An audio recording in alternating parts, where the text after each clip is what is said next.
I'm Just not click- black. Okay, I just clicked go live, and that was the first thing people heard. So Well, the first thing people I do was genuinely- just chicken. Alright. I think the first thing people heard was "I am Sonic." So yeah, let's go, bub. Best start to a stream ever. Yeah. Hello, people. I forgot. I need to share it Goodbye, on people. Discord. No stream just This started. was a- Jeb. No. This don't do was a good stream. 5 No. seconds. Oh no. It was a good 5-second stream. Anyway, anyway, See you next week. I was gonna make a joke, but I fucked up halfway through. So Sounds like you, to So- be honest, to do that. Yeah.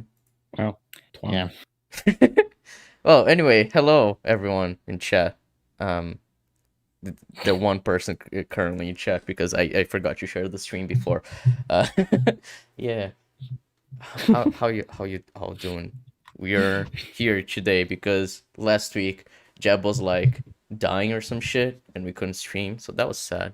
But we're here now to make up for it. And Jeb's gonna speak twice as much just to make up for fucking our stream last week. So yay. And don't worry, you'll get a lot of bass drops. Oh no, Please, Jeb, for for the love of God, no. God. Who wants to bass drop right now? I No, forgot no, you no. pinned No, the we're good, donation thanks. link. No, Jeb. Strike. No. Strike just said yes. I saw No. yes. No, strike, no. No. Did he just swallow his mic? That is the bass drop, yeah. All I Yeah, heard was well done. a gulp and then just silence. No, You go heard back my to last week. uvula do muscular movement. Thanks. Wow, Well, that good is last very week, nice. I'm yeah. glad I did that. It's good to know. We have now heard the inside of Jeb. Uvulas are One quite more. weird, aren't they? Like, what happens if you like tug against the uvula? Okay, so anyway, Anyway, politics. yeah. no. So anyway, today we're gonna be talking about our favorite content creator, from the fantastic channel that is Heel vs Babyface, as you know, that everyone loves and adores, for all the amazing content he makes. So yeah, I'm excited to get into it. Everyone's already in the watch together, so we can just get started. And the first video we're gonna watch is one called "Doctor Who is Turning Boys into Crime: The Destruction of Male Role Models," which ties back to something. What was it? Was a congressman that said it. That There's no such thing as a congressman in UK politics. then I don't know. They're all women. So I should probably say context because you're Brazil and two of these people can't even vote. So we have what are known as MPs, and they represent constituencies, a bit like how you have elected officials for states in America. And often they get to Parliament for parliamentary debate about certain topics. In this case, this guy in Parliament, Tory MP, made the implication that because there are more female characters, men don't have role models, and thus that's why crime is increasing. Pretty big brain Ridiculous. stuff there, if you ask me. Yes. Sorry, I'm logging into Streamlabs because Dominic just sent a super chat and I forgot to have Streamlabs open because I always forget. But yeah, that's the thing that good old fucking Az is gonna be talking about. And the person who did mention it, didn't they mention about like James Bond as a role model is being replaced by women? Because of course, as we all know, James Bond is a role model for everyone. Yeah, and it's not even true anyway. Oh yeah, I don't. Whatever. People are weird. So anyway, Dominic super chatted saying, "Hope you guys have a good day. It's going to be painful, won't it? It will, but we're gonna start easy with the James Bond thing, and then we're gonna go into some spicier stuff that Jeb's gonna talk a lot about because he is the politics man, and we're just here to listen to Jeb rant. So this is today's stream. Get excited." Yeah. All I want is more memes. I can guarantee there'll be plenty, to be honest. I just want a political version of Can we actually, before we even do that, can we just dissect the statement "woke on woke crime"? Did like some fat redneck piece of shit woke up one day and say, "You know what's funny? We call black people, I don't know, stabbing a Muslim. We go woke on woke crime." What happens when two straight white males stab each other? Is it anti-woke on anti-woke crime? What the fuck is Red this pilled term? on red Just- pilled crime. and they make the point how like stuff like Disney and that like to create division in a culture war, and I'm like, you literally segmented crime to woke on woke. Well, then I guess we're ready now to start on this amazing journey. Hi everyone, it's Az here from Heel vs. Babyface. Doctor Who, it's driving boys into a life of crime. No, it's not. That's how the mainstream media are trying to sensationalize a speech that a UK Conservative MP. I do like how he goes to mainstream media when literally some Tory MPs were like, "What the fuck are you saying?"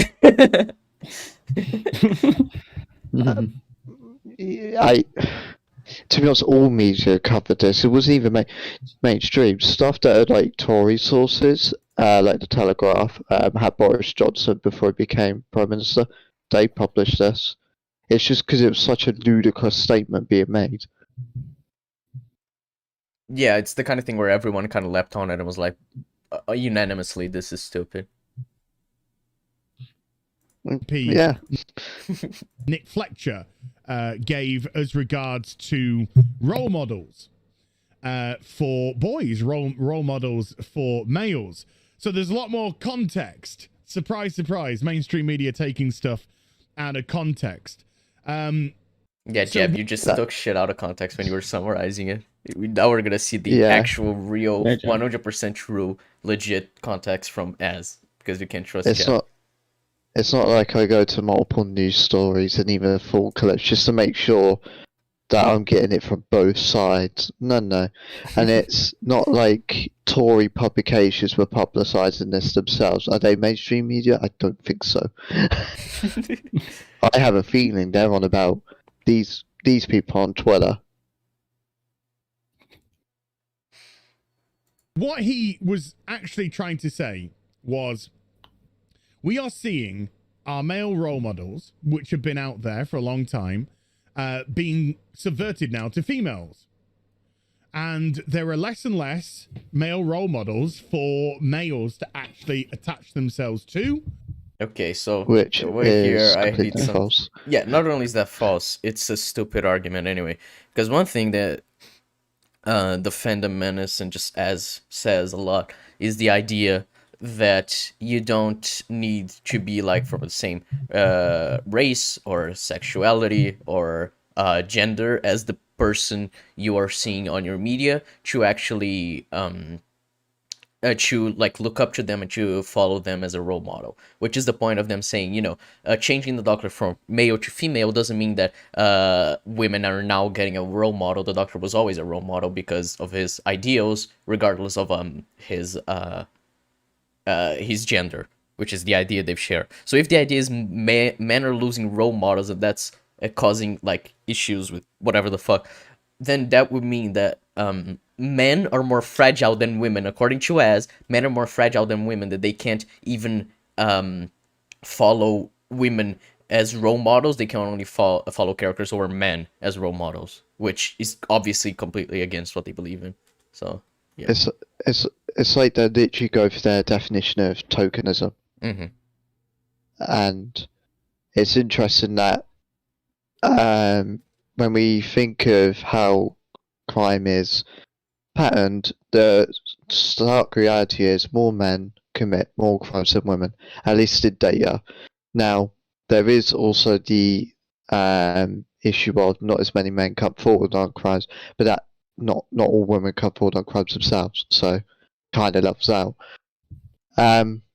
So then this would beg the question, when there was an all-time high, let's say 10 years ago, amount role models, why was it crime at an all-time low for males?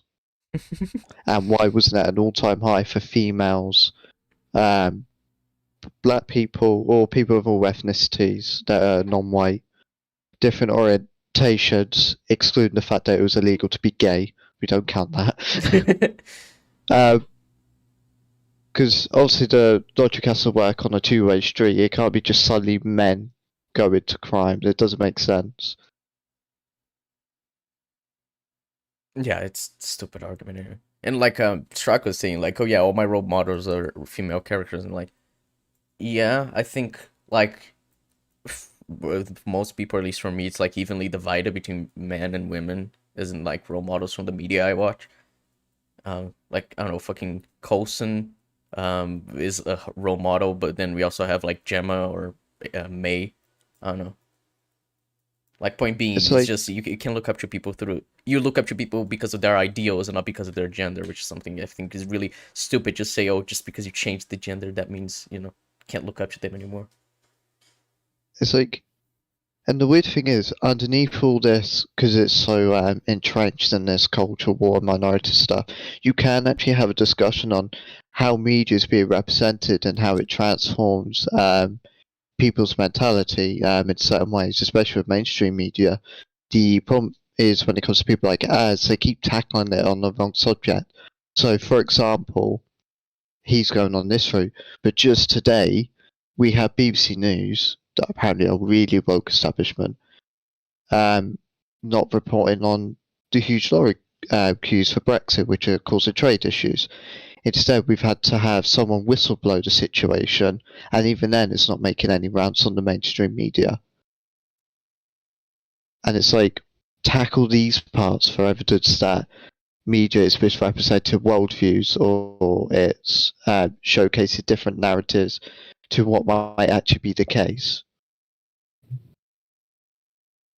Fundamentals talks about Sarah Connor or Ripley. Wouldn't they view them as role models? They would, especially Ripley in Aliens. That's something that I've heard them mention a lot about how she's a role model in that film. But I guess not because women. So yeah, it's like to really hammer this point home. That he cites Doctor as a core reason for this, not because he wants to use Doctor as a weapon in this. It's also the person refers to Doctor, I think. But anyway, by logic, the Doctor is not a role model to literally anyone because the Doctor is actually an alien. Mm-hmm. Yeah, like from this point of view, there's so many characters that you just can't consider role models anymore. Star Wars as well. There isn't a Star Wars role model. Yeah, like they're called humans in that universe, but even then, none of them come from Earth. So yeah. So, but also we just got a super chat from Eric's Tavares. It says, Jesus, we're 2 seconds in and I want you to self-delete. His delivery is just so flat. It's just flat. He's so disingenuous, man. Yeah, it'll get much worse. Don't you worry about it. Also, I just saw some advocate saying in chat that I'm releasing a reaction to Flash Armageddon next week, and I thanks for putting me on the spot, but yeah, no, I don't have it ready. I'm not sure if I'm gonna have it next week. I hope I will, at least episode 1. So yeah. But anyway, getting back to the video. And so the only males that we're starting to see on TV and film are portrayed negatively. Right. So we have Fastos, we have Kingo, we have Druig, 3 just from one film. We have Iron Man, who in 2019 sacrificed himself to save the universe, right? We have 3 Spider-Men appear in one film. Yeah, saving the multiverse. Yeah, that is also a good point. And like that film is generally like showing how these characters wouldn't let even these villains, these people who try to kill them, die without attempting to fix them first. So but whatever. And to use one of the examples against him, I want to see when No Time to Die came out. This is last year. It came out in September. Okay, so you would definitely have time to get the context. In No Time to Die, spoilers. James Bond is applied to have sacrificed his life to save everyone.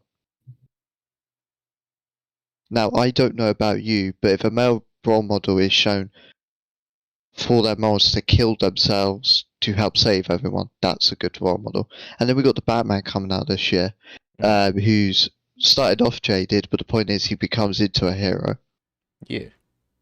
Like people are saying, what else? Hawkeye, Sheriff Hassan, Riley, Even Doctor Who has Father Paul. Doctor Who had Dan and Graham. Yeah.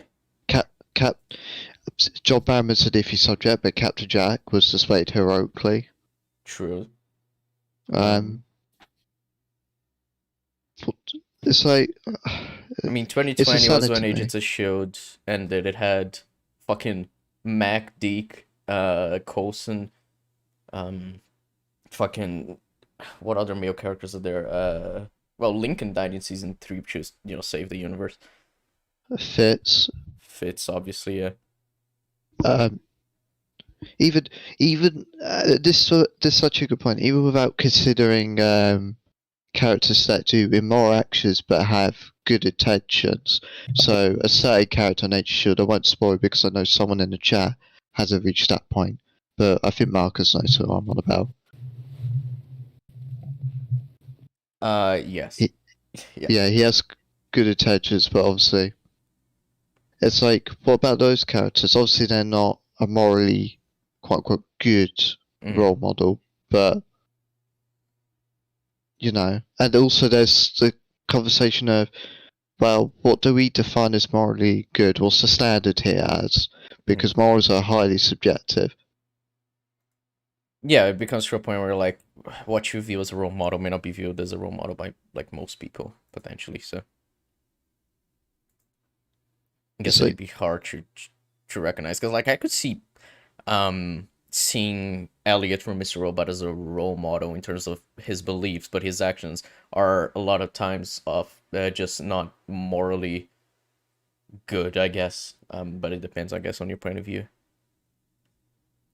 It's like, when I think of role models that are male as well, it's like the argument is as if they've been reduced, but I've actually noticed an increase. Because, like, surely that's a natural thing. Let's say you convert 5 characters into female.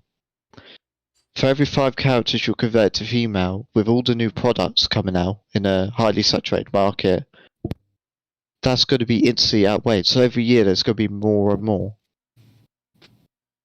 Just by a mathematical sense. So it's literally possible to have the statement that there are now less male role models. Yeah, one thing that also confuses me is, like, usually this, I guess this will just apply to, like, mainstream media, right? Because if you look at more indie projects, you're gonna have way more, like, and much more even split anyway, because of just, like, by virtue of having so much media, it's gonna cover more ground, and gonna have, like, more characters who are male or female that you can see as a role model, so. Yeah, I think it's just cherry picking certain examples from bigger franchises and just being like, oh, that's it. It's fucking female uprising. Men are evil now. That's it. Yeah, pretty much. Yeah, it's like, if you have to go and take 0.5%, let's say the mainstream Hollywood is 0.5% of all media that's out there. It is not on the people that you have chosen at 0.5% and consumed at 0.5%. And it is highly unlikely that everyone else only does at 0.5%. Because I could guarantee a lot of people that watch media, especially pop culture, they're not just watching all the same things, they're watching various different things. Inevitably, there'll be a lot of male role models within that. And they'll watch unique things to others, like Marcus watched Mr. Robot. That's pretty mainstream in this country. I'm only getting through it. So Yeah, like I'm looking here just through my ratings on IMDb, and it's just like older films also had like a big amount of female role models. Like if you look at, Aliens and Teach You, obviously, but then when you have shit like Silence of the Lambs, for example, like I don't know, I think it's always been just like, yeah, sometimes you have female main characters, sometimes you have male main characters, and it's just kind of how it goes. Pretty much.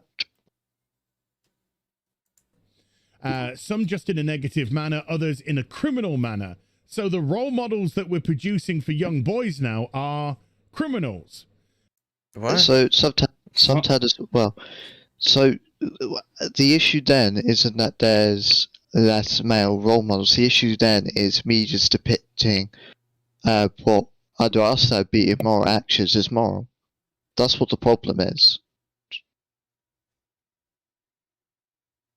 Yeah, I don't know. I think it's just kind of also that we got to a point in media where we're kind of showing way more like morally gray characters, I guess, which I think is way more interesting. Like for the last 10 years, you have like the biggest, like most interesting films. You're not gonna have the characters all being like completely like good people. Like if you look at the Guardians of the Galaxy films, for example, like it's a group of like criminals or assassins and shit like that who are just trying to get through their lives, and then they get together through like wanting to save the galaxy because they believe is the right thing to do, and that it was their fault for doing it, and then they kind of find themselves in like some sort of redemption to get to that point. So it's like, I don't know, I think it's way more interesting the way that it's been done recently with like way more morally gray characters as opposed to just having like a clear good guy and bad guy, I guess. Which is also what a lot of people really like about T2, for example, is how Sarah Connor in that film isn't really like acting as like a good person, and then by the end she redeems herself, I guess. I don't know. I mean, the biggest show this year beating out Boba Fett, who's also a bit of a great character anyway, is Peacemaker. Mm-hmm. Yeah, and then like we have shit like, fuck, I forgot what I was gonna say. I was gonna make a point. Shit. Well, oh yeah, like in Red Dead 2, for example, Tim was gonna agree with me here. Is like Arthur is not viewed as a morally gray character, but morally good character. But by the end of the game, that's the point of the game being called Red Dead Redemption, is him achieving his redemption. And like I can see people looking up to Arthur as a character because of the redemption, because of him finding his own value of worth by the end of the game. Yeah. Like at the start, he's full on says, "Oh, he's a bad man. He does bad things," and like you can tell he's an utter, well, not so much like an utter bastard, but like he does bad stuff. Like he isn't a good person. But by the end, he's redeemed himself. Like you can tell that's a good role model. Actually, changing and having a bit of retrospect and introspect. Yeah, exactly. So, Yeah, which is whereas- what I think is more interesting than just having a character who's good throughout the entire story.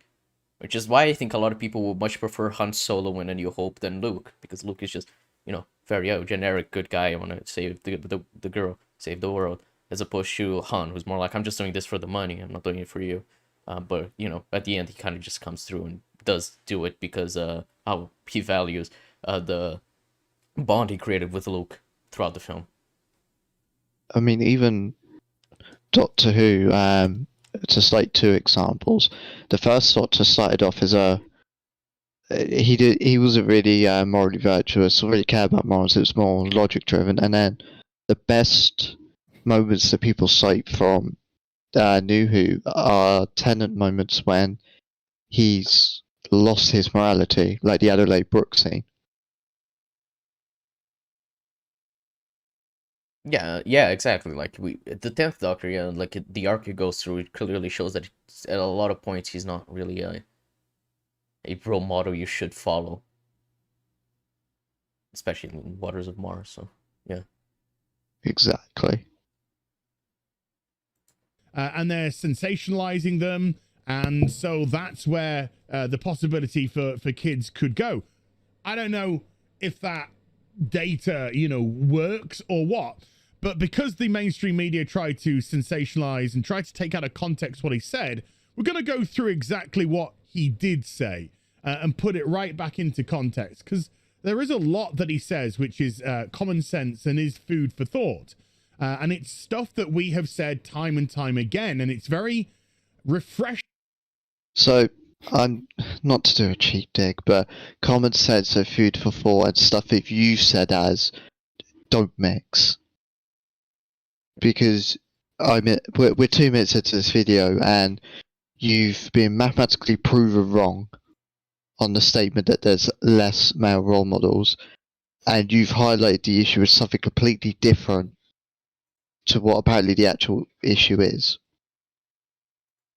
So I'm not taking your standard as common sense. I'm taking it as pretty stupid. Hey, he's gonna explain all the context. Don't worry, it's gonna be fine. Yeah. To hear somebody say stuff which we, and I say we, you know, I'm talking about all the channels that you probably follow, Nerdrotic, you know, Just Some Guy, Yellow Flash, all that kind of jazz. Oh yeah, no, I love all of those. They're my favorite. Oh yeah, YouTube all those channels. great people. Yeah. All great. Yeah, Like that. just like those channels that were like, oh, this comic is failing, a comic that came out in January, and they will go by December. December These people sales, with yeah. common sense. Yeah, those. Yeah. Very smart people. Edge. Hopefully myself, Drinker, yada yada yada. Drinker's the best out of that bunch, to be fair. Can we point out how? Can we point out how we're watching a video of his about how people in the crowd has been saying this, and I'm pretty sure you've watched him, and he goes, hopefully myself. But to get that information he's conveying, you have to watch him.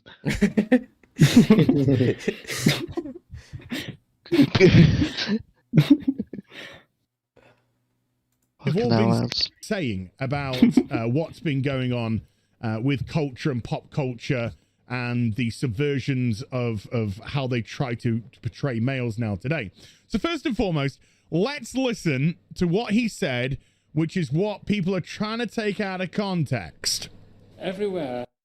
Wait, I don't know if he goes into the full like an extended version of this, but if he doesn't and he's claiming this is taken out of context, that's nonsensical because that isn't out of context. The argument would be you're misinterpreting.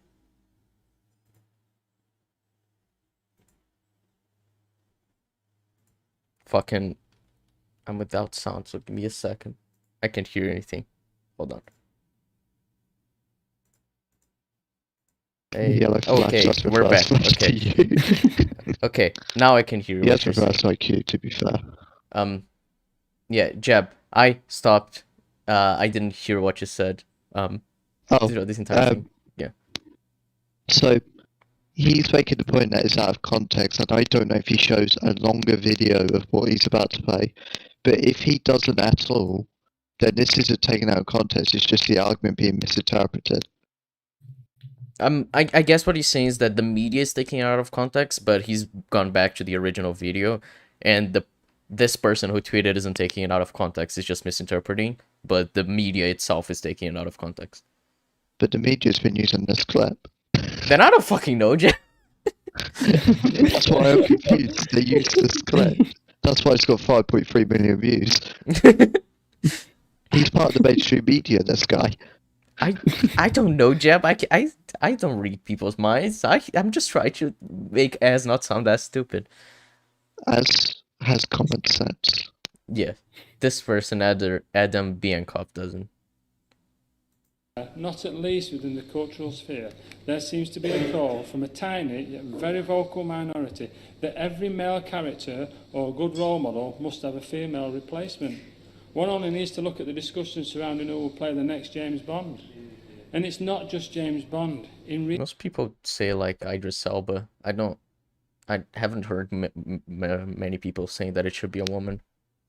It would be interesting to have a female Bond, but I don't. I mean, hell, the producers of the Bond films, one of which is a woman, has said Bond will never be a woman. Yeah. So I don't know. Because his race isn't really tied to his character. Like, yeah, people complain that it won't be like how Fleming imagined it, but it's out of his hands. He's been dead for years, but like he can just like his race can just be anything. Like he's like the most idealized man. Like he doesn't have to be white. Yeah. He does have to be a man, however. That's the one most important thing. And to already go quite well with what this guy has said, he has basically gaslit the opposition by going, they just want females replacing males, when I don't. It's going to be a minority that don't get anywhere. I've not heard a single person go, male role models should always be replaced for females. Rather, it should just be more female role models. Yeah, I don't know. It's also not like we're not getting like new franchises with female characters as like the leads as well. Cause like yeah, we had Eternals for one, but then we had the Old Guard, which has Charlize Theron as the main character.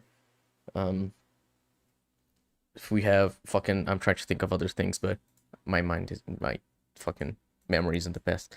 Point being, we have like other franchises that do have female characters as like their main characters, and we're getting like I guess more equal balance to that, and not like people are asking they want to see like more women in leading roles as opposed to just like have them replacing them, I guess. Because even one thing that you can see a lot of like people that I guess as we call woke, one thing they say is like, no, if you're gonna like, if you have a character that you want a female character, or you want a trans character or a gay character or whatever, the idea is that these people, they much prefer to create an original character rather than just get a character and like race band or gender band them to fit the fucking the quota of what they want, because it seems really cheap to just change an established character to just simply fit a narrative, because it's basically just not doing the legwork to actually get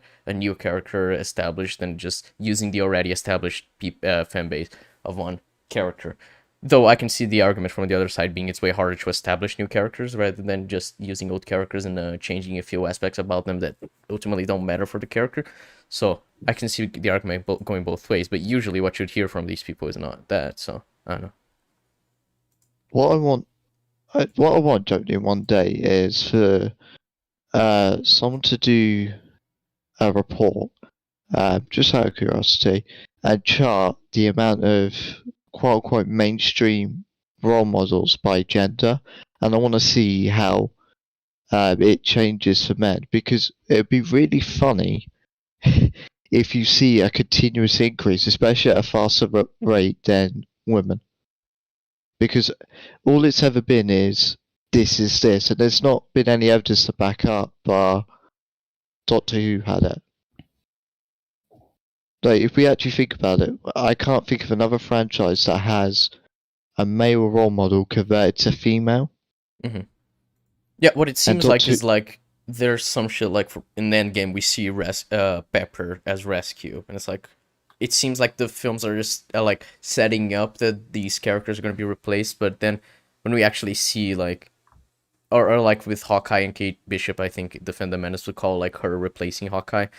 But I don't know, I just kind of seems to me like they're not replacing these characters, more just passing along the torch, because characters will get old, and it's like the fucking say 14-year-old franchise. So it's all characters are gonna, like, these characters are not gonna like last forever. But it's not like they're replacing Tony Stark. Like, Pepper hasn't been Rescue since Endgame. She's never shown up as Rescue. So it just seems like a lot of people are getting angry over things that haven't happened yet. Yeah, and if your only example is Doctor Who, which has been something pushed since the Moffat era, and something that doesn't contradict anything of the source, you're being pathetic. Yeah, pretty much. You don't have a basis. Recent years, we have seen Doctor Who, Ghostbusters, Luke Skywalker. What? Okay, so Doctor Who, Jeb already talked about that, so that's fine. But then we have Ghostbusters, which had a reboot that is not in the mainline universe anyway, that was really bad that people didn't like. But point being, it wasn't like replacing those characters. It was just a new film for like a new generation, or with like I guess the same concept, with the same kind of concept for the film. But even then, it didn't replace anything because Ghostbusters Afterlife came out last year, and that is set in the main universe, and that has a male character as the main character. So that's just wrong. And for Luke Skywalker, one, he wasn't replaced at all. He's still in the sequel trilogy, and he becomes a hero again. And there's still heroic male characters in the sequel trilogy anyway, and Kylo Ren literally becomes a hero. Yeah. I'm confused In about fact- this. Yeah. In fact, in the sequel trilogy, there are more male heroes than there are female. Oh yeah, I guess you'd call Leia one of the heroes, and then there's Rose, and obviously Rey. But then with male, we have Kylo turning to the light. We have Poe. We have Finn, Han, who he died trying to turn his son to the like back to the light. We have, I guess, Chewbacca is male. I don't know. C-3PO's male centric. Yeah. Luke, Yoda. obviously. Yeah, so there are quite a few male characters. The Equalizer, all replaced by women. The Equalizer. The I don't. The What's- Equalizer. Let me look at the context of Equalizer, because I don't think it was a valid example. Equalizer. Oh, I think it has a. Oh shit! Did my internet die? No, just Google isn't working. That's fun. Now it works. Sure. Okay. So the Equalizer 1 and the Equalizer 2. Equalizer 1 came out in 2014. And 2. Okay. I don't know. It seems like he's the same guy, played by Denzel Washington, is the main character in both films. I know. A reimagined 2021 TV series. Oh, they're gonna do a But- TV show. So they're doing a TV show. But so The Equalizer was an 80s show. It's being rebooted for 2021. But you're getting a third film anyway with a male, so you're getting both. Right. Enigmatic Okay, interesting example. users are extensive skills should help those with nowhere else to turn. Well, so it seems like it's just the same character, but gender bent. That's okay. And it's just like, I'm like, okay, so you got a female and a male one. That isn't replacing. Yeah, like the male one is still going. If you had 2 films and the third one is fucking, And by the looks of it, there's a male hero. Granted, it's played by Chris Noth, but yeah, I don't was know gonna much of say the this, Chris, no. context. But a quirky ex-CIA director who's the opposite of Latifah. Let me look more into it. Renewed for a second series. Okay. Kylo becomes a hero. What heroic thing did Kylo even do? He was about to fight Palpatine, and then he sacrifices himself to heal Rey. How's that not heroic? I agree that it makes no sense how it works, but that is one thing that he does.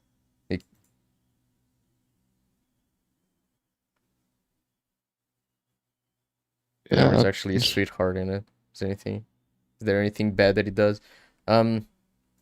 He's a bit aggressive when talking to Leia, I guess.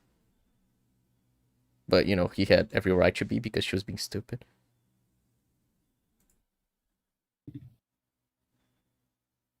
No. And men are left with the craze and Tommy Shelby. Is there any wonder we are seeing so many young men committing crime? Gotta love that, just like correlation equals causation. Just like out of nowhere.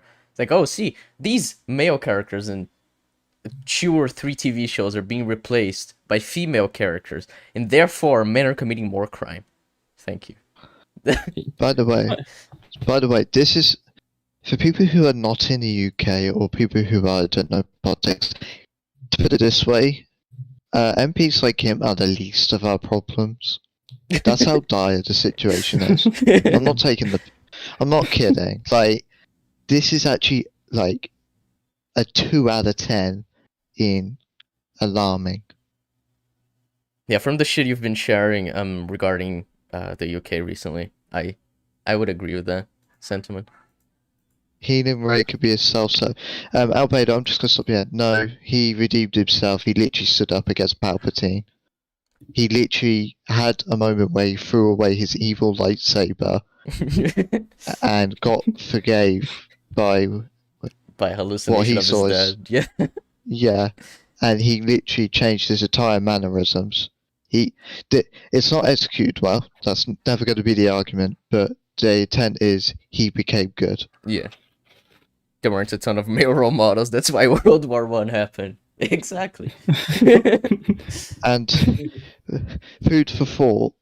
Technically, any selfless act has a self-serving motive in it. Mhm. Friends actually explores that quite hilariously. Yeah, I like the way Friends does it. Yeah. Where Phoebe's like, every act is gonna be like there is no. Oh, it's Joey who says that there's no. Joey there's says no it. fully selfless act, and then Phoebe, is like I'm gonna prove to you there is, and then she calls and gives money to fucking, to the thing that Joey was, like in a game show or whatever he was on, and then that makes him cross like the certain amount of money that makes the host call him and be like, see, congratulations, and then Phoebe's like, oh my god, I'm so happy, and then she realizes that she did it to make Joey happy, and that would make her happy, which makes it not selfless anymore. I just think it's really funny. It's used to a bit very heroic, yes. But to be fair, like, he did choose to stand up against Palpatine, which is a heroic action. He fought the fucking Knights of Ren. Yeah, he killed them. Yeah. And then he killed himself so Rey could live. Yeah. He unalives himself so his lover can explode Creamy Sheep. Explode Creamy Sheep. Yeah.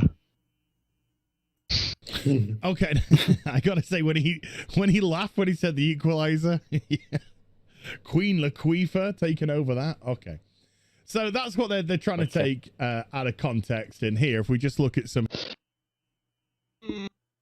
he actually did it. I thought that was going to be like a longer clip. No. No. Why? Okay, Albedo, I definitely agree that him in the trilogy, he's completely inconsistent where he keeps turning good and bad throughout the 3 films, and that's really bad writing. But that doesn't mean that at the end he didn't turn and he died a hero. He died by saving the person who saved the universe. Like it or not, the film's intention and how his actions are presented are completely opposite to anything evil he did. Yeah. Now you could go, oh, he could turn at some point again. Potentially, especially with what they did with Luke, but that's hypothetical. Yeah. Also, jab your roboting again. That's nothing I could do. It's better now, so just me mentioning it solved it. So I'm awesome. Headlines, The Guardian, and we're gonna go casting male heroes as women risk driving boys to crime. That is not out of context. That's what he said. Women replacing men in TV movie roles leading young men into crime suggests Tory MP. That is also correct. Female Doctor Who robs boys of role models, claims Tory MP. That is also correct. None of these are in disingenuous interpretations of what he said. That is exactly what he said. Go into this article in a moment. So I'm literally reading in it. This is what they said. They actually increase the context from the clip he showed. Interesting. So it ends with Equalizer or replaced by woman, right? That's how the clip ended. Yeah. It then continues, and men are left with the craze of Tommy Shelby. I don't know if he says a character in the BBC drama, but either way. And then it goes even further. He continued, is it any wonder that so many young men are committing crimes? Such progress make crime look cool. And then he actually said some other stuff. Oh, so they actually do have more context in the...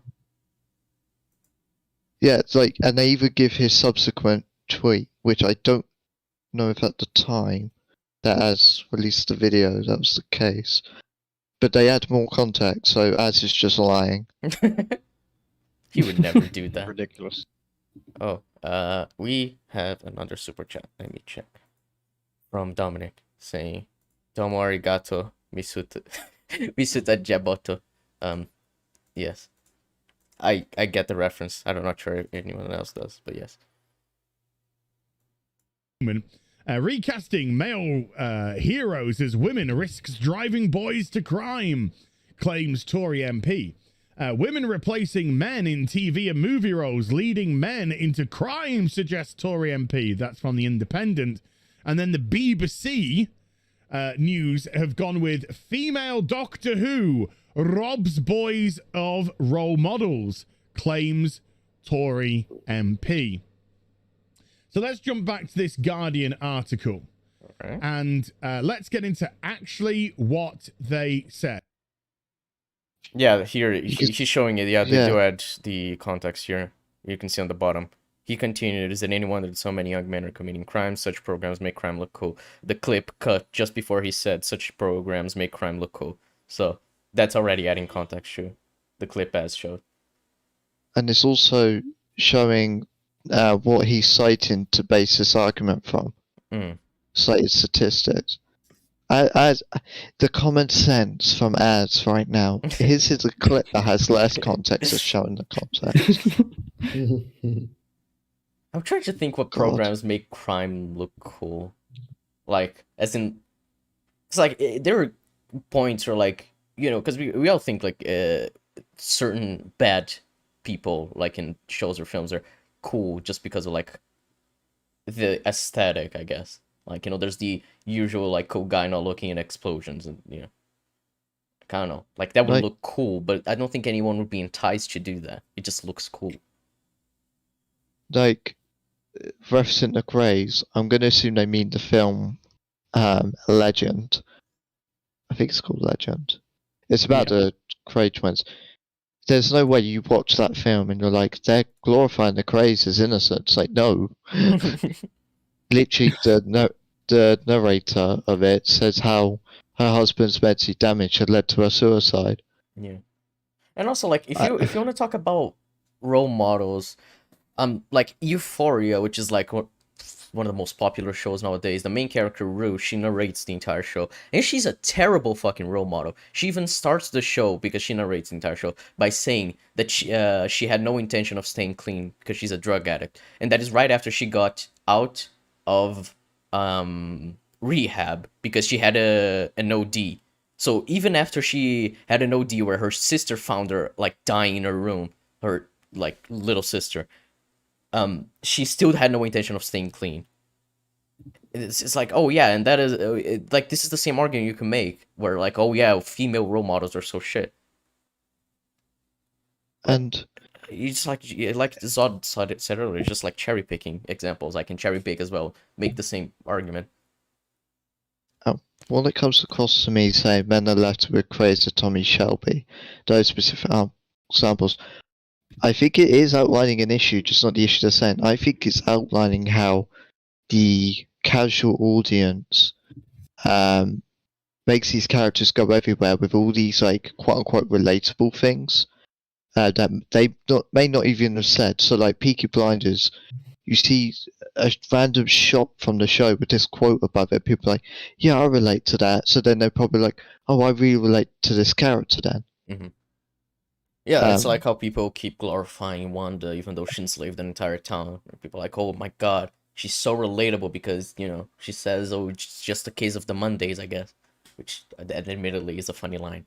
But the point being, just because, like, you can relate to a certain character and their struggles, that doesn't mean that the show or the media hand is endorsing them. Which I guess a good example would be Ward in Agents of S.H.I.E.L.D. Pretty much. Leading a Westminster Hall debate about International Men's Day, Nick Fletcher, MP, said discussions about women's safety, such as after the murder of Sarah Everard risked achieving nothing because of a focus on the idea of toxic masculinity. Now, so, for people who don't know about this murder, there was this woman who was making their way home, I think, from their friends. Can't fully remember. And she was being followed by a police officer, a male. Was it a police officer or was it someone impersonating one? I think he was a police officer. I don't want to get this wrong because of the subject. Either way, a male was following her, from her friend's house. Wayne Couzens. So Wayne Couzens falsely arrested her under the pretense of having breached COVID-19 regulations, where he murdered and raped her, and that caused countrywide protests made by women on reforming the justice system and let women be safe when they're walking home, and raising awareness for it. Mm-hmm. Very little of it was about toxic masculinity.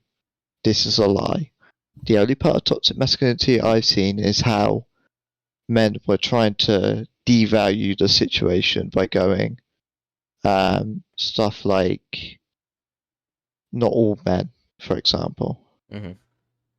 You know how Black Lives Matter goes all lives matter. It's like, okay, we get it. We know it's not all men, but the problem is it's a proportion where it's a big problem and it needs dealing with. Yeah, the thing is that it's a large enough number where it becomes a problem that needs to the awareness needs to be raised, I guess. Now, for me, my issue with that whole situation, I get why it came out like it did, but people were on about having curfews for males. I'm like, no, there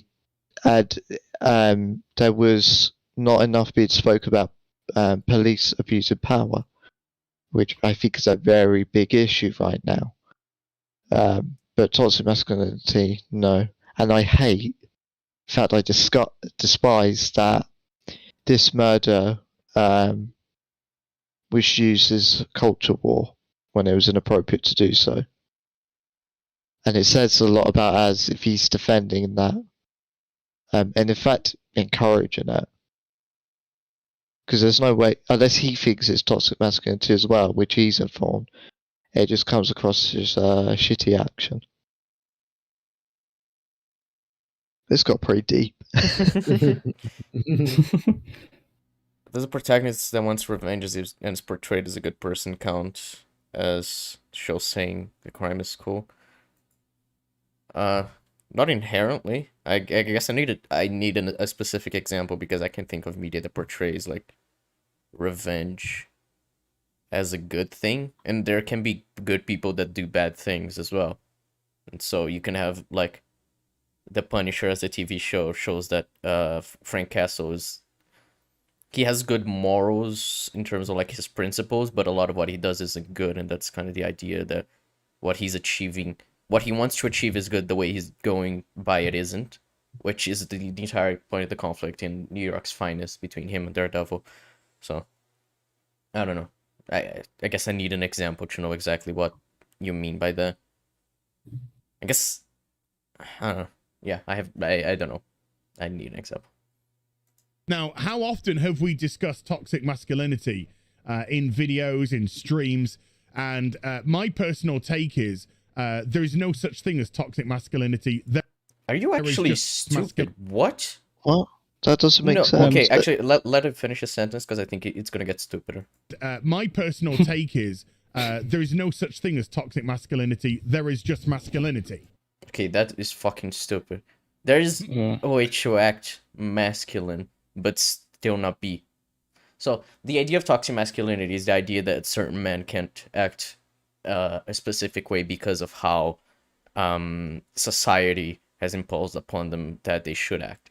So, for example, when people say, "Oh yeah, men can't cry, men can't be, sensitive or shit like that because those are feminine traits," that is what is called toxic masculinity, because you're not allowing men to express themselves as who they are simply because you view society views men as this like set of values that every man should follow. That is what toxic masculinity is. Like, it's such a clear point of view. I don't understand how you can say that it doesn't exist. And if you say it's just masculinity in general, then you're saying all of masculinity is toxic, I guess. So that's even worse.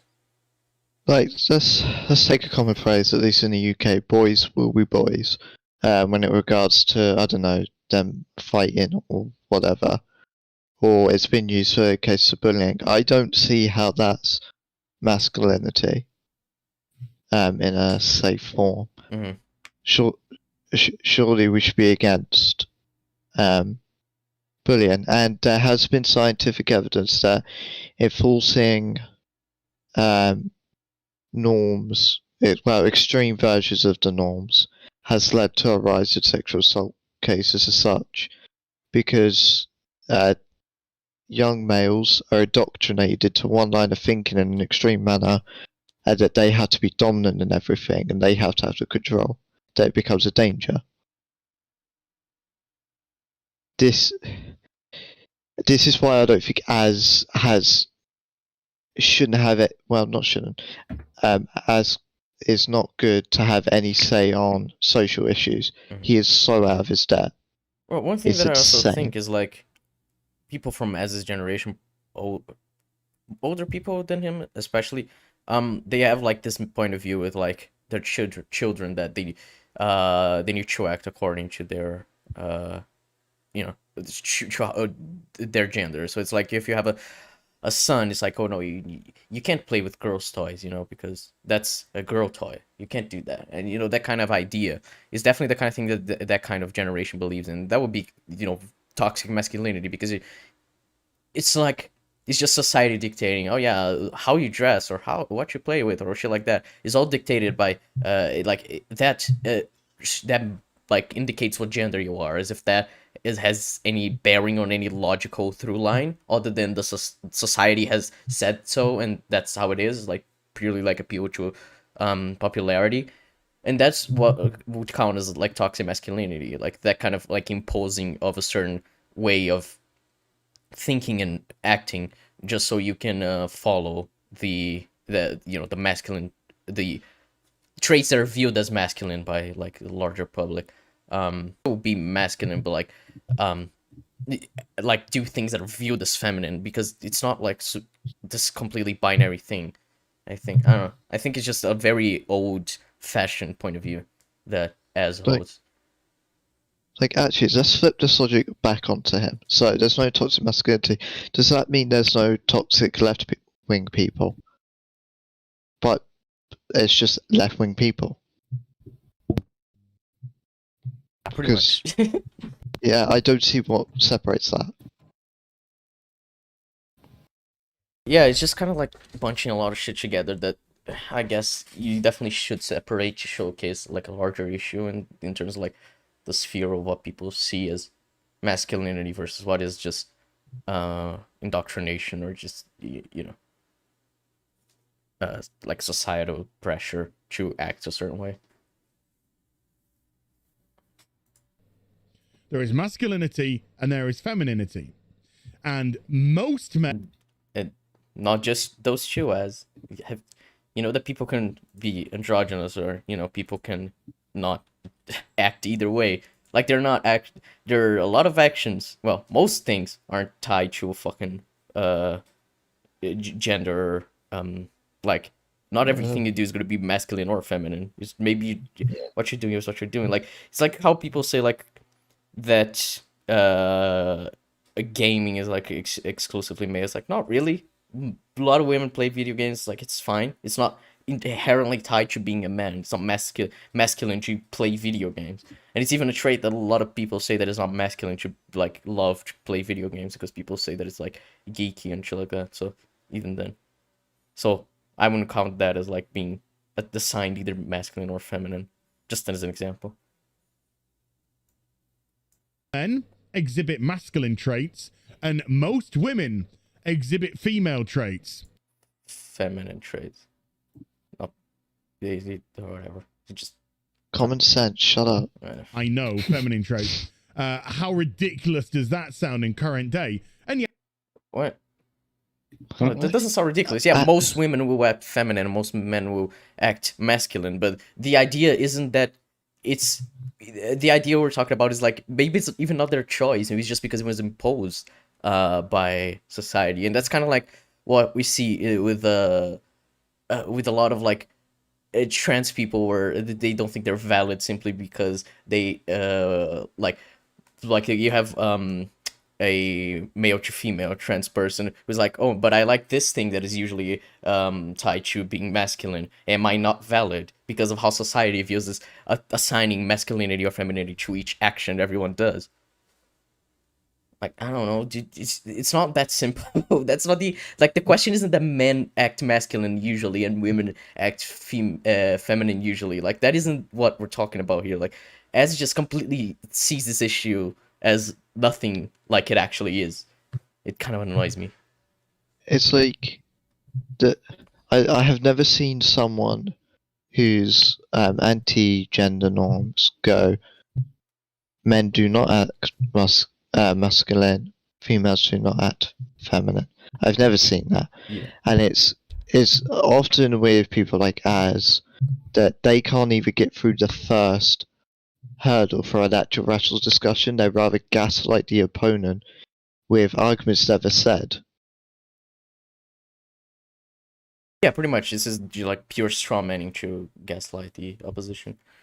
No, getting back to that revenge thing, the only example that comes to mind is Shulk from Xenoblade 1. He wants revenge at the start of the game. His arc should stop wanting revenge, but he's portrayed as a good person for the whole. Well, then that's fine. Like, it's showing that revenge is a bad thing that he needs to move away from. Like, you can still be a good person that, like, goes to the dark side at certain points, like, in your mind because of experiences and shit like that. Like, that is the same arc that, well, I'm not going to say who, but a certain character goes through in Agents of S.H.I.E.L.D. Season 3. Well, at least 2 characters go through that arc in Season 3 about revenge and learning that, just purely wanting revenge isn't good. But they're still, like, good people. Because, you can still be flawed and still, fall to wanting revenge simply because of how much you're hurt. So I wouldn't call it that. That's bad writing. That's what Ratchet has in Ratchet Clank 1. He wants to stop Drek to an extent, but his focus is get a revenge on Quark for betraying him. Right. That sounds actually way more interesting than I thought. I thought Ratchet and Clank 1 would be like a very generic story. I still need to play that. Dude. So, Ratchet Clank 1 character-wise and story-wise, it's one of the most unique 3D platformers, because most have them as already friends, where Ratchet and Clank start off hating each other. That's okay. Interesting concept. But so you could, so once they get over their conflict, you buy that these two would be best friends. Right. It strengthens it, basically. I imagine relationship in Rift Apart would be way more interesting in retrospect after playing 1. Yes. Yes, there is a smaller proportion where they exhibit female traits on either side, but that's just by the by. I'm talking as a rule of thumb here. And people are trying to subvert, to pull down masculinity by putting the word toxic in front of it, because they fear masculinity. They want to get rid of masculinity, That if that were the case, why would trans men try to act masculine and still be against toxic masculinity? Like, this is a complete straw man. This makes absolutely no sense. There's probably an extreme group of people that do this, but they're like such a minority that it's kind of pointless. Like, and you could say that for literally any group in existence. Yeah. Because they're fixed on the scale. Mm-hmm. I've never heard anyone go, we just want to remove masculinity outright. We cannot have that. And in scientific studies, toxic masculinity is a very explored subject, especially with the mental health crisis in this country. and how men's suicides are very high. Yeah, I don't know. I I need to ask you really like elaborate on what he means here, because I genuinely got like no clue on what he's talking about. It's just people being afraid of masculinity. I only played the remake, but I loved Ratchet Clank's one story. Do you mean as in the remakes Ratchet Clank 1 story, or do you mean you know about the Ratchet Clank 1 story, but just haven't played the game? Because if you like the remake story, I like it, but it's nothing like the first game. It's much worse. I didn't like the little I played of the remake, so yeah, that's why I didn't continue. It's a big gameplay wise. It's a lot better because obviously you're using modern gaming design principles, but it's aesthetically, character, and story one's much better. So you played the remake. So do you know the story of the original game? Because the remake's a very, very different story, like completely different. So anyway, we have all this bollocks, down with the patriarchy and all this kind of nonsense. Patriarchy and masculinity are two different terms. Big take. They don't really relate to one another. And I need to understand what you mean by patriarchy being nonsense. Because we still live in a male-dominated environment, pretty much. Like, in the world just in general. So I need to understand what as means here.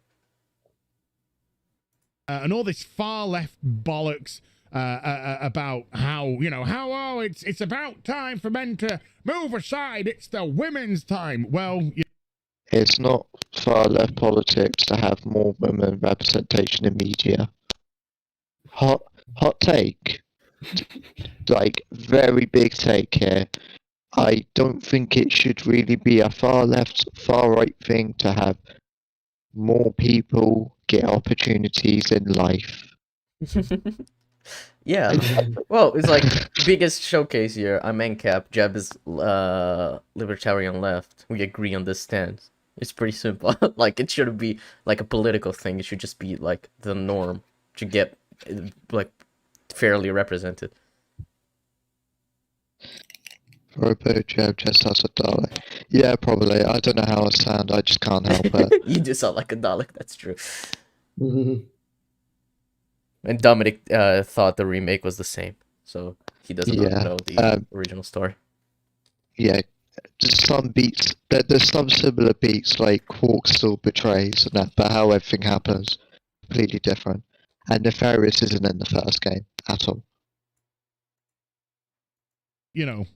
Judging by what we've seen so far, if that's anything to go by, then we're already in massive trouble. But the way that they are... We are in massive trouble for better representation.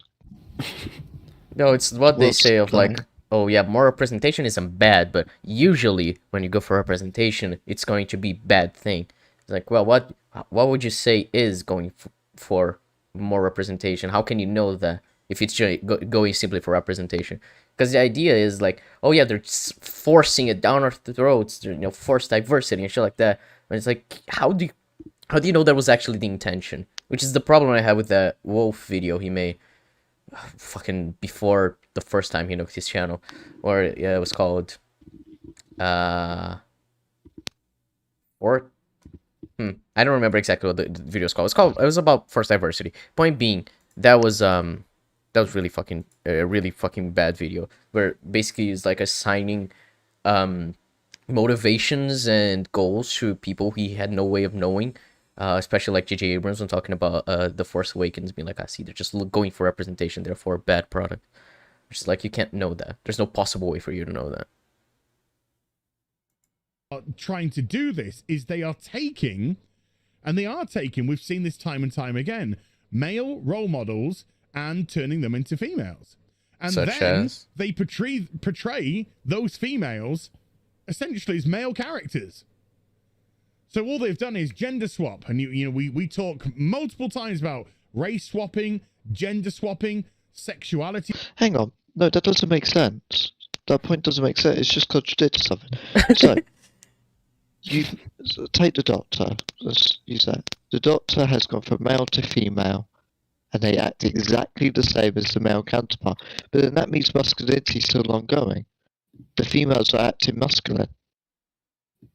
So therefore masculinity is not being erased like you just claimed. That is actually true, yeah. And this would debunk the entire argument that men don't have role models to look up to because the females are acting essentially as men. And I guess the idea, I don't know. I have no clue. I was gonna try to steel man him, but I have no clue, honestly. Just realized it kind of looks like Az is wearing a bib in your thumbnail. Yeah, Only Fools and Horses, most loved BBC TV program. Let's go. Forced diversity inherently bad. Yeah, I hate when people say that because it's not like they can know it's forced, or it's not like it is inherently bad that it will make something bad. I don't know. I hate it. Swapping, and this is just part and parcel of it. Citing statistics showing poor male outcomes in areas such as school, attainment, employment. I don't have anything to add to this, so I just want to say this because it's funny. So, for the 100th anniversary of the BBC, they did like a vote for the One Show viewers, which is a very popular program, as their most loved BBC TV program. Second, behind Opals and Horses, which is literally a complete icon, is Doctor Who. But Doctor Who's dying and people are hating it. Of course. I just thought I shit on as this plays a bit more in other stuff. I just hold on, because okay, so citing statistics showing poor male outcomes in areas such as school attainment, employment, suicide, and rough sleeping. Right. I love how rough sleeping and suicide are in the same sentence because it's definitely the same level of the thing, but whatever. I'm just trying to think here of like characters in certain things who will, you know, go through these hardships, who are female as well. So, school attainment. For example, Sky Daisy in Agents of S.H.I.E.L.D., she dropped out. Oh yeah, because she was an orphan, so she was bouncing from house child, so she never like stayed in school, for example. She was never employed either because she was an independent hacker. So that's interesting. Let's see. For example, Midnight Mass, we have Erin, who was she got drunk and she moved in with she got married to a guy who hated her, and then she didn't realize that until like years later because how drunk she was, and now she was always like on drugs and shit like that. So I guess she's a bad role model. I'm not gonna count rough sleeping because that is way too broad, because every character in fiction probably has had a period of rough sleeping, but rough sleeping means basically homelessness. Oh, okay. So, well, but then even then we have characters like that that are female. If you look at Utopia, for example, either the remake or the original, Jessica Hyde. Suicide, you have Euphoria with Rue saying she has thought about suicide. Even from episode 1 she said that. So yeah, like I don't know, you have female characters go through this kind of things as well. It's not, if you just keep signing, it's like, oh yeah, all male characters are doing this and therefore they're trying to erase male role models. No, female characters also go through that. Indeed, I agree 100%. Yeah. Self-deletion, rough sleeping, vagrancy, I'd say that would be. The Don Valley MP said men and boys needed better role models, including male teachers. And I absolutely agree with that. So, hang on, that doesn't make sense. Including male teachers, but there's more male teachers than females. That's why they're pushing for trying to get more female teachers. Yeah, but they're bad role models, so. This is what I don't understand. It's like there's literally only been a really recent push for significant change in industries to have more female representation. In my industry, for example, is heavily male centric. All my lecturers are male. in my college, I only had 2 female lecturers in my 4 years. Was it 2? 3. And I had 10 plus teachers in my 4 years. So clearly, this isn't true. There's enough male role models, especially in teaching. Yeah, the teachers that I remember the most from high school, I guess that really enjoying their classes were all male as well. In the UK by gender. I just want to see the percentage.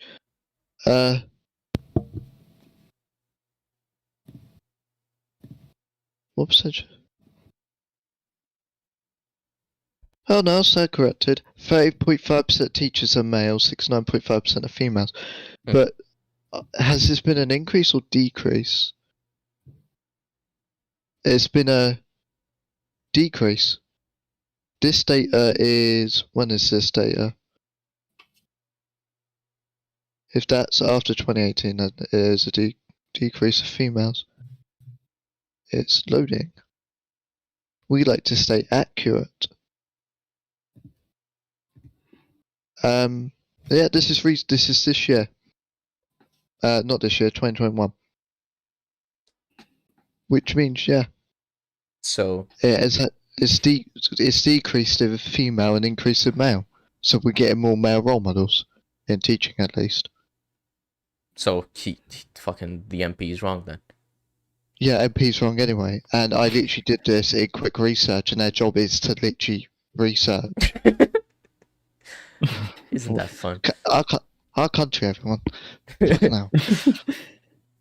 In culture, Fletcher argued there seemed to be a call from a tiny yet very vocal minority. Okay, what is the point of playing the clip if you're just gonna read the fucking transcript of the clip anyway?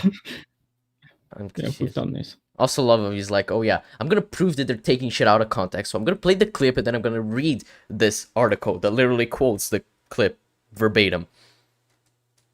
The 12 crazy women on Twitter, that every male character or good role model must have a... Oh, he just said it's like 12 fucking angry women on Twitter. So you just agree that there's like people that nobody takes seriously that are such a small minority that it won't ultimately matter. So the point is here. So why is it even worth bringing up this if it's like such a small minority? Yeah, what's the point in doing any of this? It's not much of a war. It's the cultural war, Zon. They're like 12 women. Cultural war against 12 angry women on Twitter. Yeah. Yeah. A female replacement. One only needs to consider the discussion around who will play the next Doctor Who to see that. We've seen that. Or play the next James Bond. But okay. You can't read. I think that's why he showed the clip, because he clearly can't read. We've seen, Daniel Craig. We've seen Lasagna Lynch and people like that talking about, oh no, James Bond could be a female. No. He could. I don't think the producers don't want the. I think Daniel Craig did. I think he did. But I think he did, and that's what the producer was like. No, he never gonna happen. Never gonna be a woman. But I do think James Bond could be a woman. I don't think it would be bad as long as because the Daniel Craig run is very different from the other Bonds runs, and the idea is like each of these Bonds are like slightly different characters, like different iterations of the same character they're adapting, I guess. So if you can do that, why can't you do a female character that doesn't have the traits of like tied to masculinity, I guess, or even if she does, because like I said, masculinity is not tied inherently to your gender. So I don't know. You could still do it as a female character. I don't think they're gonna do it like Tin mentioned, the producer, saying that it's just never gonna happen. But like, they could. I don't understand why that could never happen. Like, feasibly work. I don't know. No, James Bond. Sorry. And I want to see whether, because I just looked at Lasagna Lynch. She said about 007, not the character James Bond themselves, because that's the distinction between the two. Mm-hmm. 007 is just a code name. James Bond is its own entity. So does Daniel Craig mean 007 or the character entity James Bond, which are the two, because then that's a completely different discussion.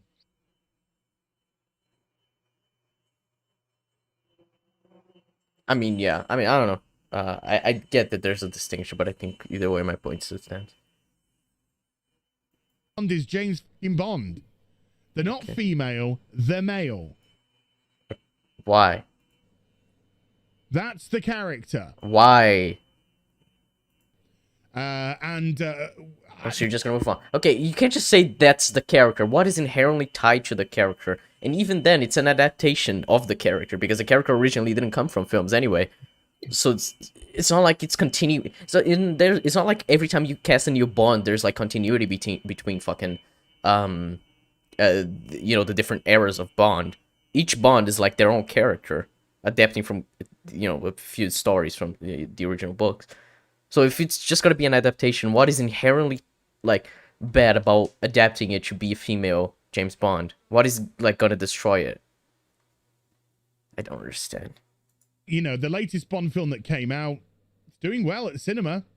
It's probably gonna break even, which seemed absolutely impossible due to a massive international market. But I thought that film was just shocking. Okay, so hold on. I'm curious how well the film is doing, or how good. No Time to Die. I want to see budget first. I thought it was a woke film that was gonna fail. So it did. So around 300 million plus 100 million towards marketing, according to Screen Rant. Okay, so the budget is around. So let's say around 350 million. So box office, it made 774 million. Well, let's check on the box office literature to be sure. 774 million. I've just found something. It says because of the combined production promotional cost for these 350 million, the film is estimated to need to gross at least 800 million worldwide. So to break even. So it just about broke even then, yeah. Yeah. Or just about didn't. It's pretty much that. And then we come to like DVD and Blu-ray sales, which are definitely gonna help that. So yeah, I guess it didn't do all that well considering everything, but being released during the pandemic wasn't what they wanted, and they had to delay the film a lot, so I can understand why it didn't do as well as they wanted to, I guess. So yeah. It wasn't a Bond film at all. Wait, who here has seen the film? Why? Yeah, I haven't. Wait, Zod, you have a Tin? I have, yeah. Tin, did you or? I have. All right. So, would you agree that it's not a Bond film? No, it was very much a Bond film, and it had a very Bondish feel. Yeah. Yeah. Do you have any idea what Az might mean by this point? Because I don't know. I think he might be referring to like spoilers, I guess, how like James Bond, he doesn't have the 007 marker throughout most of the film, so I guess that doesn't make him James Bond, I guess. I don't know. Oh, the whole thing of how like he again spoils how it turns out he has a daughter, and like that makes him a bit more of a family man that's against his character or something. I don't fucking know. Right. Right. Doesn't make it, damn him family humanity. That doesn't make it not a Bond film. Like I'm so confused. I'm fucking bewildered. I guess as this point would be like I would need to understand this point. I would need to ask him what he means by what a Bond film is to understand how this goes against that. It's so vague. I don't understand. Yeah, which is pretty much all he's done in this video, just vague like explanations for stuff. You can't understand it, so but basically you can't argue against. You gonna say something, Jeff? Yeah, I was going to say, the only thing that I've seen of it is obviously the promotional material, and it looked like it had all the elements of what I would describe a Bond film to be. Mm-hmm. Is there a way to make it so that a character won't be able to be gender bent? From a storytelling perspective, not really. If you can just adapt them onto a new franchise or whatever, and you gender bend them, then like it's just that new interpretation of a character. So yeah, I don't think there's generally a way you can make it so a character can never be gender bent. I mean, because of the concept of transgender, you could literally implement a transgender storyline where they realise they are and their transition. Yeah, could have that as well. Yeah. So And nothing can contradict that because how people realise they are differs, or why they don't think they are, they do think they are differs. yeah, Yeah. And, we're seeing less and less the actual traits of James Bond in the role, and why? Explain to me Because what they're those being traits are. deemed as toxic. not really. So here's the thing. Everyone knows that James Bond is a character, like a toxic masculine character, I guess, in a way. Like the way he acts is definitely like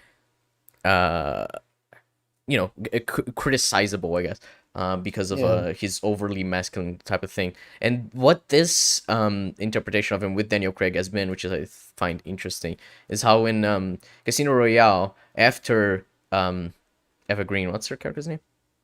Vesper. Vesper, yeah. After Vesper dies, yeah. He's kind of like, he goes back to being like the player that he already was, with like a hint of tragedy to it, because he found one person that he could actually be with, and that was, fucked over because she betrayed him. So the idea is that this Bond, he isn't that because, he's just that way he is. It's that he's that because of having his heart broken, I guess. Not wanting to have his heart broken again, which is something I find really cool as a way to explore that, because people have criticized the older Bonds for like those negative traits, because they are negative traits. It's just like, played for the fucking appeal of being cool or shit like that. Whereas this Bond, it's way more focusing on how his character, like how his characters are trying to move on after Vesper Lynd betrayed him. And like, I forgot, I was going somewhere with that point. Fuck. Basically, it's introspection on the character and highlighting how do their previous values actually hold up under scrutiny. Yeah, exactly. That's pretty much what I was gonna say. And then like, I'm very fair. Like most people would say, the Casino Royale is like the best James Bond film. I haven't seen many, but I would say it's the best one I've seen. And so like, are you gonna say the Casino Royale is bad because he was stripping away Bond of his traits because he actually wanted to live a life with Vesper Lynd or shit like that? It's like, I don't know. It seems like really reductive to just be like, oh, because they're taking away these traits, even though in this continuity it makes sense for why he wouldn't have those traits like permanently or just all the time. Like, to say that that's bad, I don't know. It seems weird to me. Because he goes out and he's assertive with women and he takes command and he sleeps around and he shoots people, he drives fast cars. And are you telling me he doesn't shoot people in No Time to Die? Because even though I haven't seen that film, I'm gonna doubt that very much. He does. There's an Very entire much does. sequence with like Anna DMS where like where him and her are just like absolutely shooting everyone up at this hotel and that, and it's fucking awesome. Like, how can you say he doesn't shoot anyone? Yeah, just like a fucking. Plus, he fucking drives like an old classic Aston Martin. That's a fucking fast car. Yeah, and He just that. sleeps around. I'm pretty sure he sleeps with someone in the film. It's been a while. I think he sleeps with someone. Yeah. So like, I can't remember. But possibly. I'm so confused. Let me check, because it'll just say the plot. He probably does. Like, nice burp from me. You're welcome. Isn't he with Lee Cedo by the beginning of the film? Because that's how Spectre ends. Yeah, they do. Yeah, like at the start they're on like this. He like left MI6, so like he's like out on like with. I forget her name from Spectre. The one with the big eyes, like her. You know her, I mean, right? You know what I mean, like they're out together, and like I'm pretty sure they sleep at one point. So yeah, what the fuck is us talking about? Well, hell, in the first 10 minutes, he does everything a Bond does. He like shoots people up, he drives for DB5, and he sleeps with someone. I'm pretty sure Fumetto said the Casino Royale ending was unnecessary. I don't understand that. Oh, Closer Look, actually, he made a video where he talks about Casino Royale, where he says the film was bad because the ending takes too long to get there. And then he later in another video is like, oh no, actually I take that back, because in that video I didn't understand completely how a 5-act structure works. And that's what the film was going for, and I was looking at it if it was 3 acts. So that's the only thing I know that's kind of like that. All this kind of stuff. No. He's toxic now. He's always been toxic. And people have called out the older Bonds on being toxic. How is... I'll let you go first, Ted. He is aware that James Bond in all films is genuinely very freaking sexist. Yeah. He beats women all the time, and also he has a hint of racism. Like, I don't know how to tell you, but that's genuinely just a bad person. Can we point out in that list he included killing people, and now he's saying killing people's not toxic. Shit, yeah. So killing people is tied. So killing people and sleeping around is tied to masculinity, and people are trying to erase that. Oh yeah, I'm very sad that society wants to erase that right now. Oof. Oh no, not murder, as he defends the MP that used a murder done by a male as the crux of this. Amazing. And how role models include murderers. As please. That's all toxicity. Oh. Yes, murdering people is toxic. Thank you for... Yeah, thanks, Dad. Oh, down with the patriarchy. Oh, fuck off. But killing people is a patriarchy, as I'm not gonna lie to you. You get put in jail for murder. Whether you're a man or a woman, you murder someone. Yeah. And it's not just James Bond. In recent years, we've seen Doctor Who gender swapped. The character was never fixed as a gender. It makes sense with the story. It's worth noting with Doctor Who as well, I don't think that's a fair example, because it makes the insinuation we already get female-related things about it. I know they're on about the show, but the brand itself, we have Big Finish, which I don't know how canon it is. I don't think it's that canon, but anyway, it pumps out a lot of male-related stories with the Doctor. So we've had the Ninth Doctor adventures as an example, and they're very popular. Yeah, they came out last year, didn't it? The Ninth Doctor. Yeah, and we've had comics. I think 13th interacted with 10th and one. I think it was a comic because of Time Lord Victorious stuff. So, Ghostbusters, gender swapped. They weren't gender swapped. They're not the same characters. It's just a different continuity with new characters.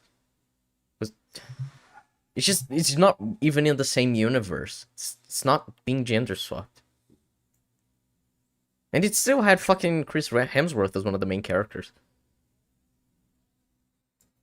Luke Skywalker.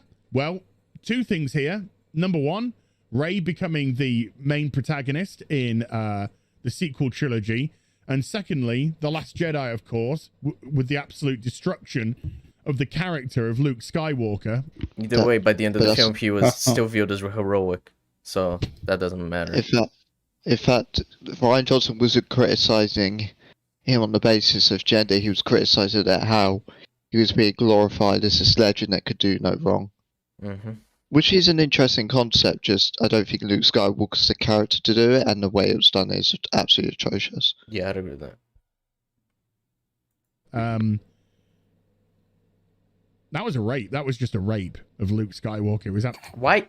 Okay, sure. Okay, that was so weird, because he paused for a second. I'm like, why is he pausing? Is he just not going to continue the list? And then, oh, it was a rape. Of course, that makes perfect sense. Thank you, Az. Thank you so much.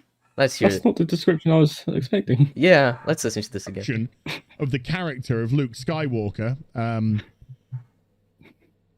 That was a rape. That was just a rape of Luke Skywalker. It was absolutely disgusting. And the Equalizer. The Equalizer, played by Edward Woodward, back in the 80s, and then Denzel doing the first film, his first Equalizer film's great. Second one, not as good, but still a lot of fun. But Denzel stepping into the role. Now we got Queen Latifah. Okay. As the Equalizer, all Hang on, replaced by women, hang on. and men are left with the Fucking crave. Fucking hell, Jeff. Right. Okay, so he just said Denzel got replaced by Queen Latifah. That's false. There's a third Equalizer film coming out. Latifah's the TV series, 2 separate entities. He's just made that up. That seems about right for him. Was Denzel Washington in the original show? That might be what he's on about, but even then, he still hasn't been replaced. Also, yeah. But does he not take issue with like the race swapping as well? Because like Denzel's black and Edward Woodward isn't. Yeah, so I don't know what he's on about. Like, Denzel Washington hasn't been replaced at all. He's getting a third film. Like, you can have a black man play the character, and that's fine. But bringing Queen Latifah and suddenly it's a problem. So, if any female character who's force sensitive was the protagonist in the sequels, would he still add her for Luke? That's a good question. I would give a benefit of doubt and say no, because he'll go, well, they're well written, they're not just there to replace.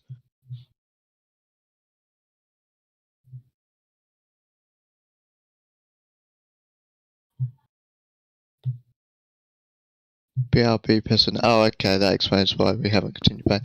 But it's like if you ask people to cite examples, and we're going through one by one. James Bond, it hasn't happened. It looks like maybe 007 title's gonna be female now, but it's still up in the air, especially the fact that Idris Elba's playing the next Bond. And I have no doubt they want to make that the 007 because the first black 00, like black male 007. We've got Equalizer, which we've all just went through. Star Wars, Rey is the female protagonist for the sequels, but there's still prominent male protagonists. Doctor Who, the show only. And to be honest, it's the one where you can't attribute that argument at all anyway, because a female incarnation was an inevitability at some point for the show, and it should have happened earlier. Mm-hmm. It's just it hasn't also, been one thing that is interesting is what is it? The RTD thing where he described the 14th Doctor as a black woman. It was the it was the Rose novelization. Yeah, so it's not like this is a concept that the other writers from Doctor Who haven't thought of before. So, I mean, Moffat planted the seeds technically all the way in the I think it's called Curse of Fatal Death. I think that's a comedy special name with Rowan Atkinson.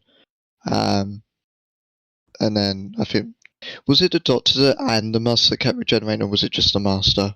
It was just for Doctor, where the Doctor, where he kept on dying for stupid reasons, and they end up regenerating into Joanna Lumley. Yeah, so we did have our technically first female depiction of the Doctor. It's not canon, but it's been an idea since I think that came out in the 80s. Yeah, no, that was the 90s, I think. 90s. That was after the TV movie, I think. That was 1999, I think, maybe. Is it called Curse of Fatal Death? Yeah, it was Curse of Fatal Death. I think so, yeah. There it is, yeah. Tid's right, 1999 by Moffat. So Moffat was technically the first one that made that movement, and I think even before that, Verity Lambert was never against the idea, and in fact said that could be possible. Yeah, and then we have obviously Missy, and then Tanya Miller and Hellbent. So I think even during the Fifth Doctor's era, so they mentioned how that they were having a female Doctor during that time, and that was the 80s. Yeah, I think what changed their mind on that might have been the decline in ratings. Yeah, and also one thing that I find interesting, it should be like, they're replacing male role models. But we've had 13 male doctors for 55 years, around that, because it was 2018. Yeah, 55 years. Yeah. So when you have your first female doctor after 55 years, are you really just replacing male role models, or are you just like finally doing something that could have been done way, way earlier? Like, I don't know. There's still 55 years of TV just right there. It hasn't like gotten rid of it or anything. It's still there. It hasn't suddenly destroyed anything like what the BBC did in the 60s. And it's still there. Yeah. But it's not like every avenue where a male depiction could be done, like Big Finish, has been closed off and can only be female. Mhm. It's still continuing. It's just the lead is now female, and nothing wrong with that. Yeah. It doesn't break the show in any regard. In fact, it betters the show, and it stops the notion of females auditioning being excluded, because I think we are missing out some great female talent that could play the Doctor. Olivia Colman, I wish, was the Doctor at some point. I don't think she will be. Tanai Miller, I really hope she's the Doctor. I'd love Fiona O'Shaughnessy as the Doctor, honestly. Hayley Atwell, I could see. Yeah. Would be in my like up there choices, but I just think there's a lot of opportunity there. Mm-hmm. Fucking Elizabeth Hansford. But generally, rarely do I do this. I think it'd be my biggest disappointment of the RTD2 era if he doesn't show that a female Doctor can absolutely work, because Chibnall hasn't executed that well. Yeah. It's kind of like I think Tania Miller as the Doctor is my number one choice. I really want a female Doctor that is also a good actor, which is Tania Miller, written by RTD.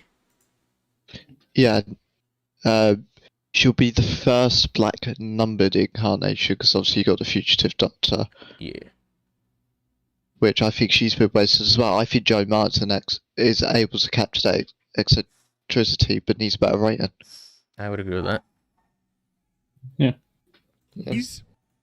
Reggie and Ronnie Cray, Gangsters, and Tommy Shelby. Right, so fucking Agents of S.H.I.E.L.D. that has Coulson for 7 fucking straight years as a paragon of morality. Are you really just gonna say that that's like not a male role model, that he was replaced or some shit? Even then, Mac, it has Mac, Trip, Hunter, Fitz, and it's like, but you know, not that popular show. Actually it is, but you know, the point being, it's like, oh, we're only looking at the mainstream. It's like, why are you only looking at mainstream? Like, and even then, it's not like mainstream doesn't have that kind of shit. And if you look at fucking MCU, for example, the Spider-Man films have Spider-Man, so that already kind of refutes your entire point. Or Doctor Strange. So I don't know. It's kind of like if we go by the mainstream, we'll go by the biggest IP in the world right now, which is obviously the MCU. There are far more male role models. Like fucking Shang-Chi came out this year. We had fucking Falcon and Winter Soldier, which had 2 male main characters. And even fucking what's his face? The new Captain America, what's his name? John Walker. Is it John Walker? Yeah, John Walker. So it had John Walker as well. Yeah. So I don't know, dude. It just kind of seems like you're just cherry picking.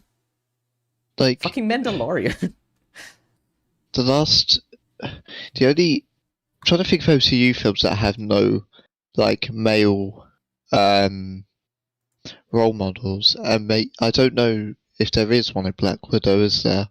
No, I've erased that film because the dad is a piece of shit too. So I think that's the only MCU product without a male role model, because Captain Marvel has Coulson, the Fury, and Talos. Black Panther obviously has T'Challa. Yeah, only Black Widow. WandaVision has Vision. Yeah. Yeah, so only Black Widow, yeah. I'm trying to think of one from Black Widow, but I can't think of one. If they go, oh, well, females leaders, so males are made. But you have to consider, if you're saying there's no role models, it's not just about leads. Mhm. Otherwise, your argument would be there's no lead male role models. And it's also like, well, have you seen how little films there are with female leads, especially in the superhero genre? Like, we have 2 Wonder Woman films, Black Widow. We have the old films, I guess, the Supergirl film, that old fucking Wonder Woman film. It's kind of it. Catwoman, I guess. Elektra. Is that it? I won't. Yeah. I guess you could count Jessica won't- Jones as well, the TV show. I don't know why you're counting. No, Jessica Jones has Malcolm. No, but my point being is like the titular or like the lead character is a female. Oh, There are yeah, so yeah. few that have female leads. Where like if we get more now, that's good. That doesn't mean that male characters are being erased or whatever. It just means that we're getting more female characters. I don't know how Loki doesn't have a male role model. Like, Loki is literally changed completely to be a good guy. Yeah, and Morbius as It- well. He's a good guy. Sylvie isn't seen as morally good. She tries, like, she gets criticized by the show in the finale. Oh, he's joking. Okay, fair enough. Does that mean that the Wasp count as a female-led superhero because Wasp is the title? Yes. Co-lead, yeah. It's co-lead, yeah. So, but you know, Nerdrotic loves to say that Ant-Man and the Wasp is a Wasp film because they like kind of push Scott to the side, even though Scott still is very clearly the main character in that film. But whatever. Character from the BBC drama Pinky Blinders, who a lot of people rave about that show. He continued, "Is it any wonder that so many young men are committing crimes? Such programs make crime look cool."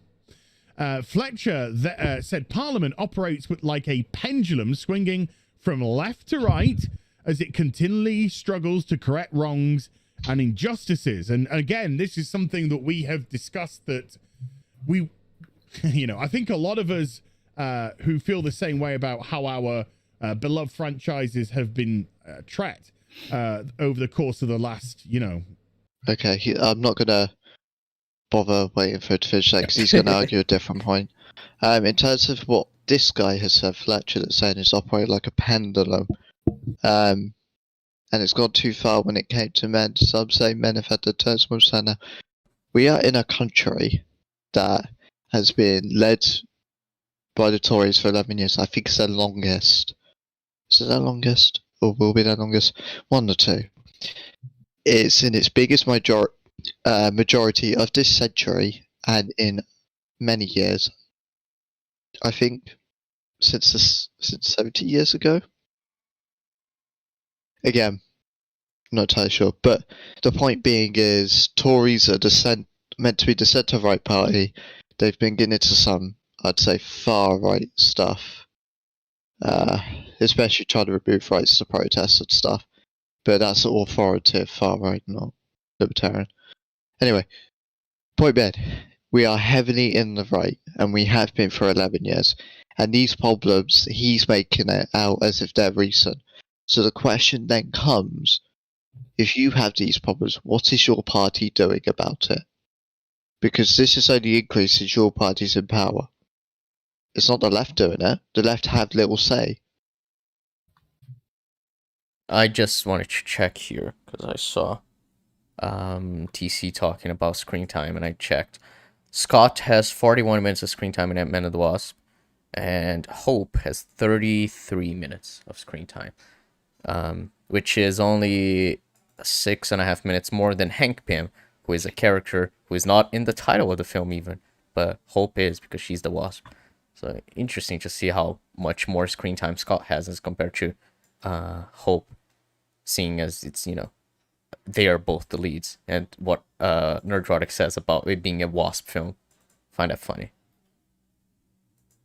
And continuing my point, what annoys me as well is, so he's pointed out how suicide's higher, how homelessness is higher, how employment for males are lower, and he's going, well, it's because of these shows removing role models and men being pushed aside. When that's actually a deflection from the actual issues, and that really angers me. Well, the suicide rate thing is definitely tied to like toxic masculinity, as why men aren't allowed to express their feelings, and that drives them to repress their feelings, which causes a larger suicide rate. For example, not the only aspect of it, but one of the aspects of it. But it's the kind of thing where that this MP and as are like saying that toxic masculinity doesn't exist, which is again, like you said, just deflecting from the actual issue. Yeah, and like if you break down this government right now, can't believe we go super political. Who would have thought? And as has a part in this because he openly admits he votes Tory. Vote who you want, but this is the reality. We're in a mental health crisis. Mental health isn't funded properly. You can't blame Labour for that because Labour have been in charge for over a decade. This is a very well aware issue that just isn't being funded in. The NHS is not being funded in. It's had less funding in its 11 years. It didn't even have a package to protect against pandemics. That's why we were doing so bad. So, what gives there is being stripped off for privatisation because the Tories want it to go private, partially for corruption reasons, but also because that's what they believe in. What else? Education. Well, the education's been reduced in funding, and private organisations have been taking over teaching to become academies, which hasn't been beneficial. What else? Well, sleeping homelessness is an all-time high because the cost of living is rising. It has just risen recently with inflation. It's all these factors that it's actually a deeper issue than, wow, someone I don't like is represented on media. Like, how can we elect a MP or a government, and how can we actively vote for these people when they represent what is a very complex issue with many different variables, and should be treated very seriously when they just go, well, it has to be the media. Demonize the media. No, it's you. You're the problem. You need to look for solutions. How do we improve funding? How do we bolster services? How do we meet the demand? How do we remove the public backlog? Not this. And as defending it, it says a lot about him. It says how at depth he is as well, politically. That's not even me looking down. If you literally can't understand the situation, if you think it's the media that's the problem, that is the least of the issues right now. People put too much blame onto media as if it has like much stronger hold on people's views on things than it actually does. I generally don't think media gets that deep in terms of like effect on people. Like, I can say, and I can say this categorically because it's been proven now, a large part of why Corbyn lost the election, obviously he wasn't a very great leader, despite me agreeing a lot of what he said, it's how he was represented in the media. He was demonised, either by BBC, apparently the far left media. He was heavily demonised, and Boris was seen as the people's person for the working class. And the media presents Labour as the antithesis for the working class. They want to only rise taxes. They don't want you to own anything, which is retarded as socialism, but whatever. And stuff like that. And then they gloss over, like, the Tory party just recently wrote off 4.3 billion in fraud. That's barely anywhere in the newspapers. Granted, right now we have a massive scandal with the parties, but, like, you know, there's that. We literally collapsed Afghan. Not just us, US did as well, but we did that. We collapsed the country. No one spoke about that. The biggest issue for this country right now is they partied while we were stuck inside. And that's a valid thing, but how is that the one thing that grabs your attention? How is that the one thing the media cares about? It's damning as a democratic society. That is our focus. Yeah. Not politics. This has been fun. Decade or so, we want the pendulum to swing back, but we don't want... Do we? So basically, you just admitted that you want right-wing views have- represented in media, right? And we have right wing, so fuck Yeah, off. no, Az. but my point is that because usually the fundamentalist is like, oh yeah, no, we're not right wing, we're just anti woke, anti far left. But Az just admitted that he wants right wing. Okay, good for you, Az. An overcorrection. Doctor Who, New Who, returned 2005. Yeah. The showrunner, Russell T Davies, an open gay man. Nobody cares. Nobody cares. You would if it was today. Hold on, he's lying. I know he's lying. Russell T Davies has made very vocal remarks how his sexuality was used against him in some of the papers. Oh, He has so consistently said that. So Az is just wrong here. Cool. When Martha was casted as the first black companion, she got so much shit. When David Tennant, when he was casted, because it's in Clever Dick's films, he was called a weasel, and he's a white male. Could you imagine if you were black in 2007? Catherine Tate, although it's not based on gender, she was literally shat on being casted because she was seen as only funny. The media constantly were negative towards Doctor Who. They kept saying Doctor Who was going to be cancelled because Chris Eccleston was leaving. Yeah. It's a complete lie. Yeah, Az is just completely wrong here. I'm sorry. But either way, if he means like nobody in terms of like his circle, I guess is like Fandom Menace. But whenever they announce a writer for something and it's one of the writers from like the list of writers you don't like, whenever it's like, a gay writer or black woman or whatever, they point it out as if it's a bad thing, which you will remember from when we covered Nerdrotic talking about Eternals. So I'm not making this up. They do care. And if RTD was announced for the first time today, like if, let's say 2005, the show returned with Stephen Moffat, and he continued on till series 10, and then we had Chibnall, and then now we had RTD being announced for the first time, where he never had written anything for Doctor Who before. Az would be like, oh my god, he's a gay man. Have you seen his other shows? He's completely SJW. Like, this is the kind of thing they would say. Just because he's written the first 4 seasons, that's why you don't hear them say it as much. But even then, you have people like Bolstrak, who did go into like how Doctor Who will continue with the SJW agenda because of RTD's morals and points of view. It just it'll just be better written because it's RTD. So yeah. I mean, the fact that he's so oblivious to the fact that the RTD era, to be honest, is the most fucking political error. Yeah. Oh, that's what I'm curious if he's going to talk about. He's just going to say, oh yeah, because that era wasn't, forcing politics down our throats. And it's like, yeah, it's easily the most political. Easily. It didn't matter. All people wanted was good Doctor Who. And that's what they got. They got good Doctor Who. There are a couple of ropey episodes from Russell T Davies. And he wrote it in a way that everybody could enjoy. What do you mean by everybody? Because I definitely think a lot of right-wing people would not enjoy the kind of things that are shown by his era. Especially 2005 with the views being extremely, with everything being way more openly like I guess people on the right being openly more homophobic and shit like that. And his era showing that that kind of shit is obviously terrible. So I don't know. Everybody. Again, if everyone can enjoy it, as I say, Freema Agyeman wouldn't receive such racial abuse. Yeah. Could enjoy.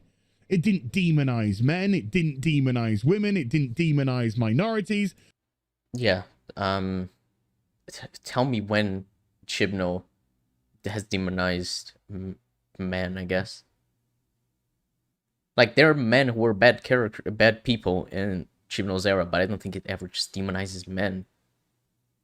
I'm trying to think. I can't think of an example. I genuinely have no clue what he would mean by that in Chibnall's era. It didn't demonize sexuality. It did demonize stuff, you liar. Like, I'm sorry, you cannot watch Aliens in London on World War III and say how that didn't demonize politicians that were fully corrupt, just wanted to make a quick buck and happy to use war as a means to the end in a time when the Middle East was being invaded for oil. Yeah, that's actually a good point. And you can't tell me it wasn't demonizing people who worked on game station programs or that in general with Bad Wolf and Partner the Ways, or that it didn't demonize the media for being able to indoctrinate people into one line of thinking. And this is just season 1. When has Shivno demonized minorities? No, that's not the point that Az is saying. Az is saying that RTD's era didn't demonize anyone on either side, and that's why it was so beloved. Whereas the Shivno era demonizes certain people. I guess you'd say like demonizing men, which is why I was asking, because he says RTD era didn't, but like I don't think any era has demonized men in general. So I don't know. Just trying to understand what he means, but he's not saying that Shivno's era does demonize minorities. It's there for fun. Now the current iteration of Doctor Who is a fucking joke. Absolute joke. I agree, but the way that it portrays its male characters, how? the way that Jodie Whittaker bounds around, it's. What are you talking about? What? What? What the fuck do you mean about Jodie? What? Okay, hold on. Yeah. What?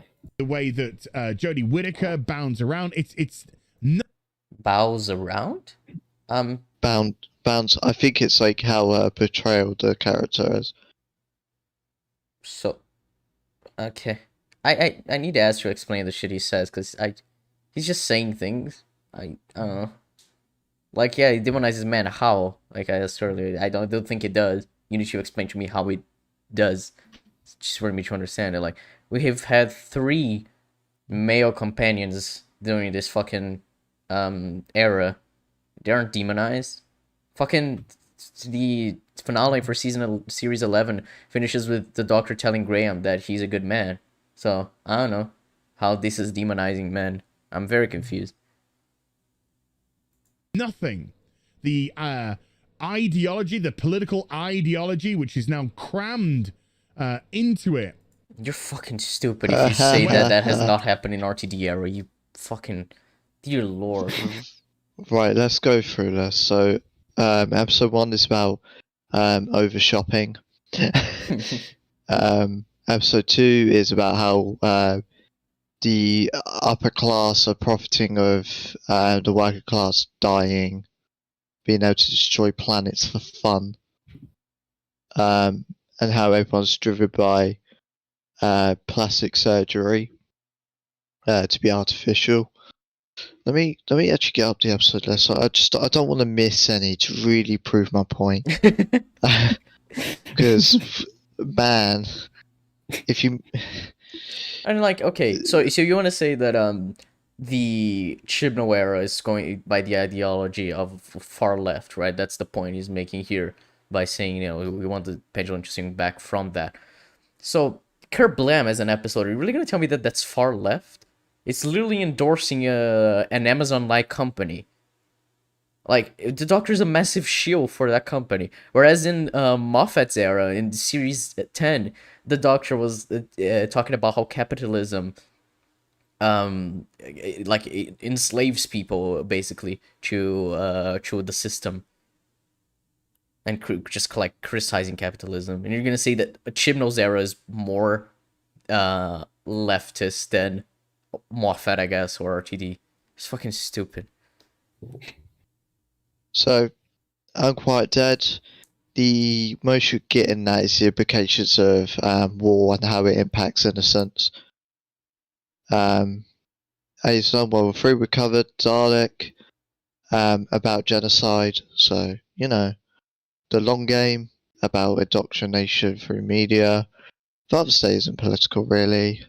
Edge Child, Dr. Narcissus, again, how people are willing to do corrupt actions just for profiting regardless of consequence. Boomtown, literally all about government corruption for their own means. Battle Partner Ways, we've been through that.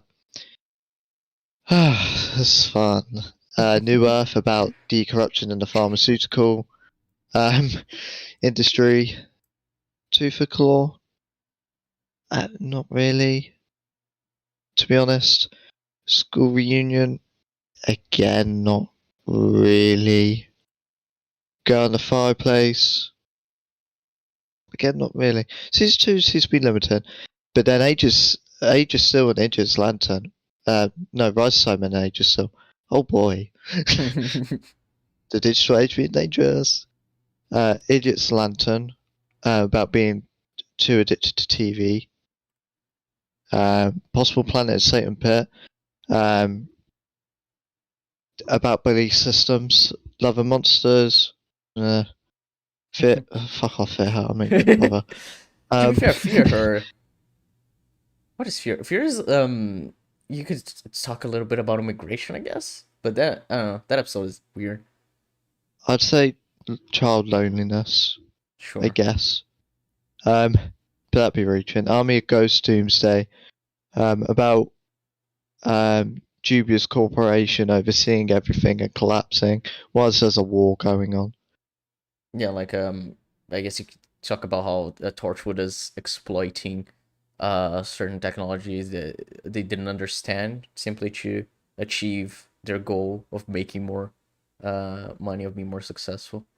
So Hell, imagine watching fucking Human Nature Family Blood and go, this isn't politically down my face at all.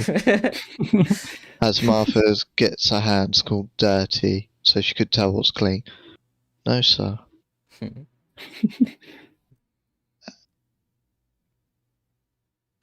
I think the point has been made. The RTD's era is extremely fucking political. That they destroyed the whole of the Doctor's 58-year history because the BBC didn't want the Doctor to have 11, 12 white men in the role. You say that as if it wasn't a Chibnall decision. As if like the producers were like, find a way to have these men not be the first Doctors, I guess. That is reaching really far as. Man, Like- you're really just inventing stuff now. Yeah. I can't believe I have to defend Chibnall here. Oh my god.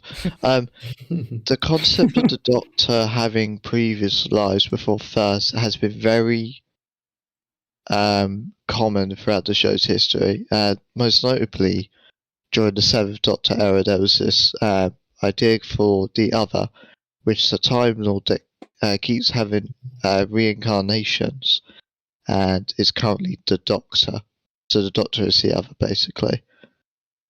And it's actually the third secret founder of Time Lord Society. That's basically this idea. Yeah, it's not new. It's not like the BBC just went to Chibnall and were like, okay, you write around this, okay? Okay. That was a Chibnall idea. Start with. So they retconned it to some little black baby falling from a portal and smash. Did you just say that? Did you just say a little black Did baby? you just? It's, Um, it's also worth noting as well, and again, I can't believe I'm defending Chibnall. Moffat already established the principle that there can be incarnations before the first Doctor, but they're not called the Doctor. They haven't come up with that name yet. Mm-hmm. I'm sure as you're a special human being. Smashing its head open and dying. And all that. And they retconned it so it's a female regenerating into a female, regenerating into a female, then regenerating into a male. Okay, yeah, that's called 50% chance, yeah. I don't. I mean, when we had like 13 males in a row, is 3 women in a row seriously that freaking unlikely? Yeah, I don't. Okay. Whatever. I don't. As I think you need to understand that if your chances for regeneration are you're gonna be either male or female, it's 50% chance. That the character is gonna be male or female. So by having 3 women in a role, when we've seen literally 13 male doctors in a row since 1963 until 2017. I say that's fine, okay? Okay. So they did everything to make sure that the Doctor became as inclusive and diverse as possible by annihilating the history of the show. No, those two things don't correlate. Like, they didn't have to annihilate the history of the show to make the Doctor more inclusive. Chibnall did that because he's a bad writer. And he was more inclusive simply because, like, yes, the Doctor would have different looks throughout their life. And that's it, pretty much.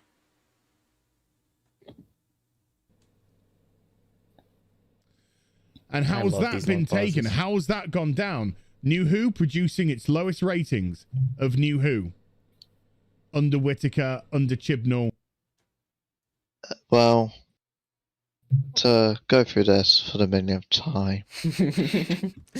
Jesus Christ. Ratings for Doctor Who isn't a Doctor Who centric issue, it's a landscape issue. What that means is the ratings going down is coming across the board, and this is due to a few factors. A lot of it's to do with streaming services and binge watching. That's cited as a major reason. But despite that, it's worth noting that Doctor Who is in the same position as it was all those years ago. So, in terms of most watched dramas, it's in a consistent position. And it's actually performed better than some of the previous seasons. Not RTD.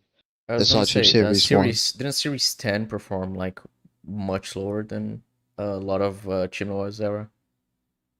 Series 10 is on par with Series 13, so yeah. Yeah. I think Because yeah, I remember when Series 10 was airing and people being like, oh my god, the ratings are much lower than they were last season. Which, honestly, was a lot to do with landscape and also, like, the 2-year gap between seasons, so... Yeah, and it's worth noting as well that because they made Doctor a female, and people were curious, that's why Series 11 saw the biggest ratings boost in New Who. Mhm. And naturally that does dwindle, and Chibnall did fail to keep the audience there, but it's still at a safe level. Yes. Doctor Who isn't in danger like they make out. Yeah, it's not like Az keeps saying that the show is dead and it's about to be cancelled. Especially, you know, when they just rehired RTD and he has at least 2 seasons he's going to be working on, by the way they made it sound, plus the 60th special, so... Under this ideological banner. And if we have gone too far when it comes to men, he added, some may say that men have had their turn, and it's women's turn now. Some may say, who are these some? And you need to tell me, my good PM. Like, I have no idea who the fuck he means by some. I don't think I've heard people saying that men have had their turn in this scenario. I don't know. Whatever. Describing the awful events over the past year in which the victims have been women, Fletcher said there has been too much focus on the idea again of toxic masculinity. Yet again, he said, we have to ask ourselves, who does this help? The focus... Huh? So the focus on toxic masculinity helps nobody when talking about events where women are victims. Not sure. Depends on what the events are. Like, a lot of people would say that, old-fashioned people would say that men beating their wives is just masculinity, and that's kind of like something people need to move away from, because obviously that is toxic masculinity. So I don't know. I think raising awareness to that can actually help people. And also, if you do, and even if it's not just regarding the women, when women are victims, just men in general being able to get more in touch with their feelings and be more sensitive, and it's focusing on getting toxic masculinity, like to move away from toxic masculinity, then I would say that is also helping people. So I don't know. Fucking weird ass point. Have an answer. No one. How will this situation make boys and young men see themselves? Poorly. That's how.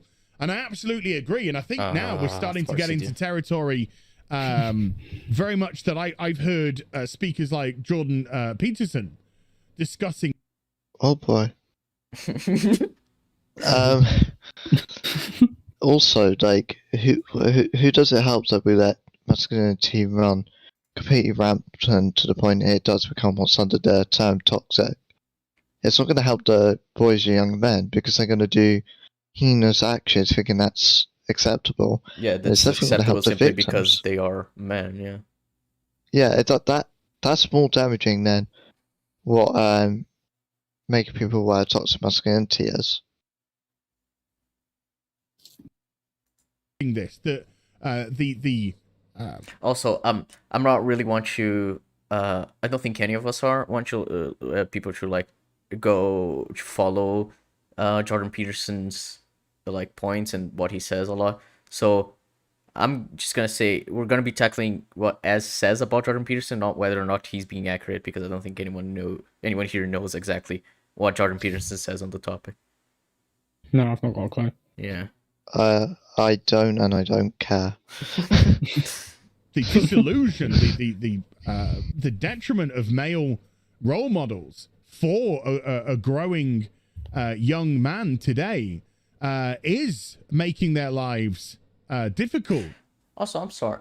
What making their lives difficult? Okay, I'm gonna tackle that after. But I just remember, like, so if you can say that something like James Bond, we're losing the that role model, which is stupid. But either way, when you have like a franchise like Kingsman, who that has been so popular now, it has 3 films. All 3 films have male characters as the main characters, as like people who save the world.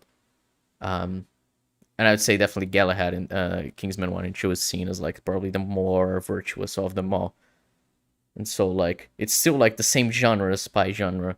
And you have these characters who sleep around and kill people. It's genuinely the exact thing he's asking for. James Bond is just on a different franchise. So we're not even if you lose James Bond, there are other things that are doing the exact same thing. So you're not losing this.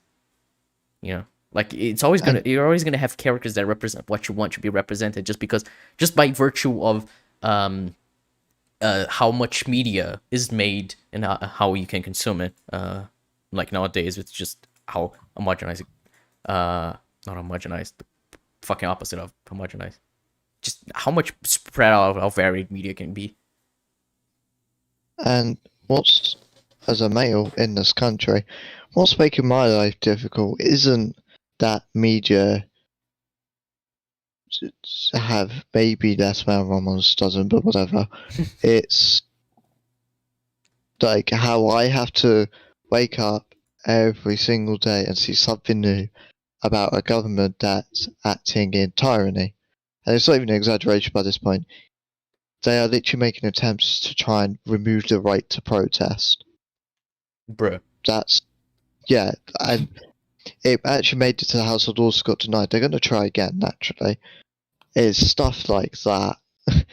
Or when national insurance is being risen and they back it after saying they're cutting taxes. Or that we're in a health crisis, not just a pandemic, the NHS is on the verge of collapse, one way or another. How, as a disabled person who's deaf, it has taken just today for it to be announced that British Sign Language is a recognised language by law. Fucking hell. Just even today. Brazil has that, has like better than that. Sign language is like an official language in Brazil for like a decade now, I think. Or that, I don't know if conversion therapies were delegalized, but the fact it was, but if it is, the fact it was recently, and if not, it's still ongoing. The fact that there isn't available rights for transgender people. The fact that we're still in a mental health crisis because there's a lack of funding. The fact the education system is failing, and not just failing children in general, but especially those with special needs. Like my job is to develop people's special needs skills because they couldn't do that in school, or they were just forgotten about. And my research project for my course is how to find the gap. And then you got people like Az who go, oh, all you people do is just complain. Well, I'm sorry, Az, you're on YouTube complaining about these very things in literally the most disingenuous way possible and incorrect way. You think media's the problem? No, it's the government. It's just media's being weaponized. In the same way for vaccines, science is weaponized. You're the problem, Az. It's people like you who just enable this government to do what it wants because they satisfy your little culture war. The culture war that they've been using for years now, pitting left versus right, so they could do the shit that they want. That was a nice rant, Jeb. I know. It is making their lives empty. Male Empty. Jesus, if the only value you can get out of like yourself or your own morals, it comes through simply just watching media, you must be a very sad individual. Like, there's so much shit you can do with your life, and I'm saying that as a media analyst and someone who is studying film. Like, media is not all there is, Shalai. Fucking, what a weird ass statement. My life isn't empty with this kind of shit. Like, even if David Haller was brought into the MCU and character assassinated, I would not say that my life is empty. I can still move on from that. It's just, wow, what a fucking stupid ass statement. Dear Lord. You know what makes me feel empty, Az? You know what makes me feel empty? When we have a footballer do more to feed children in schools in poverty than a government. The fact that he was told to be silenced by that very government and he said no. The fact that he is doing better than the government. And then the fact, actually, and on that, the fact that he then gets racially abused. And apparently he isn't properly British. Who are you talking about is Sterling? No, Marcus Rashford. Oh, Sterling Rashford. also. Oh, yeah, Sterling Sterling is is Jamaican, isn't he? No. I think he's I'm not from Jamaica. entirely Well, anyway, point sure. being, Rashford, yeah. Well, there's a lot of that racial abuse in England with black English players. It's like, oh, why are they taking the knee? And then you hear two like at the end of the match, they get racial abuse online. Gee, I wonder why they're taking the knee, you fucktards. Maybe it's the fact these fucking pieces of shit are being racially abusive and you're too busy crying over a knee being taken. Grow up. Yeah. Tackle the racial abuse, maybe. If you put that much effort into the racial abuse, maybe we'll get somewhere. If Ad's put as much effort into calling out the government for a shit, as he does for apparently SJW media, we'll get somewhere. If the public did that, we'd get somewhere. I feel like I'm like this fucking conspiracy theorist right now. But it's fucking insane. Like on a daily basis, I'm meshing our group. I'm like, something else is kicked off with this government. And like, people don't care. People are too busy going, yeah, but Labour. Or, yeah, but this party. As if they have nothing to do with the conversation. What an insane world. Okay, but they cannot bring David in, please. Yeah, I would also prefer if they did not bring David into the MCU. Just using that as an example, but yeah. Males have we discussed it, he mentions it earlier, but males have the largest proportion of self-deletion. I think it's 70% of self-deletion is men, not women. The vast majority of you're saying that that's because media has made people feel empty then, as like that's the correlation, because you're going right after saying that lack of male role models makes people feel empty, then you move on to say that suicide rates are way higher. So you're definitely creating a correlation here. Either that or you're too stupid to realize you created a correlation, which just means you're stupid and need to script your videos, I guess, because so congrats, as either way you're stupid. As I'm going to deliver a proposition to you, it's going to be a logical through line. You can surely agree that speaking about mental health is a very tough thing to do. That's why we don't see it so often, and there's been a promotion to do so. That's why there's in the UK, ITV has talk for a period of time at certain points to encourage conversation. Mm-hmm. It has a lot of stigma to it. You can also agree that mental health needs more funding and is still very novel in terms of scientific understanding because of how complex it is and how only recently are we picking up on it. So, with those two things in mind, and the fact that men are meant to appear stronger emotionally, how they're meant to be the ones that provide everything and all that according to male norms, what do you think is going to happen to a depressed male? It is, I can guarantee you, I can 1000% fucking guarantee you, every man that has committed suicide in this country isn't because lack of male role model. I could guarantee you that. What about the males that look up to their father? That kill themselves? What? But they have a male role model there? What? Well, no, we just need to add more to it. No, you fund the fucking mental health. You promote conversation. You make it clear to males that you can open up. You won't get shat on. And you improve that in the education system as well, because that's where it starts. You get bullied as a male if you open up about things. You get called a pussy or whatever. That's what happened to people in our school. So no, stop blaming media because you want a little petty culture war and you want your politics represented. I want men not to kill themselves, and for the reasons that are actually part of it to be addressed. So this is fun. Homeless men. You know, the idea that men don't have struggles is absolutely pathetic. Yes, that's what we call toxic masculinity, my dude. You've literally just fucking devolved issues into, oh my god, you're an actually big brain ape, aren't you? Fuck me. I'm Oh, and I'm aware I know what it looks like me assaulting another man, but when you're stupid like this, Jesus Christ, you need being told you're thick. Such depressing.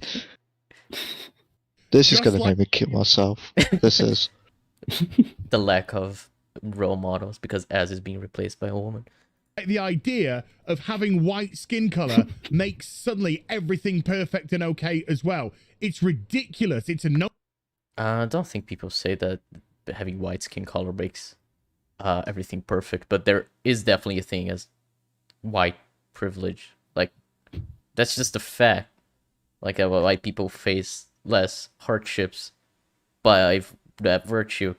But then you have, like, other groups within white people that also face hardships due to other aspects. And even then, even if you're just like a straight white male, you can also, go through shit. But the point is that those groups, just men in general, are told not to open up, and that's what I'm talking about when I say toxic masculinity as. But you clearly think that doesn't exist, so I don't understand what your point is, honestly. And do you want to know why it's main? To be honest, it is mainly minorities that you see a higher volume of people on the left in.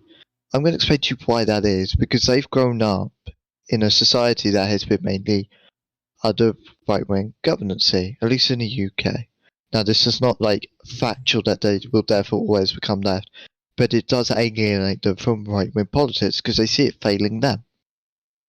As a disabled person, I could say the politics being put in place right now fail me.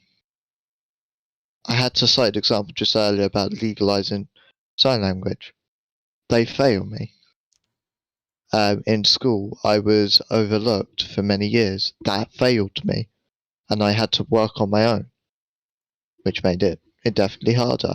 And that's partially due to policies of poor school funding because they can't and also the lack of education on how to deal with people with special education needs, because the government just never invested in that stuff, or it never promoted that. Because that's another thing about the government. It's not just about throwing money at it. It's about how you present yourself to the British people. You have to present yourself in a way that's forward-thinking and progressive, because the whole point, you're governing a country for the future. Now, just recently, Boris Johnson in PMQs started calling MP fat, and I'm like, you're not exactly skinny yourself. Let's be realistic. But this isn't. If people look at this, especially Tory MPs, they're going to follow in that and start promoting just personal insults, and that can lead to bullying. You don't conduct yourself that way categorically. You represent the people. Yeah, you're gonna be held at a higher standard than you should. As you know, Like, we're talking about in terms of role models. Those people who rule the country, pretty much, they are role models to a lot of people because they're representing the people who voted for them and just like the country in general in face of other countries. So, like Jimmy, if I asked the British people, if I did a random, for fun, I did data analysis on the British people, I asked, what are you interested in currently? What do you think politics should be like? And I think typically the answer would be immigration issues, maybe Brexit. People just get tired of Brexit. Taxation not being risen, stuff like that. And I go, okay, so why did you vote Tory? They'll give like what the media's been spinning and the government. And then I'll go, actually no, they've been doing this. It would change a lot of things, but the problem is not enough people are doing that, and that doesn't help. I can tell you right now, Az has done zero research on this topic, aside from read clear articles that are meant to bait you in. That's all he's done. Whereas myself, I did research into this at the time, because I think that's what you need to do in politics. You can have any political position, but it needs backing. indeed. Notion that people are trying to make you buy into, and it's fabrication and it's bullshit. Because they just try and group everybody under the same banner of male, white, etc. You fucking do that when you fucking put black people and stuff under just woke. Yeah, and also they're not bunching everyone into white and male. They're putting white men in the group of white men. They're not gonna see a black woman who's right wing, like fucking Candace Owens, and be like, "Oh yeah, she's a white man." What are you talking about, Az? This makes absolutely no sense. You've literally titled things woke on woke crime. You categorize crime as woke and non-woke. You utter dim-witted ape. So the lack of self-awareness on everything that you do is going to one day be the destruction of the anti-SJW group, and I'm all here for it. So for the SJW group, fucking end it all. Everybody's different. Everybody has different life experience. Life experience. And I imagine that a lot of people that have been watching this video, I imagine you've gone through some terrible struggles, regardless if you're a man or a woman or a black person or a white person or a gay person or a heterosexual person. We all go through yeah, but there are certain things that are tied to certain experiences that are tied to your sexuality or your gender identity or your race and how society perceives you, and that's just how it is. Speaking as a trans person, a lot of freaking struggles over here. Yeah. And yeah, this doesn't happen to anyone who's non-cis or anything. This is really tied to anything, so we can't just use it as like an umbrella term or anything. Yeah, you can't just say that. Like, obviously, cis people and trans people, they both go through hardships throughout their lives, but they're going to be different. And the idea is that trans issues aren't recognized or acknowledged as much, and that's kind of the problem. And that's, what we're trying to get to is should become more accepting, as a society become more accepting of trans people, so that they can be more open with other people and with themselves, which as far as we are now, trans people, we're getting better, but they can't be completely open about that shit, and that's the issue. So massive struggles because we're all individuals. I mean, what fucking Az said here, not Az, Dominic said, it's perfect. I bet Az didn't have to worry about coming out as straight to people, and it's like, yeah, exactly. Like, that's just not a thing that a straight person should deal with. Or whereas if you're trans or if you're just not straight, it's like, yeah, those are I'm still very firmly in my closet and scared of coming out every day. exactly. It's like those are things that like straight white men are not going to have to deal with as much as other people are. Women, straight white women either way. But like, you know, that's kind of the point. So yeah. And they are trying to group us together in this collectivism, and it's not right. You're putting everyone together under the same umbrella, literally everyone, by saying everyone goes through hardships. When it's it's not. That's not the case. As you generalizing. You know what's not right? As it's not right that laws are in place where you can convert people from what their actual sexuality or gender identity is because you don't like it. That's not right. You wanna know what else is not right? That men are highly suicide rates are going higher as funding's being pulled in the process of that. You know what else is not right? As taxpayers' money being put towards parties while people are dying and they're cheering, and you're guzzling it all up because of fucking petty media politics. Like, when is it going to get through to people? Right? I don't give a shit if it's left versus right anymore. I don't fucking care. When's it going to get through to people that right now politicians, irreverent a party, are pieces of shit? The people in power are pieces of shit. I am in a country, and I don't, partially because of my leaning, but if it was Labour, I'd be the same. I'm in a country where people died and they partied, and then when called out, they lied to the media's face repeatedly and are now making excuses with no guilt or remorse whatsoever while people are still dying. And people guzzle it up because of this culture left versus right shit. How about moral decency? How about guide yourself on that? Not left versus right. I don't give a shit what political leaning you are. I think it's a piece of shit action that men are killing themselves because of poor funding. I think it's a piece of shit action that children can't have access to schools or education. And thus are fucked. I think it's fucked that people with special educational needs get fucked over in life. Because again, the funding's not there. Because the fact that we need funding in the first place for it. The fact that food isn't a basic right for people, they starve to death, albeit it's very low rates, but that still happens. The fact that there isn't affordable housing for people, so they're homeless and then they probably get stabbed up or killed. Again, not all of it because some might have addiction, but then there's not support for addiction either. That's what's fucked up. Not this shit. This is petty. Like, holy fucking shit, what are the priorities here? How are we in a country where we can let nations collapse? Like, nations completely collapse. And then when we're the ones that caused it and they need our help, we're going, can't have them in, they might bomb us, or, stealing our jobs. I'm sorry, you fucking destroyed their country and their land, you completely fucked their homes up with all the little airstrikes and the harvesting and pillaging it. And how about we have a system where we could promote job vacancies so we can handle this influx? Where's that? Why is it the asylum seekers' fault? And how about better national security so we don't get terrorist attacks?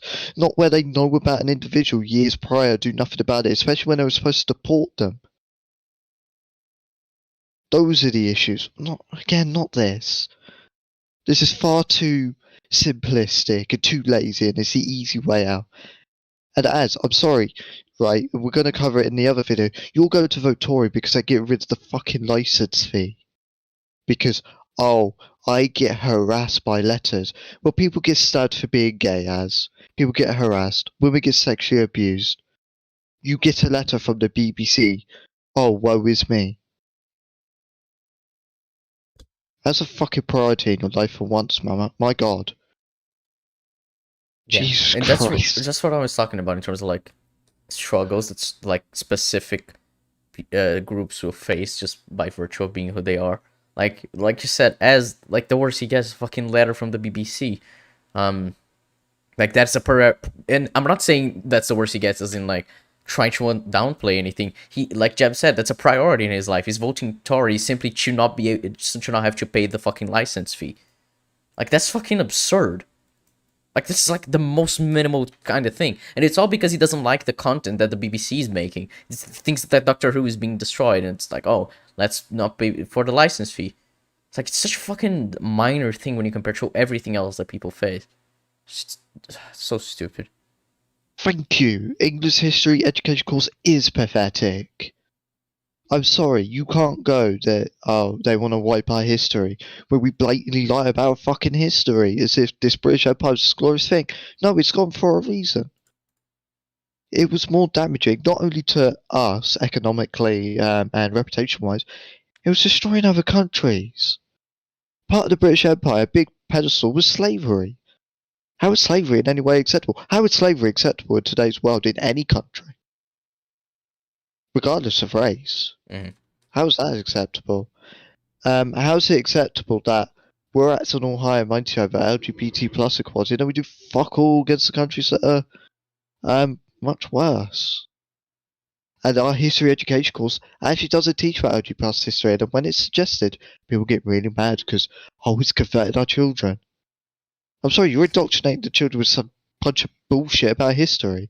Well, it's one thing that I've seen actually, and I would agree with. It's like when people say that, like, you know, they're turning our children trans or gay or whatever. It's like, no, making them what these groups want is for children or just any person in general to be able to accept themselves for who they are more easily and not have to deal with the pressures of society to be what society wants them to be. So if you have a child who just, you know, might never questioned it, if you actually show that it is fine to question your gender or something like that in school, and then they grow up with that, and then they end up realizing that they're trans, that's much better than the idea that they would repress that feeling their entire life to a point where they are completely unhappy and they can't be who they actually are because their society doesn't want them to, because school never taught them how to deal with those feelings. Like, the idea isn't that they're turning people trans. I would argue that it's the opposite. That, like, people who aren't allowing for these points of view to be taught to, you know, to be able to understand how these things work, they're turning these children into who they want them to be, as opposed to letting them be who they actually are. It's just like, And it's like really terrible fucking education system pretty much everywhere. That's how it works. And it's like, wow, there's more LGBT plus people. Yeah, that kind of is what happens when you start fucking normalizing it. People stop being closeted, or people stop killing themselves, or being murdered. A big shock, you know. Yeah. You fucking retards. Big fucking shock. What a world. Because when you can group everyone into a collective, you can dehumanize them immediately. That's exactly what you do this every day. The literal title of our stream is making fun of that. When you say woke on woke crime, it's literally you putting everyone in the same veil of woke, when obviously people are gonna have, like you said, everyone's an individual and they're gonna have different views. So just because, like, Peter Dinklage is woke by your standards and he has a different view than other woke people do, that's not woke or woke crime. It's simply a person who has a different point of view than disagreeing with a person who has another point of view. That's exactly what you do by dehumanizing these people and just saying, like, oh yeah, Hollywood is trying to you know, push their agenda. It's like, is all of Hollywood trying to do that? Oh, it's almost like you're dehumanizing this group by saying that they're a bunch of pieces of shit. Or, you know, remember, Jeb, the thing you mentioned a lot, that when he talks about Yaz fucking writing what would the doctor do on her hand, and he mentioned the fucking people at the BBC are fucking rapists, whatever. Not exactly. Oh, exactly Jesus. What he said. But he said that they were, the men were sexual predators and the woman are white Karens that are trying to babyfy minorities. It was fucking absurd. Right, so wouldn't that be generalizing and dehumanizing? Obviously it is. So it's like, wow, almost like you're doing the exact thing you're criticizing these people for. It's fucking stupid. If LGBT representation was as lacking as it was before, I don't know if I would have accepted myself as bi. Well, exactly. Like a lot of people, just by virtue of being like seeing media that shows these things as more easily acceptable, as more just like, yeah, it's a natural thing in life. They're able to accept themselves more. It's like, so I mentioned this earlier, not earlier, but on another stream about how I think it's really important to have representation, how something like Euphoria could, having a trans character is so important for a lot of people. It's like, it is. You can see that in trans groups when people talk about fucking Jules as a character. It's like, wow, she actually does mean a lot to these people. Wonder why.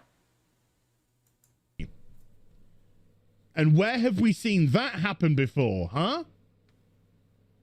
Because these people don't look at the lessons of history and where that got us. Hold on. Wait, are No, you comparing fucking leftists saying that fucking toxic masculinity is bad to Hitler? Because that's what he's just trying to do, isn't it? Because he's saying like history, so I imagine he's trying to talk about how the Nazi point of view was to just bunch of groups together as like the enemy. Just as this is literally just going, hey, toxic masculinity is an issue. This is not the same as being utterly murdered, tortured, harassed, raped, whatever for your identity, or even arrested. Dear fucking God, you're pathetic. You're absolutely pathetic. And then when we say that as and this group is like bigoted and like people think we're like just being exaggerating or anything like that, like this is actually insane levels of like just talking out of your ass and making like minorities seem like they're the oppressors and not victims in most cases. Yeah, generally, unironically, if someone in the chat's watching this and they think Az isn't bigoted, I would happily have you jump on this stream right now and just discuss it. Because, sorry, no, I cannot agree with that. He is saying this is the case. Yeah, he is in a country that is at its most right wing since the 80s, which was Thatcher. And that's where we're going very close to right now. Very close to.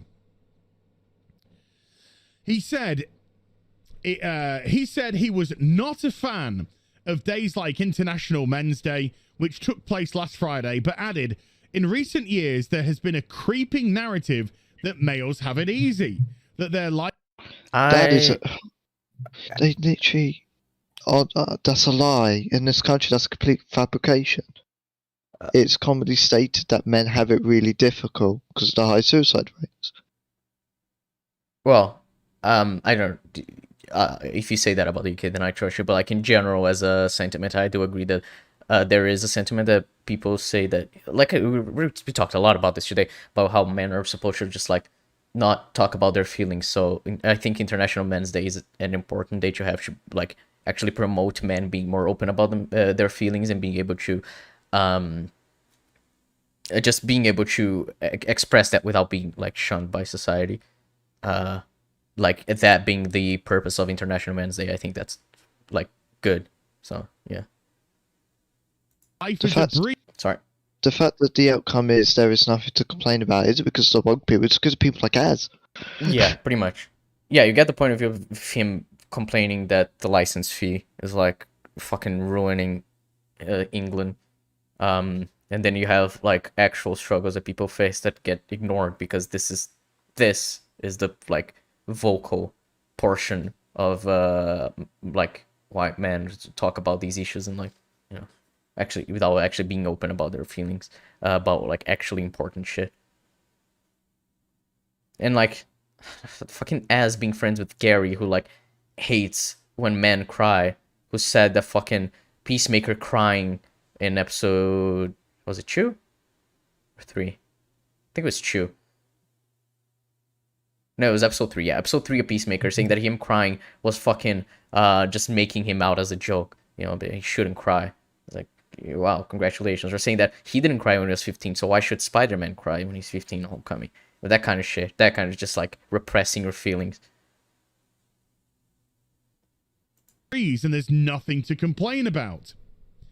In a subsequent tweeted statement, Fletcher had said his rather nuanced point had been misconstrued. He said his argument in no way linked Doctor Who being female to crime being committed by men. Yet he did. He did exactly that. What he said exactly linked those two. He said Yeah, you can't. He's creating correlation.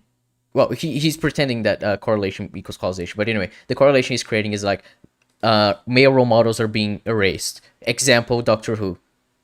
Because that is a male role model that is being erased. And he said, and he's correlating male role models being erased with rising rating male men committing crimes. Then that would mean that he definitely did link Doctor Who, the new Doctor being a woman, to crimes being committed by men. He definitely did that. So even if he says he didn't, that he did that. And if that's not what he meant, that's just terrible wording on his part. So it's not much we can do other than just be like, yeah, you fucked up. Either way, or either you're just lying or you're too stupid to realize that what you did was that. No, what he's trying to say is the removal of male role models, such as the Doctor, for young men to look up to, they are being taken away. What? You just said the removal was being taken away as... Please script your videos for the love of God. Fucking hell. You just contradicted the entire point of this video because you don't know how to script your video. Like, I get what point you're trying to make, but you're stupid. Common sense. They are being taken away. Yeah, the role models are being taken away. There is no positive male role models. Stop. There are. Yes, there is. Fucking hell. I hate this. We gave him so many examples throughout the entire show. There are definitely positive role models. Star Trek Discovery is one of the most disgusting, bigoted TV shows out there that professes to believe in inclusion and diversity. Okay, if you say so. Okay. Okay. Not really willing to take your word on that. Yeah. A show that actively make sure that white heterosexual males are not portrayed in a positive light at all. Can you say how? Yeah, I need an example. Yeah. I don't really watch your videos, so I don't really know why. Actively. It's disgusting. And that's just the tip of the iceberg with that show. Okay. Remember, it is discussing that a singular show in Hollywood does not give my white male validation. But this government is A-okay to me. I was trying Just to look depressing. at things that here, like that I watched that do portray men in a positive light. But it's the kind of thing is like my favorite things are usually like very morally dubious characters. I guess Hot This is Fuzz, actually for example, depressing. is a film that does have like a male character being viewed as morally in the right. So that fucking Trio of Chicago 7, aren't they all men? You know what, Az? I'm glad your biggest issue in life, I'm so glad that is a show didn't validate white male existence. I'm so glad that is your biggest issue right now. Really puts it into perspective, Az.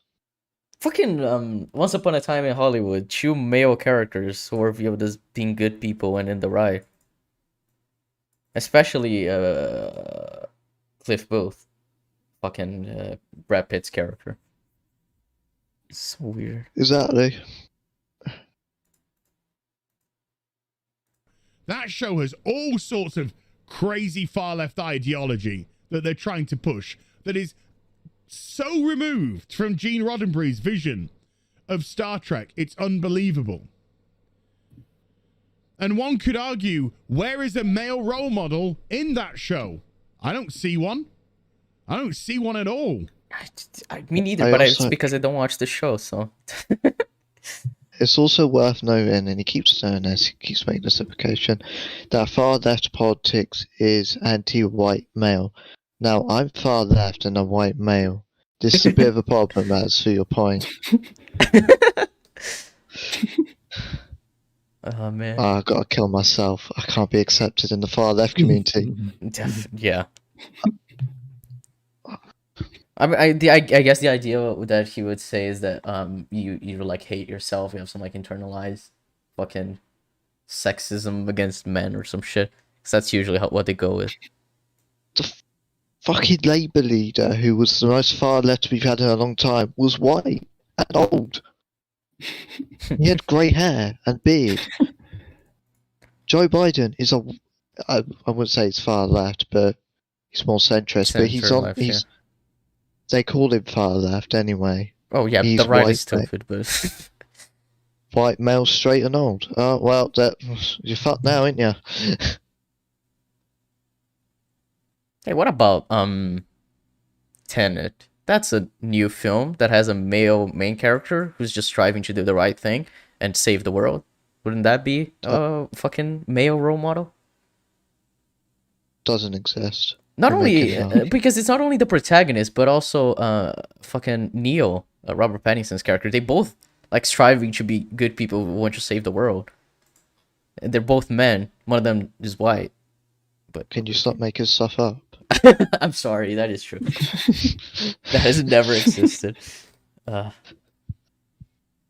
that's like a major film that's made by like the biggest director in Hollywood working nowadays. But whatever. Fucking Dune, the main character is the fucking ideal of like the hero's journey, and he's a white man. It's fucking stupid. I hate Az. And that's what he's trying to say. We are having male role models pulled away for our young men to look up to. I come from a single parent family. I was brought up by my mum. My father was in the situation for 6 years of my life. Mm-hmm. Horrible fucking man. I had a terrible... Father, that's... Okay, I couldn't resist. I'm so sorry. In all seriousness, I do feel for him here. Yeah, not having a dad could be pretty shit. And that's where I think as well for males that don't have a father figure, where we do need male role models. The problem is we do have that. It's just about ensuring that they get further support through other means, as not this thing. Yeah, like a terrible male role model. I can understand that the lack of father may lead you to wanting a male role model, look for a male role model elsewhere, but that doesn't necessarily mean that that's going to happen to every man who needs a role model. And, you know, that's actually a thing that Community does, because Jeff Winger, his dad left his life when he was very young, and he hates his dad for it. And then there are episodes where he's like, oh yeah, TV is the best dad there is, and shit like that. And you can tell that the lack of father definitely skewed him, but he starts to looking at like how to change, not from just like TV or role models from that, but the people around him change him. And so like you can still have role models that are pretty much just like people who you hang out with, like your friends, and just, you know, strive to be more like, you know, these people because you like them, and you want to be more like them because you view them as what you would like to be, like yourself to be. And so even then you don't need to necessarily look in media for these role models, which is the point I've been making since like the start of the stream. Like I think it's very detrimental to just be like, oh yeah, it's you 100% have got to look in media for these role models, and that's what everyone does. Like, then the lack of role models makes people empty. I think that's really stupid. Look up to. So what did I throw myself into? I threw myself into pop culture to try and find role models, male role models for me. Why male specifically? What did I find? I found Doctor Who. I found my 80s movies with Arnie and all that. I found Batman. I found Superman. Batman as a role model was interesting. I guess it That's depends so- on what iteration it is. Because I think most Batman stories, I think the most interesting ones explore Batman's darker side, which would not be things that most people would view as like a good role model for people. Superman I get, because Superman's like the fucking, he's the character that represents virtue, so it's fine. But Batman is an interesting one. I found these cultural heroes that exhibited morality, strength, vulnerability. And that's how I shaped basically me as a male. Oof, then yeah, the end result speaks for itself, and I don't think you took the right lessons from here, as yeah. Superman would think you're a retard. Yeah, I'm sorry, but I don't think Superman very much like who you become. Because, that's no disrespect to my mum. But you need to have a male role model. You need to have I don't think that's inherently true. You don't need to have a male role model. Like, because you're just kind of, I guess, focusing, or like, reducing the how people are raised, that it can only be through one way. They need to have a male role model. There's actually a really good plot point in How I Met Your Mother about Barney, because he never met his dad. And there's an episode where he gets an opportunity to meet his dad, but it turns out it's his brother's dad that he ends up meeting, and that kind of devastates him, because he's like, man, it's not my dad. He always like feels empty about it. And by the end of the episode, he like kind of looks back on his life with like how his mom mistreated him after talking to his mom, and he's like, no, I don't need to meet my dad, because I already had a dad, and his name's Loretta, just his mom's name. The point being, like, his mom raised him as well as she could have, and he may have felt empty throughout his life that he didn't have a dad, but like, being raised by his mom didn't make him any like worse of a person. Like, his mom is still like the role model and the person that raised him and shaped him to be who he is, and he didn't need a dad to like validate him, I guess. It's like kind of the point. Like, you don't need to be raised a specific way to become a good person. So you don't need to have a male role model, and you don't need to look for media when you don't have a dad for that. I don't know. It seems really just like restricting to how people can be raised, I guess. Strong male role models in your life. And if they're and now what do we have? Superman's been killed off, so we can replace it now with Korean twink pink-haired fucking Superboy. But he's still a man. What? Isn't Superman's son still a man in the comics? Yes. Okay. And we're also getting aren't we getting 3 different Superman films, all with men? Like, yes. We have Michael B. Jordan, so that's a man. So you're already fucking wrong. We have a Superman show as well. Oh yeah, we have Superman and Lois, for example. Yeah. Which is the same Superman that has shown up in Supergirl since, like, season 2, I think. Yeah. Okay, so you're just really being stupid, aren't you, Az? Because, we can't have a straight white Superman, because what they're calling them white saviors now. But you're taking issue with the very existence of apparently a Korean pink-haired non-straight Superman. This works both ways, as it's worse when you're doing it to the minority that's doing it for the first time. So let's take non-straight. You do it for the first time, and people like you scream SJW and stuff. They go, well, we can't have the white straight males. Well, have some perspective. You had that all this time, and in this case, you're still getting it. You're literally restricting a non-hetero one the first time it's ever done. You're projecting the issue you're having onto yourself, but making it worse. Yeah, I don't. It's fucking weird. It's not. It's like he said, Leaking also mentioned Batman. The next Batman is gonna be played by fucking Robert Pattinson, coming out this year. Okay, that is a white man, isn't it? Oh yeah, someone mentioned in chat. Yeah, Batman. Just I don't understand at this point. No. So the way that they're trying to get rid of the white savior tag is to turn them gay. But how does they're that still make white? sense? What? What are you talking about? You The character's still white. What? See, this is the problem. When I hear points like this, I can't take it good faith and that he's just misinformed. To me, this just screams bigoted. Categorically. Yeah, pretty much. It's crazy. It is crazy. It's absolutely crazy. And the comic industry, because of the far left ideologues which have come in, there is other reasons as well. But them trying to say their stories has just torn. What the fuck do you mean stories in quotation marks? It is their stories, yeah. Also, the comic you're using as your reference sounded pretty well. Wait, what do you mean? So he's on about. I know what comic line he's on about. It's the one that I mentioned in the chat earlier, where they said, "Oh, it was a sudden one December, like the new issue, but the new issue didn't come out to January."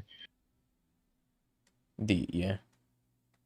So so the comic line I'm referring to is actually kind of boosted sales across the board because the Revelation went mainstream. That's the issue right now. It isn't that there's certain politics. It's just this isn't getting to the mainstream. Mainstream just aren't into comics like they are with films or video games right now.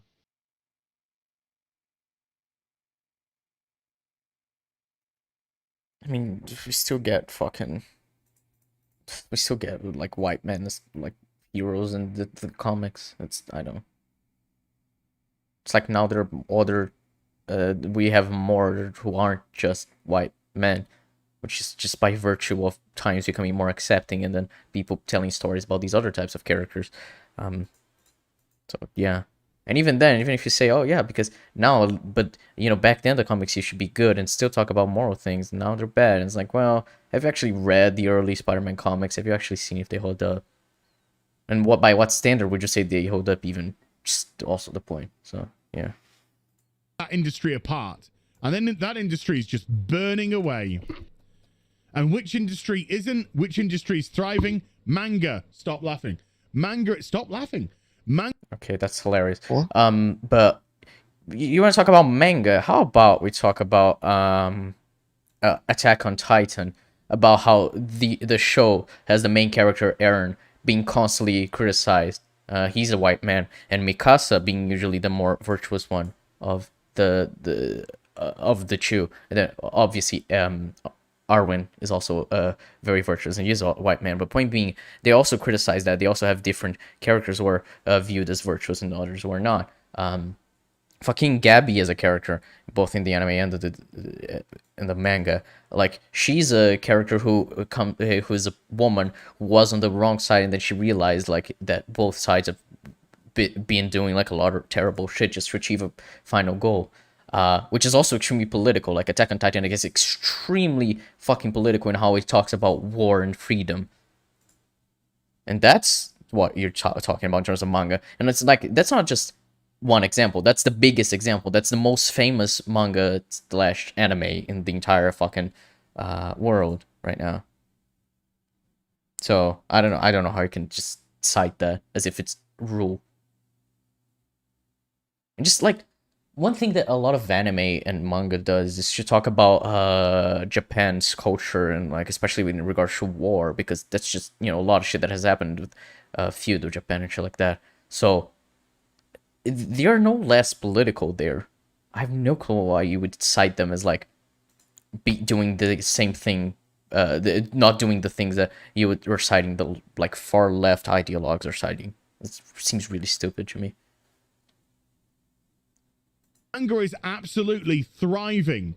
And why? Because manga are just telling exciting, interesting stories that doesn't demonize males, doesn't demonize masculinity. Yes, it does. Attack on Titan definitely demonizes masculinity in a lot of its points. Doesn't demonize. Fucking Death Note 100% demonizes masculinity or toxic masculinity. Fuck you, dude. The Death Note, everyone knows Death Note.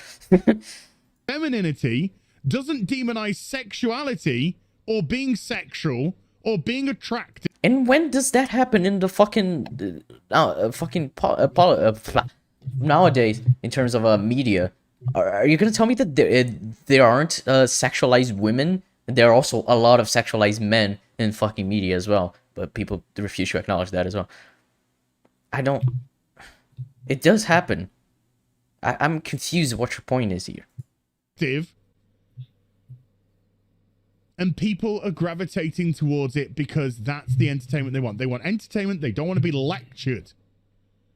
Yeah, and that's why everyone fucking watches Attack on Titan, you know, the show that literally has characters exposit monologues about fucking freedom, and if that's worth fighting for more than anything, regardless of the like what happens, regardless of the means. So wow, you're definitely not being lectured to by this character. This is so. I don't understand what you're saying. That definitely does happen in manga. We're gonna say something, Jeb, because you were the one who paused the video. I was going to say, well, maybe sometimes you need lecturing properly as a very, like, spoon fed to you. Oh yeah, that's also interesting, right? Because he's saying that people want you to be entertained, they don't want you to be lectured, but he's also saying that people look for role models in media. So if you are looking for a role model, you need someone who will lecture you into the role you want to be in, right? So Exactly. you definitely don't want just entertainment. And even then, what is entertaining is going to be completely subjective. But like most media, the interesting part is what it explores in terms of its morality and like the I guess the grayness in a lot of morality, which is why I think most people find interesting, more introspective.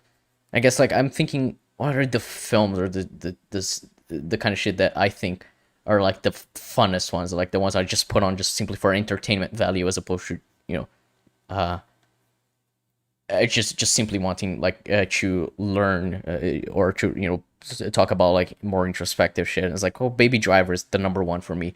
But even then, that film explores so much the idea of doing bad things for just simply wanting to live a better life. Like Baby, he was paying his debt by stealing Kevin Spacey's car. I forgot the character's name, but whatever.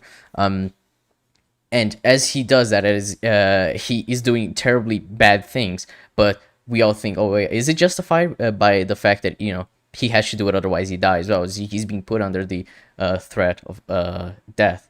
And one thing that I know, fucking Az would say, for example, is fucking Avatar: The Last Airbender, because I just remember this about how a character, for example, is demonized for being for selling weapons to the Fire Nation, even though his entire family and livelihood and just the village where he always belonged to would be killed if he didn't do that. And so it's like, oh, well, isn't that exploring the morals of war, or are you just gonna say that's just entertainment? Like, I don't know. Again, really reductive way of viewing media to say that usually we just had entertainment and now we're being lectured to, when these explorations of the human mind or just politics and media have happened for decades now. You can't tell me that Taxi Driver isn't fucking political in any way. It literally has the main character wanting to kill one politician, and that character talking to the politician for a long time, and how to clean the streets, and how both their views of like how they want to better the city vary differently. So, like, yeah, that is completely political. So I'm sorry.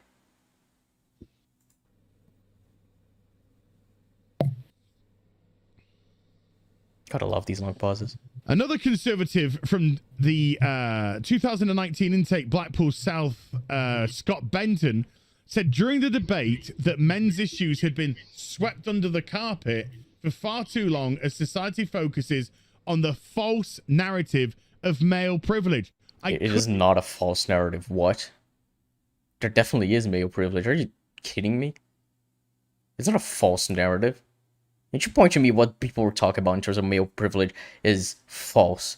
Because men definitely have it easier in a society than women. That's just how it goes. There's a lot of sexism. And just so depressing that they use buzzwords, and it's like, swept under the carpet far too long as society focuses on thingy. No, I think it's swept under the carpet because you refuse to fund effective services for males.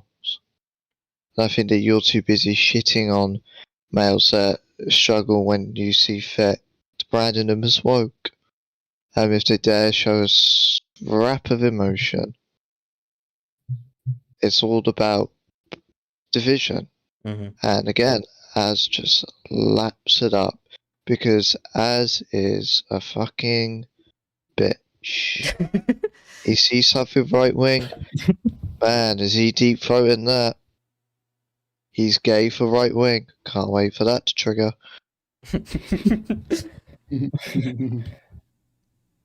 Like, you can't say that the male privilege is not true when we look at fucking stories like from Activision, Blizzard, and how male employees treat females just in that environment. Like, there definitely is something such as male privilege. Remember Noel Clark, after sexually harassing a female, she went to complain. Guess who got moved? Was it Noel Clark? It was the female. Could not agree more. This is a fake, false narrative. Sure.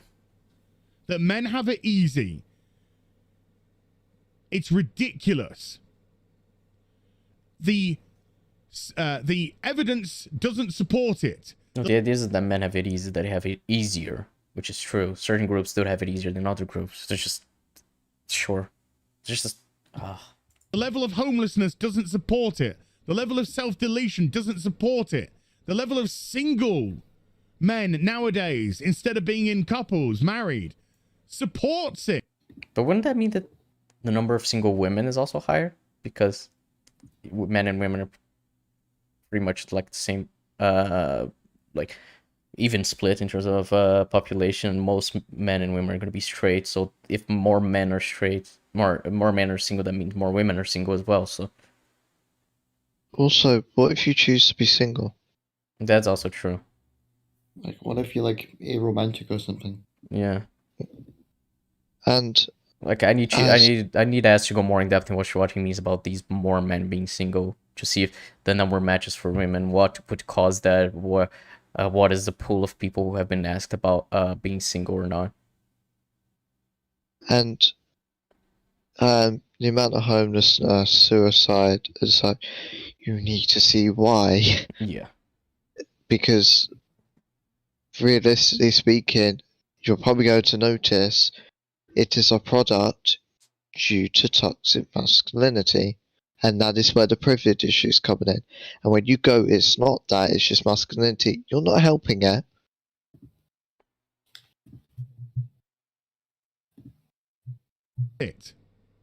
Now, as you know, I'm not single. I am single. I don't have children.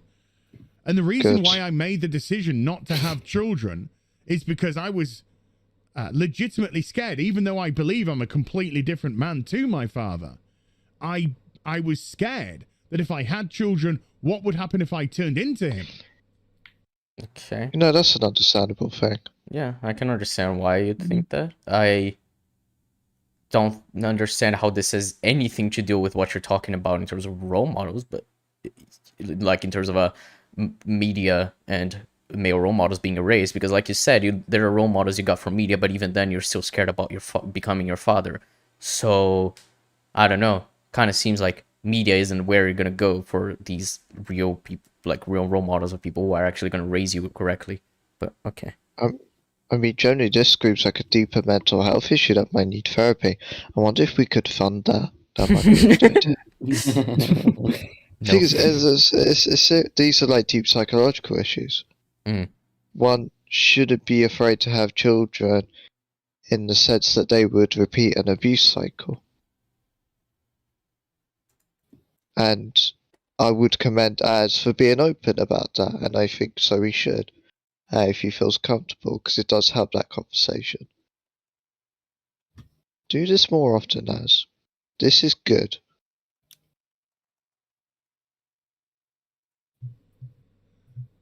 And that's operating off the male role model that I had. Well, the male, the supposed male role model that I should have had in a father.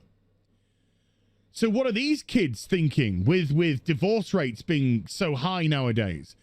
I don't think kids are looking at divorce rates. I'm going to love with you. I think the idea is that they're looking at their divorced parents doesn't inherently mean that your parents that you're not going to be raised well. Like you can still be raised from a like divorced family, but like your parents still love you and raise you well.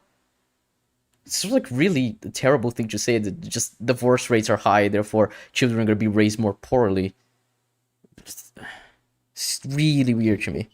And it's not like in the 20th century, it's not like they didn't have parents who just stayed together because that was the norm and they couldn't get divorced. I've literally had stories about like a great aunt telling me that you just in the time when we were raised, you just couldn't get divorced. It just wasn't a thing that we were allowed to do, just like by societal rules. And because of that, I stayed with the man I didn't love. Like I've had stories being told to me by that, just like by family. So even then, it's not like that really has changed. And staying in an environment where people are married against them, like against their will, just like because they think that getting divorced is gonna be frowned upon. That is way worse than getting actually divorced and actually being happy with your life after the divorce. So, I don't know. Really terrible thing he's saying here. According to this statistic I found, published by D. Clark, who's been looking at number of marriages between 1887 and 2018, it's also worth noting this is anyone getting married, rather than a sexuality. But it is from 2018, it's at its lowest, and it was on a steady decline from 1972. Now, we're likely to see a sudden sharp increase because of the pandemic, but then that to keep dropping, which indicates that individuals just don't want to get married nowadays. It isn't really seen as a mandate.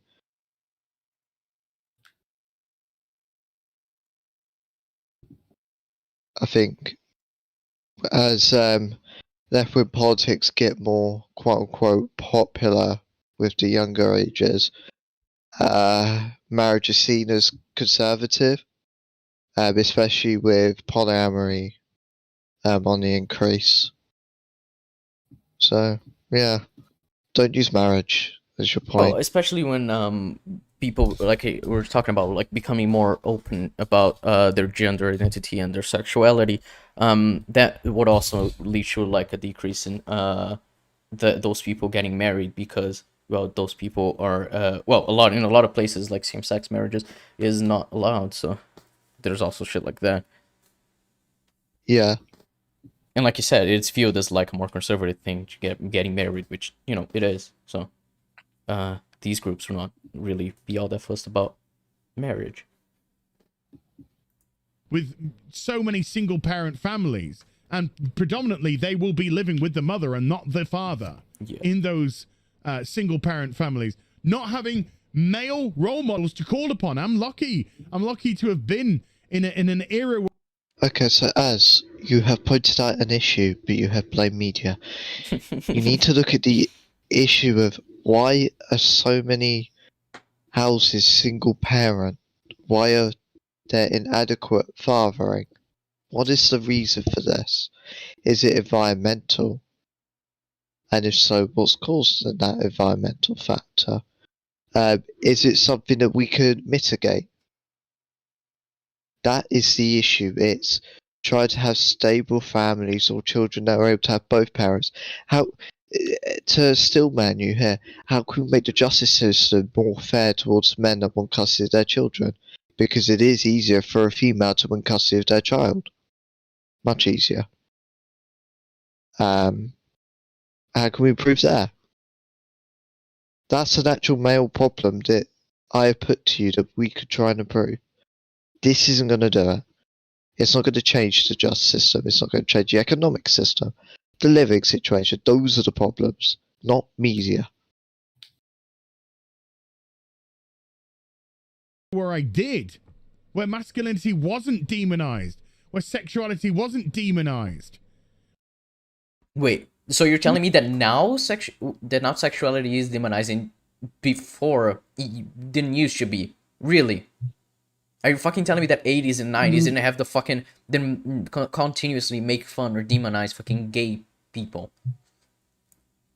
Not to mention trans people who were always viewed as fucking as a joke. I'm bewildered. No, yeah, this is insane. Like, genuinely, fucking hell. But like, generally, if you think about it, like the rough sleeping, I'm like, okay, I doubt the reason's going to be is because this male that's just got homeless didn't have a male role model. I doubt that's the reason why they became homeless. Like, where's the link? Doesn't show it because he doesn't back up any of his fucking claims in this video. And it's like, can we change, therefore, making maybe housing a basic right? Like a housing of some kind. Well, however temporary. Or can we make living a lot easier for people to afford? Because with the rise of inflation right now, it is very difficult. And then when you're cutting the benefits as well and rising tax, recipe for disaster. Where the color of your skin wasn't demonized like it is now. Bruh, you cannot say that it didn't used to be demonized. As I think you need to understand what it was like back then. No, it's like, even fucking as Tin mentioned earlier, like, James Bond, you should be fucking racist. You're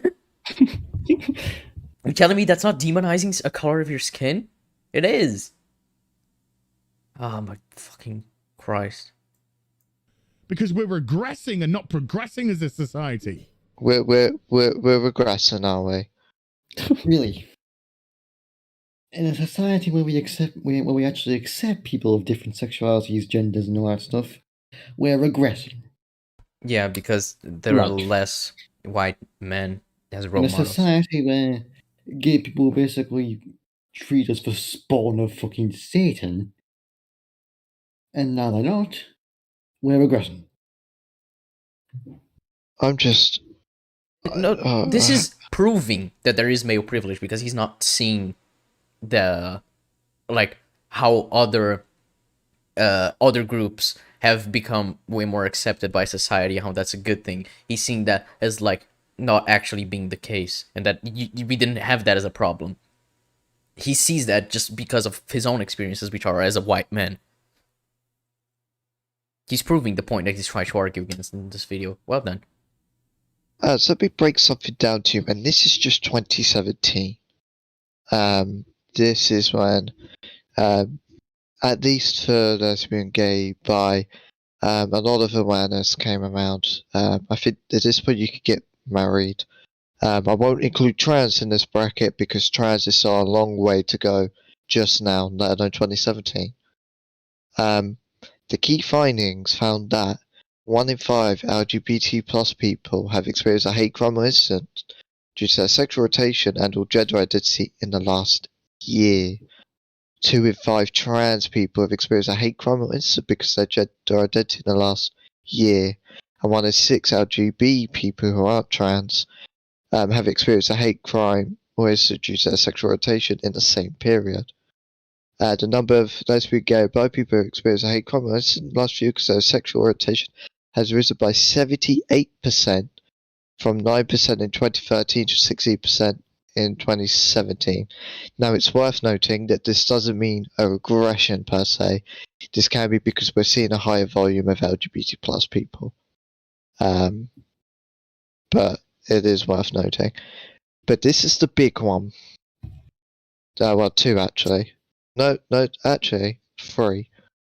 4 in 5 LGBT people who experienced a hate crime didn't report to the police.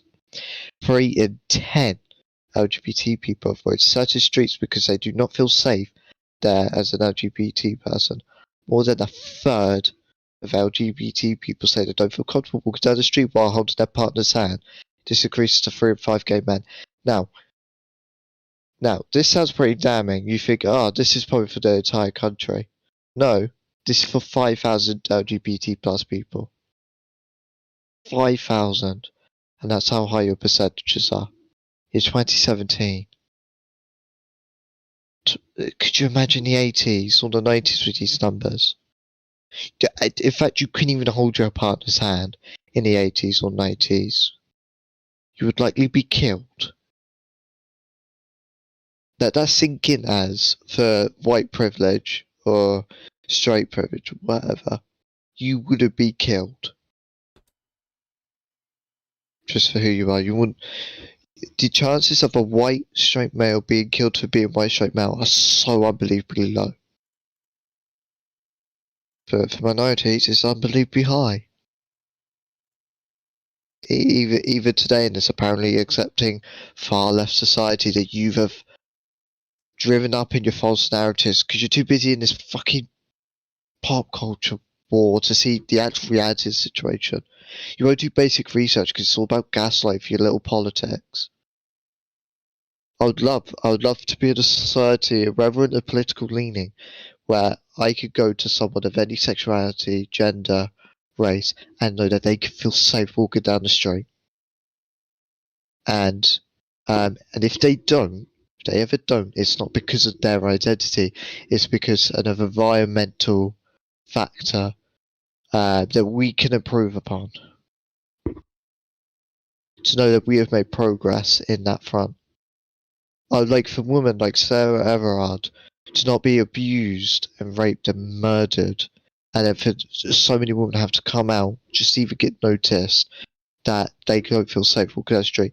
To hear my nan, by the way, who's grown up since the 60s, she's 70 odd, but she's like 60s. She still walks around with keys in her hand in case she gets attacked by any men. And she's conservative, by the way. Nothing's changed. Quite really. There's been improvements, but nothing's properly changed. So how dare you act like there's bit of aggression only now? Like how are you disillusioned to the actual reality of the world that this is the outcome you have got? Yes, there was the problem with the AIDS epidemic, and Russell T Davies covered that a fair amount. Right, he's praised, by the way. Mm-hmm. And Russell T Davies handled it fucking excellently, the AIDS epidemic. What else did the AIDS epidemic? What did I watch? Tick Tick Boom. It covered a bit of the AIDS epidemic. Oh, really? Yeah. Because I hate that I can't remember who Andrew played, but his best friend is gay, and he was obviously friends with other gay people, and the AIDS epidemic was around at that time. And the big turning point in that too is he finds out his friend's gonna die soon due to AIDS. And it kind of pushes him over the edge with everything. That's interesting. But these are generally witness statements. I had are these all women? No, 2 women and a male. I had one incident where girls did not want to enter the bathroom stall I had used despite a large queue, like as if I was affected. Straight people don't know how privileged they are to not have their love questioned, or to have romantic days out and not think about who's around you or how safe you are. This is by a female, and females are more accepted as LGBT than males, and I think again it's to do with toxic masculinity. This is the second one. I was assaulted by a man whilst I was holding hands with my lesbian partner. He grabbed me from behind and thrust himself into me. The phobia attacked me. And then this is I had the occasion to report that I had been harassed or suffered an injury. I thought they listened, but it was the attitude I got an impression that it was not being taken seriously. Yes, Jonathan Larson, thank you. So, not only we get in, again, straight privilege, a man attacking, we also have a gay man that tried to go to space, got nothing. That's an issue. How police actually fucking do something about the LGBT issues. And fund them as well to better prepare against it. And I'm sorry if chat are hearing a lot of sensitive issues, it's just, this needs saying. It needs addressing because ads has said something clearly so wrong. And out of touch. I'm very annoyed at this. We can tell. Don't worry. Bear in mind, this isn't like me doing. I did research as prior to like this LGBT thing. I've literally just found this in 2 seconds. One DuckDuckGo search. It's there. It's that easy to do this research. As won't do it. He refuses. Yeah, he goes by his limited views on things. And even then, if he did research, he would say that it's biased without actually checking why it's biased. And may say that I'm being fucking uncharitable to ass, but it's the kind of thing that he does. And we do have watched enough of his content to be able to make this assertion without just being like conjecture. So yeah, the press can make their silly little headlines and take Nick Fletcher out of context. They didn't take him out of context, but whatever. Like Nick Fletcher, he misconstrued what he said, or he misspoke what he wanted to say. Either way, more than the media did, and to him, because the media is taking what he said and running with what he said as what he said, and all he did was like, oh yeah, but I didn't actually say anything in terms of I didn't mean that the doctor being a female relates to horizon crimes, but it does. That's what he said. He actually did arrive at that conclusion with this statement. He said that it's one of the factors that does contribute to it. So, yeah, it's just like he's either lying or just wrong, doesn't know how to word himself. So he's being way worse than media is being when talking about everything he's been saying. And you don't want to die on the hill where you're defending a politician that even Tories will not defend. Like Luke Pollard is Plymouth's MP, he shat on him. Tory voters shat on this guy. My dad voted Tory. He said, we need to get fucking idiots like this out of the government. Don't defend this as. But when you actually go into what he said, he makes some very, very valid points indeed. Valid points which we have ourselves, as I mentioned, discussed throughout the multiple channels that you probably watch, and we do work with together. And my hope is, now that it's filtering into the actual political system, hopefully more people actually listen and more support will accumulate. And we can get rid of this false narrative about males and get back to some semblance of where we were before. I'm glad you talk about political system and have it true. So, I wonder who the fucking Prime Minister is right now, what he's in trouble for. I wonder what the entire party's in shit for. I wonder what I hear every Wednesday at PMQs, because I know I do the research and you don't. Fastest growing economy in the G7, fucking low bullshit, but the slowest. Highest vaccine rollout in the UK, not in the UK, in the world, and especially Europe. Bullshit. Not rising taxes. Bullshit. Yeah, that was the one that you showed me, right? Where Boris was talking about the taxes, and there's like the exact opposite of what was happening. I don't remember exactly what the statement was, but I remember you mentioning it. Yeah, and he does this every single week, and naturally the Tories have to back it because he's the leader, and you have your whips. And it's like, how are you going on about telling the truth? You voted Tory. I'm sorry. Like, anyone that voted Tory, and it's like, yeah, I did it for the truth. You're a retard. Like, I don't even care if I'm demonising the entire fucking Tory voters. Like, if you actually think Tories are going to tell you the truth, you're a retard. And it's the same for any politician. They're not going to tell you the truth, but Tories especially. They've literally been lying for years. Their entire Brexit slogan that we give 350 million to the NHS was found a lie. The fact that we can't control our borders because we're in the EU is a lie. France literally did that against us whilst we were at the EU. Like, don't act like there's truth now coming into the political system because your politics are being mentioned. You're a liar, as like. And these crazy ideologues can just go back into their little fucking echo chambers and exist. Yeah, because you don't live in an echo chamber. You literally were citing channels that repeat the same like type of mentality, ideology that you do, as if it's like, oh yeah, you all watch this, right? You're all part of this like echo chamber where we all agree with each other on these issues. I know he would say I'm in an echo chamber. If I were to have a discussion, Yeah, I'd be instantly banned in an echo chamber. Yeah, I could go full on and go, I've done way more research than you and spoke to other sides. I actively speak to my family about these issues, get their views. There. Well, society gets on as it should. Gets on as it should. Is that what you're... what? I wonder what he means by "as it should." I'm kind of, I don't know. What? The society getting on with the really high suicide rates, homelessness, and that you've been citing. I guess that would be with yeah, because by what he's been saying, yeah, that would be as it should, because the current government, being Tory, is doing nothing to be able to help that. But he thinks that that kind of government, that party, is what should be in power.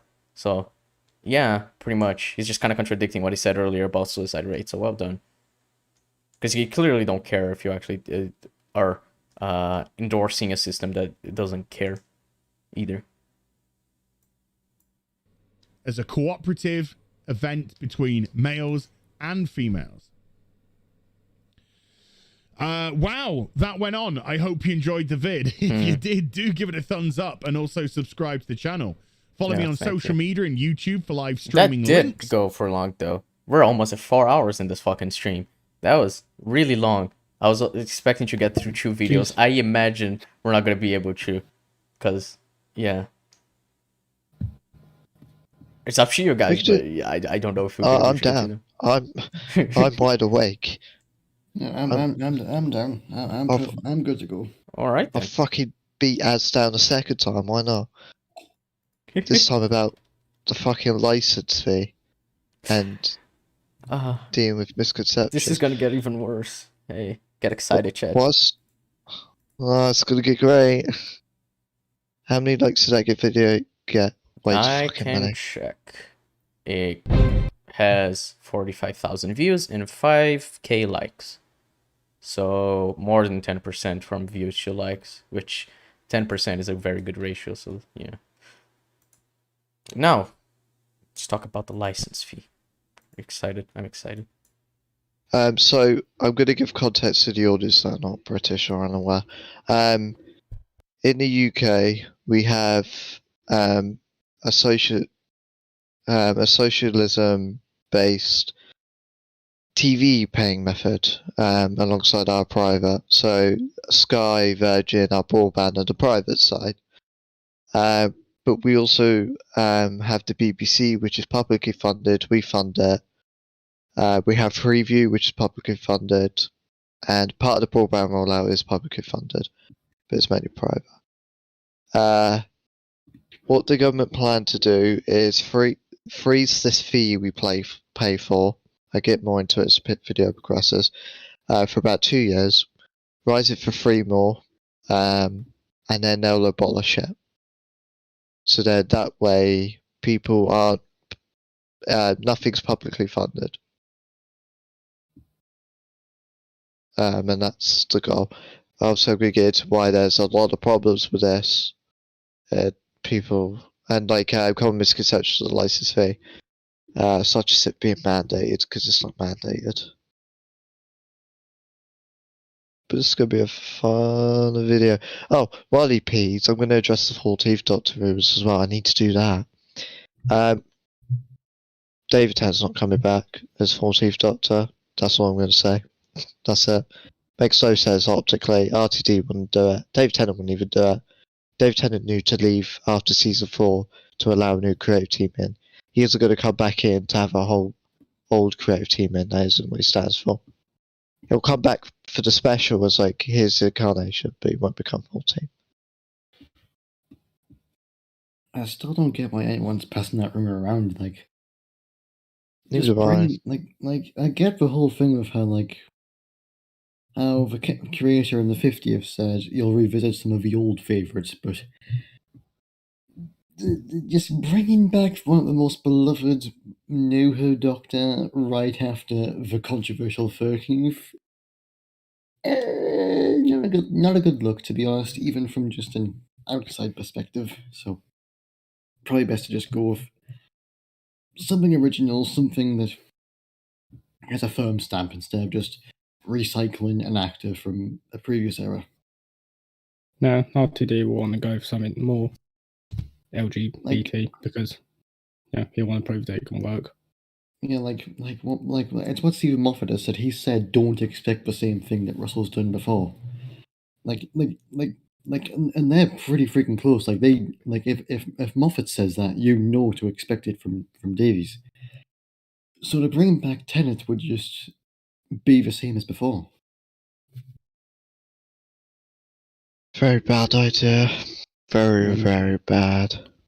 Yeah, it'd go against the sort of principle of the show in quite a big way.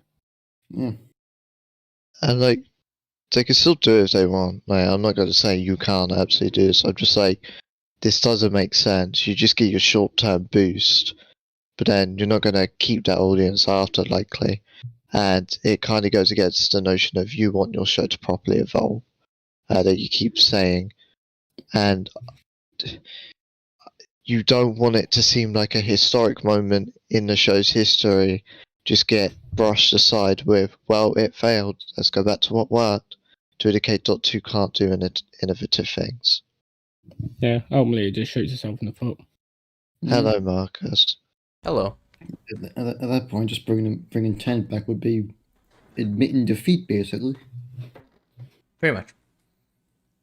I haven't listened to the entire conversation, but I agree with that point. So yeah, anyway, as I imagine Jeb gave you a very good, concise, maybe not that concise, explanation about the license fee. I did not hear it because I was getting food, because it is like 9 p.m. and I haven't eaten in like 8 hours, so I had to do it. Unfortunately, Chad, I had to leave you for a second. I hope you all survived that.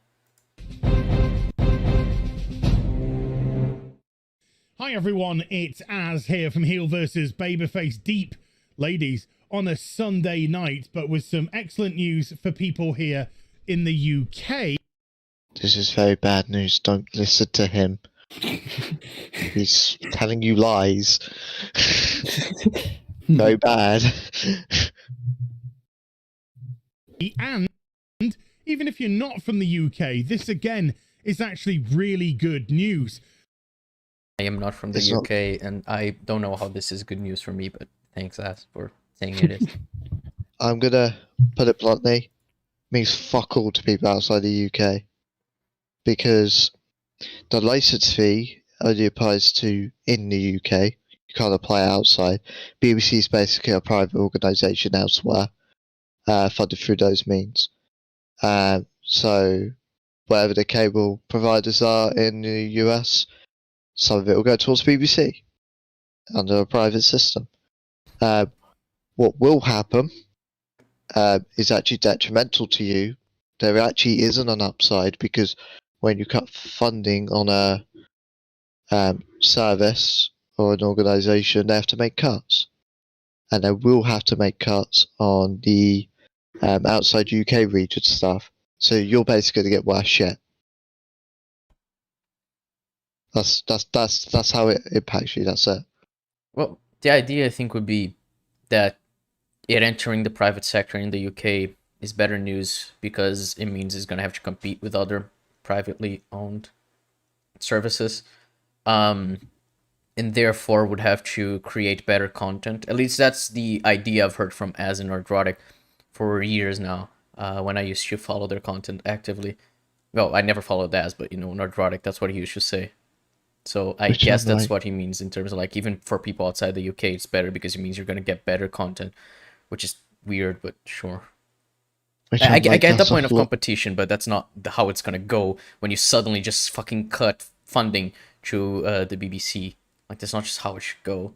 And I'm saying that as an end cap. Like that's just stupid the way they're going by it. Well, I'm gonna give Gary and Az a big revelation here. I want them to plant the exact date that it got worse for the BBC's content, and if it's during the Tory regime, this means fuck all. Because in the Tory regime, BBC has seen less funding, which means therefore, the only conclusion you can make is that if you cut it, you will likely see a decline in quality. You cannot make the reverse conclusion. It's literally impossible.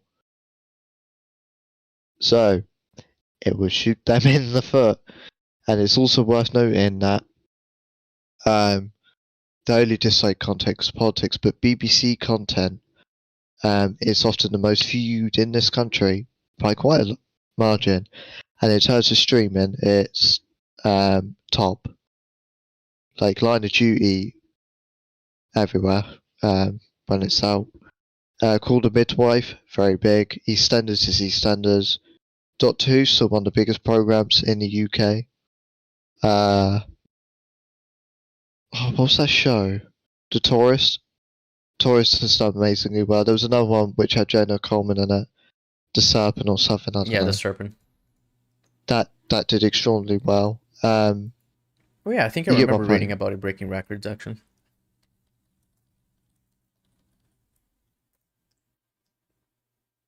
No. You see, the people who have a compulsory, which it isn't really, license fee.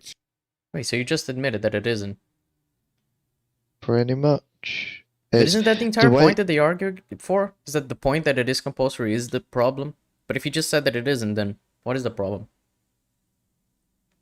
the way I see it, they seem to take issue with if they choose not to do it, they then get harassed by the BBC, which isn't true, firstly. Some do, and scare tactics have been employed, but that's on behalf of the government. The government mandate that because they obviously want the money coming because it's going to them. Mhm. What actually happens if you don't use a BBC service at all? They won't come to your door. I know this because I live where I live now. We don't use BBC services, and when I do, because we also don't pay the license fee, therefore we can't use them. So we only watch streaming stuff like Netflix and that. And when I do, I'm on a VPN, so they don't know it's here. Not once have I been harassed or that has gone through the door. Yeah, but you just admitted to pirating, so I'm gonna. Yeah, arrest me. Oh no, Report I'm it. pirating. Get fucked. I would never Try pirate and find- anything. Every time we watch something for ECUM, it is completely 100% legal. Yeah, Try of and course. find my IP address, police. But yeah, it's not compulsory. What is a common misconception, and they fall prey to it. They don't understand what the TV license funds. They think it funds only BBC stuff. While it's true, it does fund BBC stuff. It funds only 86% of it. TV license, I get the other percentage. I think it's 86%. Okay, let me scroll down. There we go, perfect. So, you spend £13 a month on your TV license. This tells me nothing. Go away. Wrong thing.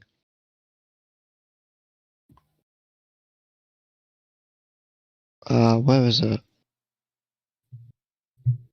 How the fuck y'all still live? Yeah, Colin. That first video took way longer than expected. So now we've just started the second video, which thankfully is half as long. So yeah.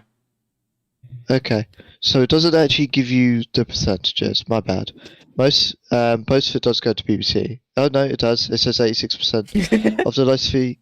It's a good start. It's spent on BBC TV channels, radio stations, iPlayer, sounds, and online services. And that includes all the BBC channels, iPlayer, BBC, Parliament, Alba. It includes every single BBC radio channel, which are the most common in the UK. It funds regional stuff as well. So if you're in, I don't know, Scotland, it'll fund the Scotland specific one. And then online, all the online stuff. It could be BBC Bite-Size. And it funds the Freeview system we have in this country, which is basically a TV service with barely any channels. You get that for quite free. You pay with your taxes. It also, and no one knows this, really. It also funds. It goes towards the UK broadband rollout, local TV channels, and S4C, Welsh language TV channel as well. So when you're using just Sky, like they admit they do, you'll use a part of the license fee. So that's why you're getting harassed. And you pay for the access to that. And this is the part not many get, and they don't understand why they get the fucking letters. Because they don't do the research. And yeah, it's not mandated. You can choose to cancel anytime. You give your reason. But yeah, it's pretty vital. And they often like to use that pensioners over 75s have to pay for it. And they go, well, this is the BBC's fault. It's not. What used to be the case, BBC and the government had an agreement where the government would fund for the over 75s to get free access. But because they cut that funding, BBC have to now charge you over 75s just a fund only thing. And then the Tories triple locked that in for the 2019 manifesto. They defended that, and then they scapegoat BBC.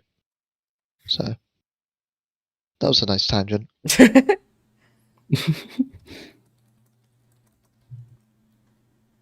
To watch the terrestrial television have been informed by the British government that their funding is going to be frozen for the next 2 years, and the license fee is to be completely abolished by 2027.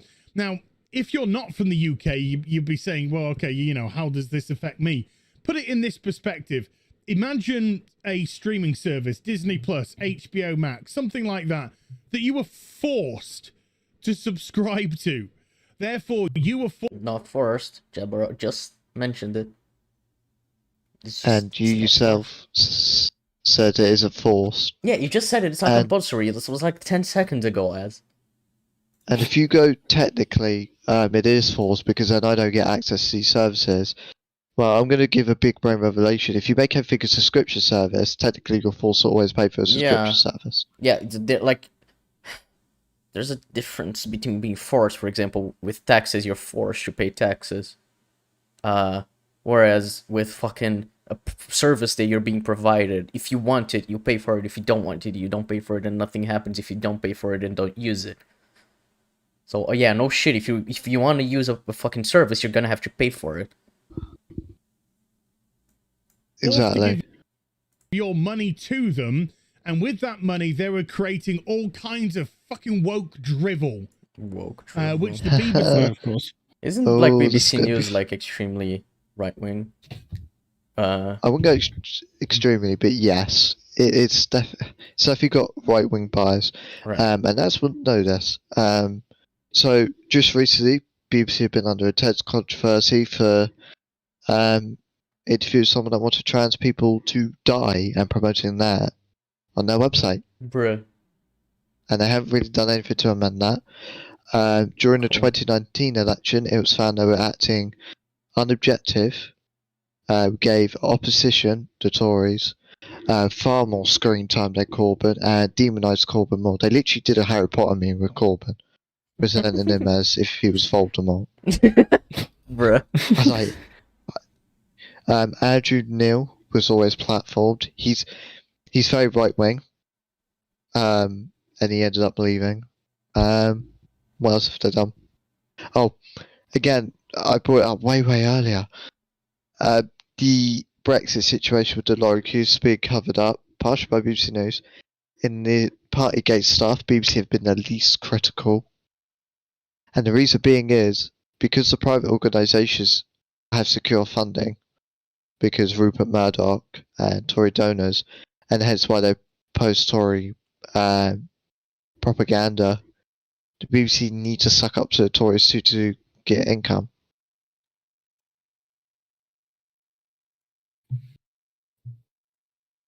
So yeah, as is stupid. Yes. Has been doing for way too long now.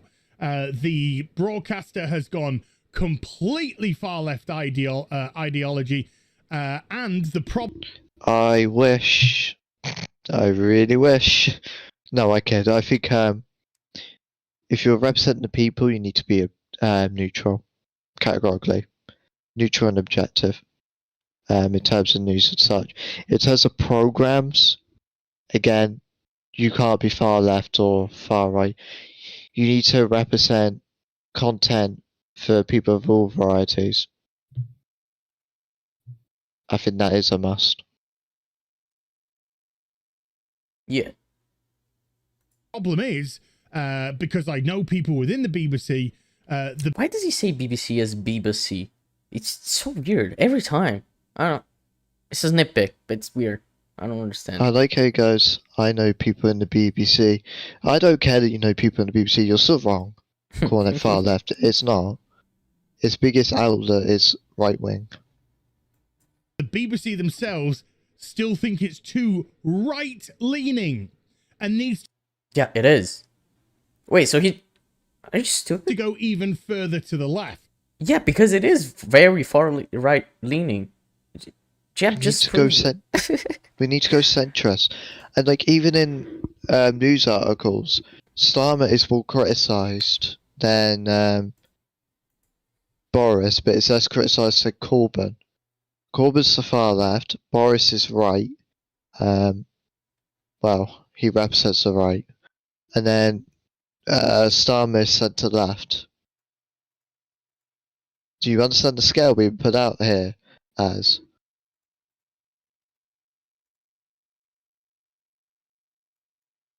We know that they brought in 2015 the diversity and inclusion policy, which where essentially- everyone constantly fucking misrepresents because no one has actually read it.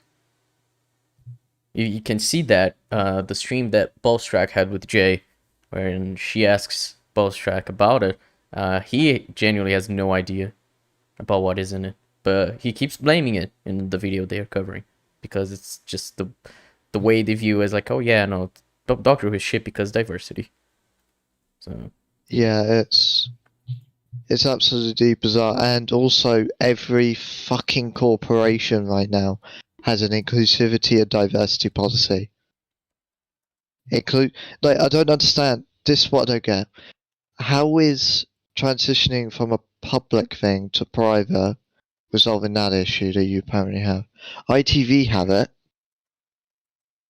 and part of the money that you pay for Sky go to ITV, and to have any form of broadband, you have to pay.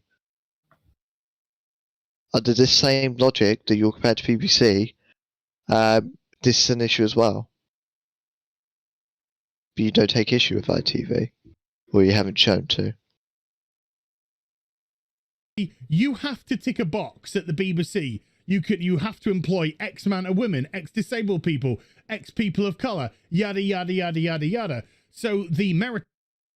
Yes, because BBC was found to have serious failings in equality, as yeah, once you recognize a bias, correcting that bias is good.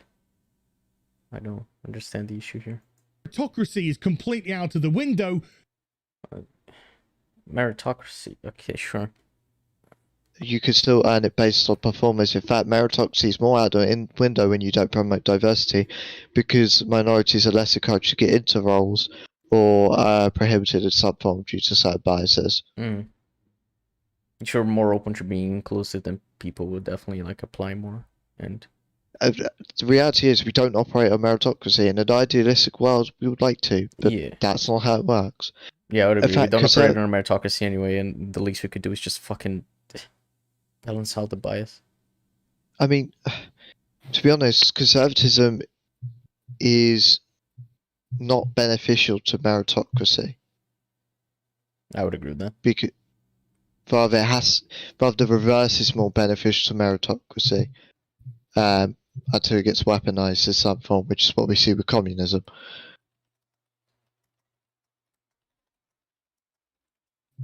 You've just got to have the right face, skin pigmentation, sexual orientation to make sure that those boxes are ticked. And even You say that as if they aren't hiring white men anymore. They are. In fact, let's go on BBC most watched programs, and majority will have white men. BBC iPlayer most popular. The Apprentice, white male led. The Responder, white male led. EastEnders, white male led on the front. Death in Paradise, white male on the front. Dragon's Den, 2 white males on the front. Call the Midwife, that's period drama based on females. Question Time, got white males. Rules of the Game, white males. The Apprentice, You're Fired, white male. Hidden Assets, white male on the front. Tourist, white male. You can see where I'm going here. Yes. Still predominantly white male. even worse is they've doubled down on that, and they have extended the inclusion and diversity policy. Whereas when I say extend, So that would mean that the bias was so bad that they needed to correct it even more than they were trying to before. What, 7 years ago? So. And remember, and this is the key thing, you cannot make the argument, because all organisations run based on money, but you cannot make the argument it's for monetary purposes, because the BBC don't profit on their key channels. Dave would profit, but that's just reruns of old stuff, which isn't pushing any agenda. Top Gear isn't really, pushing an agenda to talk about cars.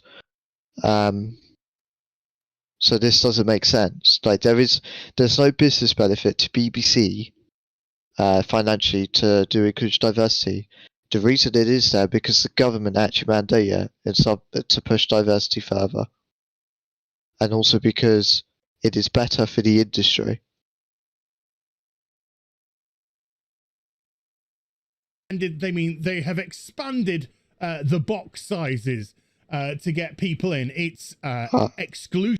I like how I have to interrupt quick because I thought I finished my point. Then it's that if it goes private, this is going to be worse because now you have to have a financial reason. You've added another variable Wait, what go do you mean? more. So the argument being made is that it's businesses operate on finance. They want money, basically. It does not make sense for a comparatively organisation in a right-wing government to go far left, despite being publicly funded. That doesn't work because the public won't fund for the far left. So therefore, this organisation has to behave as if it's right-wing to appease the public, which is, well, what it said. But if it goes private, it isn't under the public mandate anymore. It's under what advertisers want, and advertisers do want promotion of diversity and inclusion heavily to avoid controversy, basically, and make it look better PR-wise. So now you have the financial reason to boost it, and as his problem will actually get worse. Right. Well, that's So fun. if you go on to their logic, their line of thinking, this is worse for them. It's bigoted, and it all comes in the form, of course, of being progressive and all this sort of shite. So just imagine if you were forced to subscribe to one of those streaming You just said it's not forced. That's one of the first things you said. services, and they were just churning out absolute shit off your money. Well, that's essentially the BBC life. Okay, so this is my issue as well with this video, because I have seen it. I want him to say what is absolute shit. What does he watch at the BBC? Because I don't watch much, admittedly. So I can't go as absolute shite. But I've heard very good things about stuff like Line of Duty or The Tourist. So what shows as does it include those shows? If you could only name generally 2 shows out of the entire BBC catalogue, you're fucked.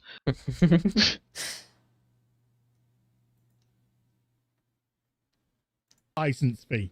So this government has been, the Conservative government that is, has been trying for quite a while now to get rid of the BBC TV license. In 2023, next year, they will decriminalise not paying your TV license. So if you want next year, you can just stop paying, and there's not really anything that they can do. And it means that the BBC are now going to have to find ways to fund themselves. We already know, if you're a follower of the franchise Doctor Who, that the BBC has now passed that over to Bad Wolf Productions. They haven't, though. What? Yeah, this is a complete lie. What is happening is BBC still own it all. They still make the creative decisions, the marketing, the IP, they own it. What Bad Wolf do, they get production input. And it's not even to help fund the show. BBC lose money in doing this. That wasn't that fun, but, you know, he lied. That's fun.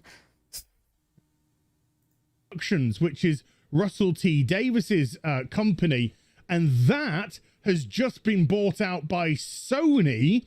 So technically, Doctor Who is in the hands of Sony right. That's wrong. Nope. Stop lying. That's not what it is. Right now. And the thing is, this is such an easy thing to check. A very easy thing to check. The Sony acquisition will have very, very little bearing on Doctor Who. You might see a cash injection, I doubt it. But other than that, nothing. Yeah, it's fucking bullshit that he's pouting, but whatever. So that's one way for them to try and kickstart the, I imagine, rejuvenation of the Doctor Who franchise. But we got to see, because we need to see who the next Doctor's going to be. We need to see if Russell T Davis is still the Russell T Davis from 2005 to 2009. You know, he has made other stuff since then. You don't need to see that through Doctor Who. We do know that he is still as good a writer.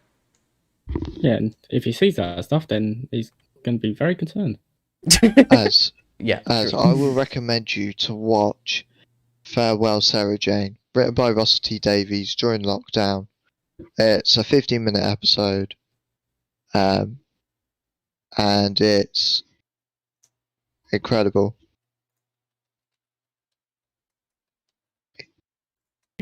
Or if it's a current day Russell T Davis, let's just be honest, there are loads of people within the media sphere that in 2005 to 2010 were perfectly normal people. What do you mean by perfectly normal people? Perfectly normal? What's What are you talking about? What? I just want to hear what he finishes this. Crazy ideologues. And if Russell T Davis... Obviously, he means that in politics. Until you realise Russell T Davies is literally known for being Openly left wing with the stories. yeah, like he's had to controversies because he's not afraid to tackle taboo subjects, at all. He'll go full in. He called the D. Doris, who is our culture, digital, media secretary, who makes decisions like this. He called her a fucking idiot. Like, my man does not give a shit. And he's for the license fee. He always has been. He's very much for the BBC.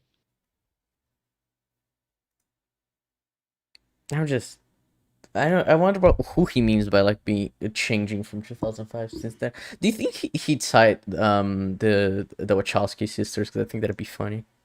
Or Lena Wachowski more specifically, considering she and her sister made Matrix, and then they transitioned, and now Matrix 4. Like, I think that'd be really funny if he cited that. Like, cause I genuinely don't know who he'd cite as becoming woke over time. Davis has turned into one of those, and he's always been progressive, and there's nothing wrong with doing that. It's obviously the way that that's been used and weaponized in recent years. But if he's still more interested in just returning the brand of Doctor Who back to how it should be, then we're all for it. If not, what should the brand of Doctor Who be, my guy? Or he could be doing both. Just like he did in 2005 when he returned Doctor Who to the juggernaut that it was in British TV, but also made his very personal criticisms of or just commentary on politics of the time. It's going to be a difficult time. So just imagine if you were forced to pay that. It's not right. You're not forced. It's not right at all. So it's great for the British public that this is going to be stopped. Now, if the Conservative government is voted out and let's say a Labour government comes in, the Labour Party is just completely off their rocker right now. They are, but the Tories aren't. You're joking, right? I can't believe you've actually said. Oh my. Yeah, no, the Tories are fine. No, they're great right now. Oh boy. I think he finishes soft send and they both gone far left again. Let's see. With progressive ideology again. So they. Okay. Well, at first, let's dispel one narrative. Labour from 2019 to now has shifted massively. From far left and then go to centre left. Starmer isn't far left. Starmer has never been far left. He was voted in because he isn't far left. Because far left just didn't work. The working class doesn't like far left politics. Now, whether you think that's a good thing or not is irrelevant. The reality is they just don't like it. And if you continue with it, you're not going to win anything. You're never going to get to power. So that's why they got Starmer in. And this Labour Party hasn't been entirely progressive, especially on trans issues. That's my biggest issue with the Labour Party. It's been quite quiet on that. But it's more progressive than the Tories. That's a fact. Well, one thing that I find funny, just before we move on, is that he's saying progressive as if being progressive is a bad thing, which is a lot of this crowd, I guess, uses that kind of wording to mean like, oh yeah, progressiveness is a bad thing. It's like, well, that you shouldn't make being progressive be a bad thing. You should come up with a different word for what you mean. It really irks me. I don't know. I guess I might be just being too pedantic, but yeah, it really annoys me. And so people are not going to understand on the political front. Well, at least if you don't pay attention to politics, not from UK. This is released this month, I think. Yeah, the news got announced this month. The biggest controversy facing the Tory party right now is what's known as Partygate. And what happened was during lockdown, when people could see their loved ones, even if they were dying, they just couldn't see them. Couldn't have funerals, like proper ones. At best, it was a limited capacity at certain points, and so forth. The Gov enforced these rules, made it law, pushed them, kept advertising them, and even congratulated people, like even children, 7-year-old children, for their hard work. All that time, they were holding illegal parties in Downing Street. They were having alcohol, cake, whatever. And this got leaked in December. They then denied it at first, and then a clip came out of a spokesperson laughing and mocking that parties happened. She resigned. And then more and more evidence just came out that more and more parties existed. 2 before the night of Prince Philip's funeral. Even the Queen did social distancing during his funeral, by the way. The Queen did better than them. And they have now changed the narrative from no parties at all to parties did happen, we thought it was a work event.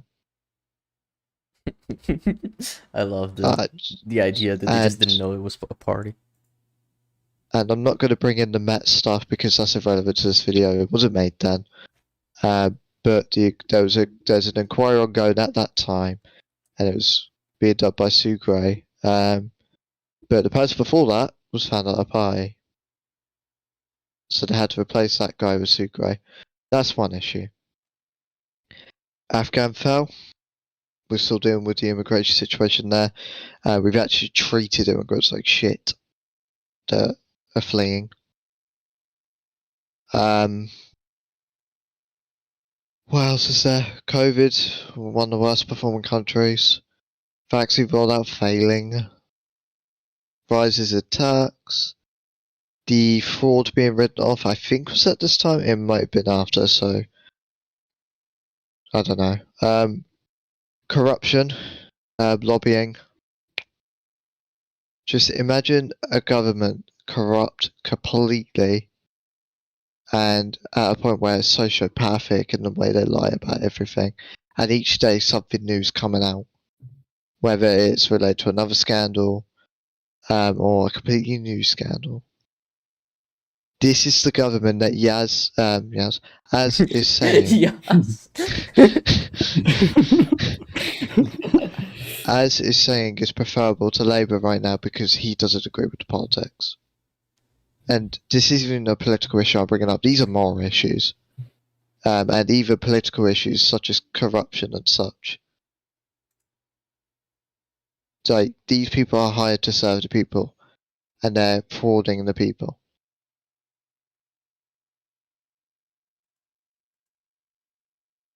Fun. Could overturn this, but if the current government stays in power and the motion is put into place, then not a lot the BBC can do. So how will the BBC continue? Well, they either... Thanks for raising an interesting point. All your issues with the BBC. You've just established here, if their funding gets cut or pulled, there's not much the BBC could do. So you indicate that it's not under BBC mandates or BBC control. It's under the government. So your issues with the government as the one that you're praising right now. The people like Az and politics, they don't mix well. turn themselves into a subscription service with iPlayer, etc., or they go off and they have to find commercial advertisements. They have to find companies which will sponsor, which will advertise on their website, you know, the iPlayer, for example, through the programs, just like the other terrestrial channels do, like ITV, Channel 4, Channel 5, Sky Television, etc., etc. Obviously, you pay to subscribe to Sky, but it still has the, if you want to watch terrestrial television, you still technically have to have a TV license to do so. Same with Virgin, etc., etc. So just quickly going through some of this article here. BBC license fee to be abolished in 2027 and funding frozen.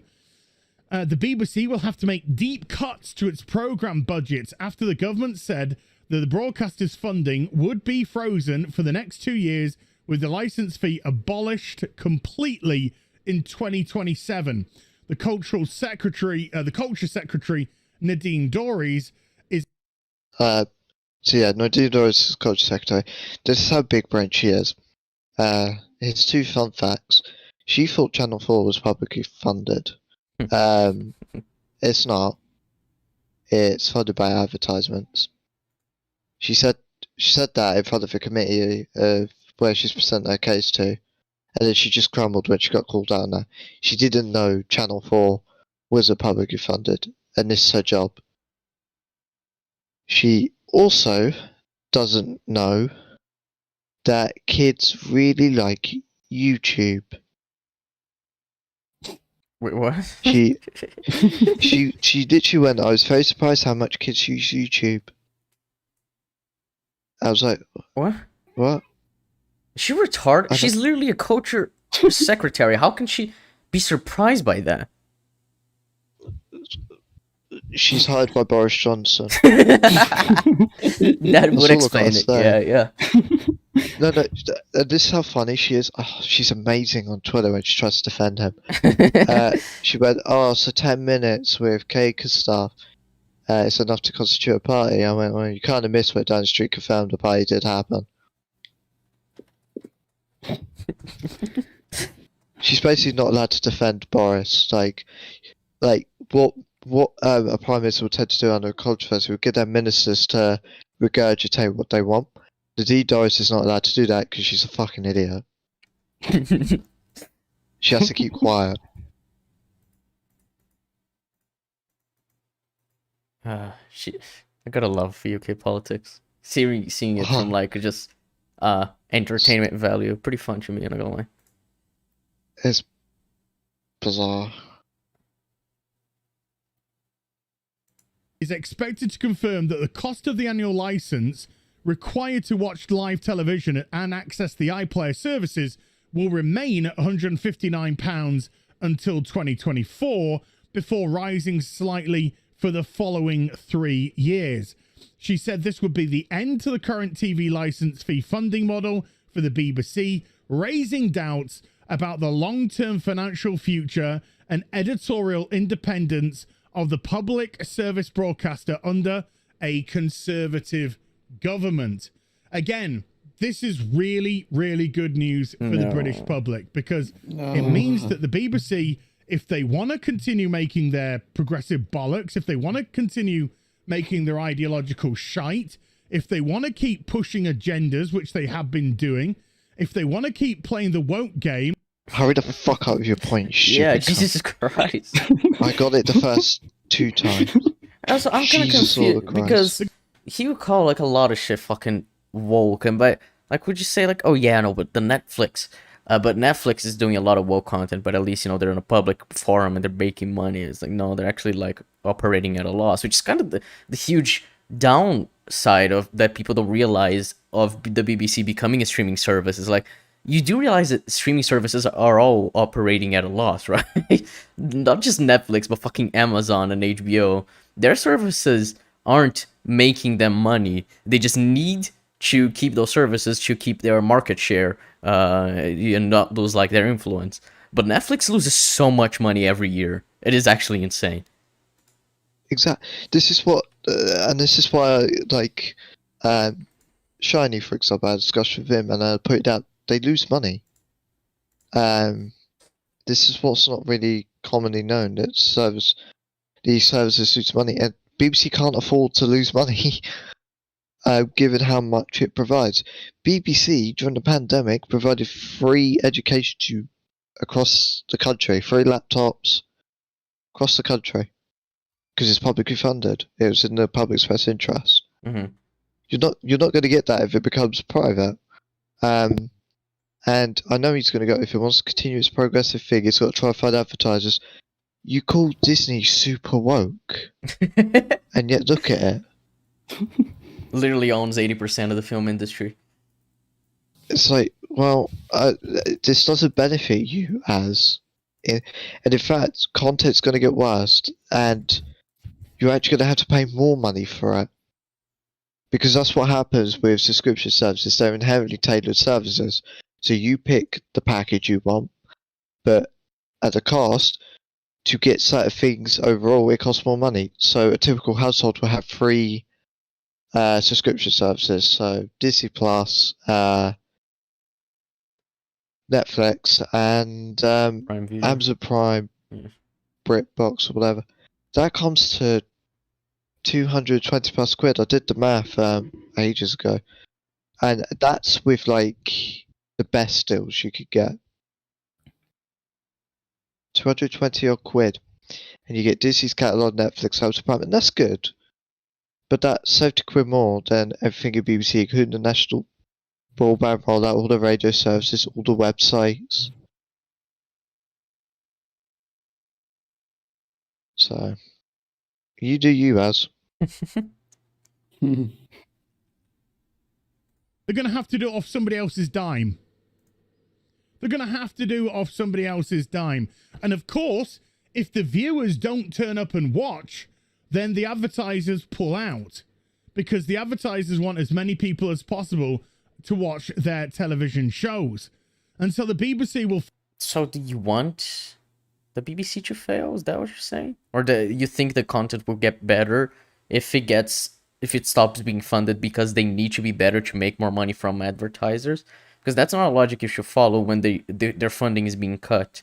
So that means that their programs can't possibly be as good as they would have been if their funding wasn't cut.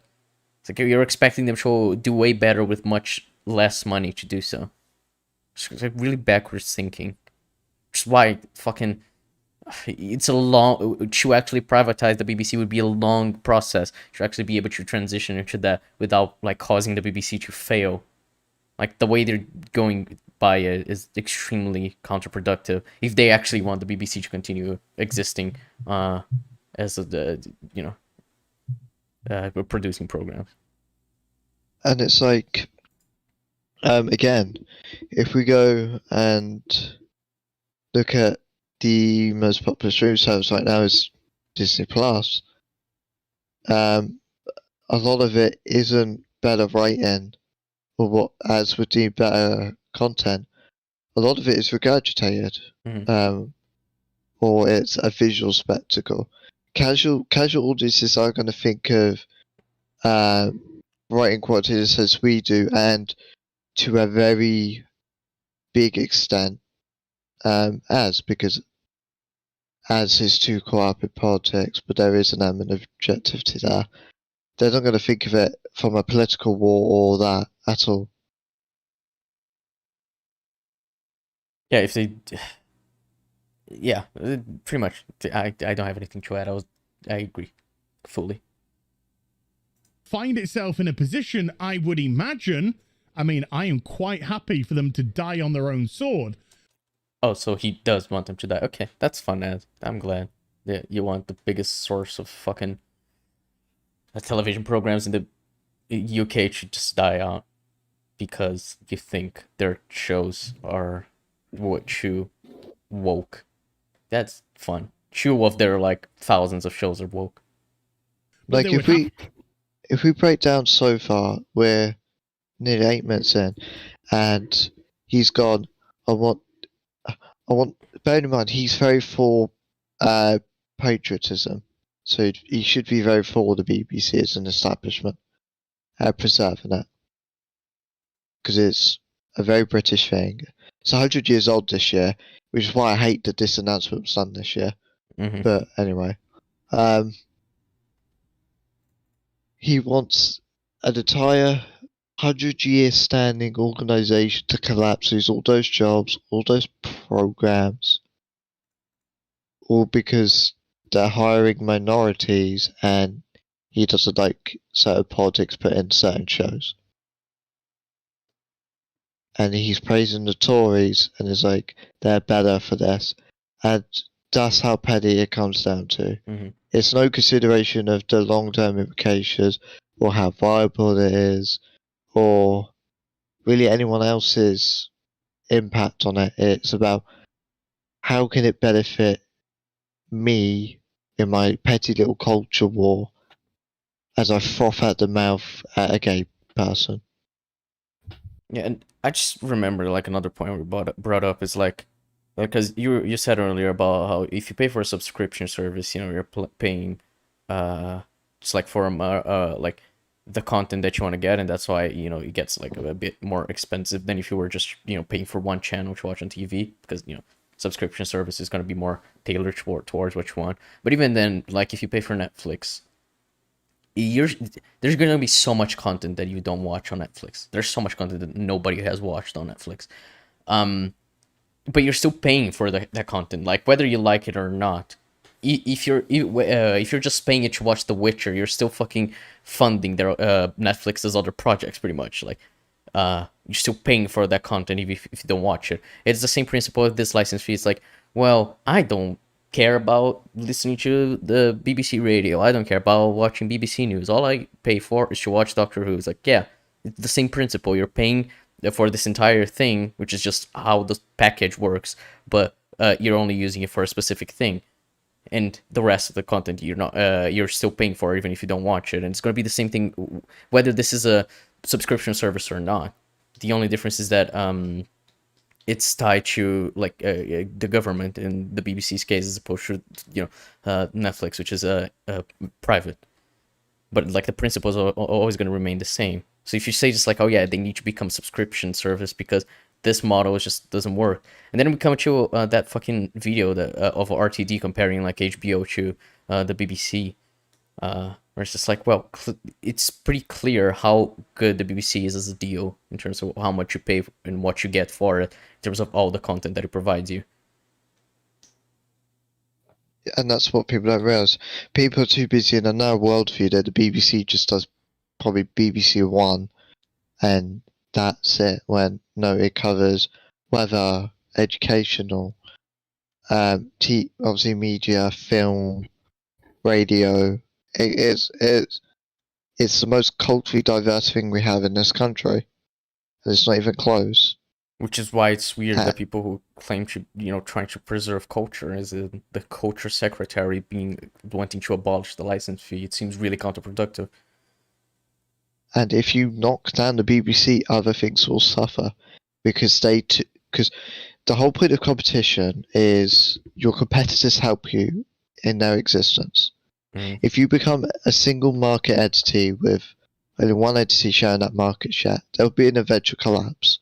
This is what happened in the video game market. Atari was the only one really competing. Atari collapsed. Video game market was crashing. Then Nintendo came along, and this caused competitors, and now look, thriving more than ever, for better or worse. That's why you need competition. It needs to hold each other to the mark. Your competition goes down, you're likely to get negatively impacted in the long run. And this is going to happen here.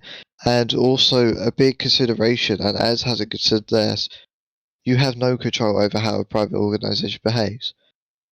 You may think you do by going, I vote with my money, but you need a widespread thing for that to happen, which is very unlikely.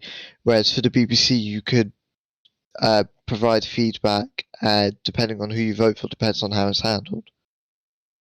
You generally have some element of control, which you wouldn't have with a Netflix. I agree. Have to find themselves into a position where they'd have to start making content once again for everybody. I mean, we have seen, again, I will use Doctor Who as an example, a show that was made for the whole family, that grandma, granddad, mother, father, and the kids could all watch together, that generations could watch with their families, been completely perverted and twisted into ideological shit. It's lost that family feel. It's now gone into lecturing and political ideology and Okay, as Doctor Who's always been politically political ideology. It's very enforced by that. That is his crux. Doctor Who is a very progressive show. In terms of how it executes it is the bigger issue. Chim Not Ever just doesn't do it at all well. And it does attract some people. But I don't think you should be using Doctor Who as your example. If Doctor Who's your only example, you're in big trouble right now. Because generally, I can't think of another super woke BBC show. Right, it's not like even If- Doctor Who's, because like if he considers nowadays Doctor Who woke, but old Doctor Who not woke, then it's just like, well, then clearly your standards for what woke is cannot be trusted, and then what's even the point? Exactly. It's like if your only source is constantly Doctor Who, you're not helping the case, and then you need to define what makes the others work. To my knowledge, Line of Duty stuff he isn't woke.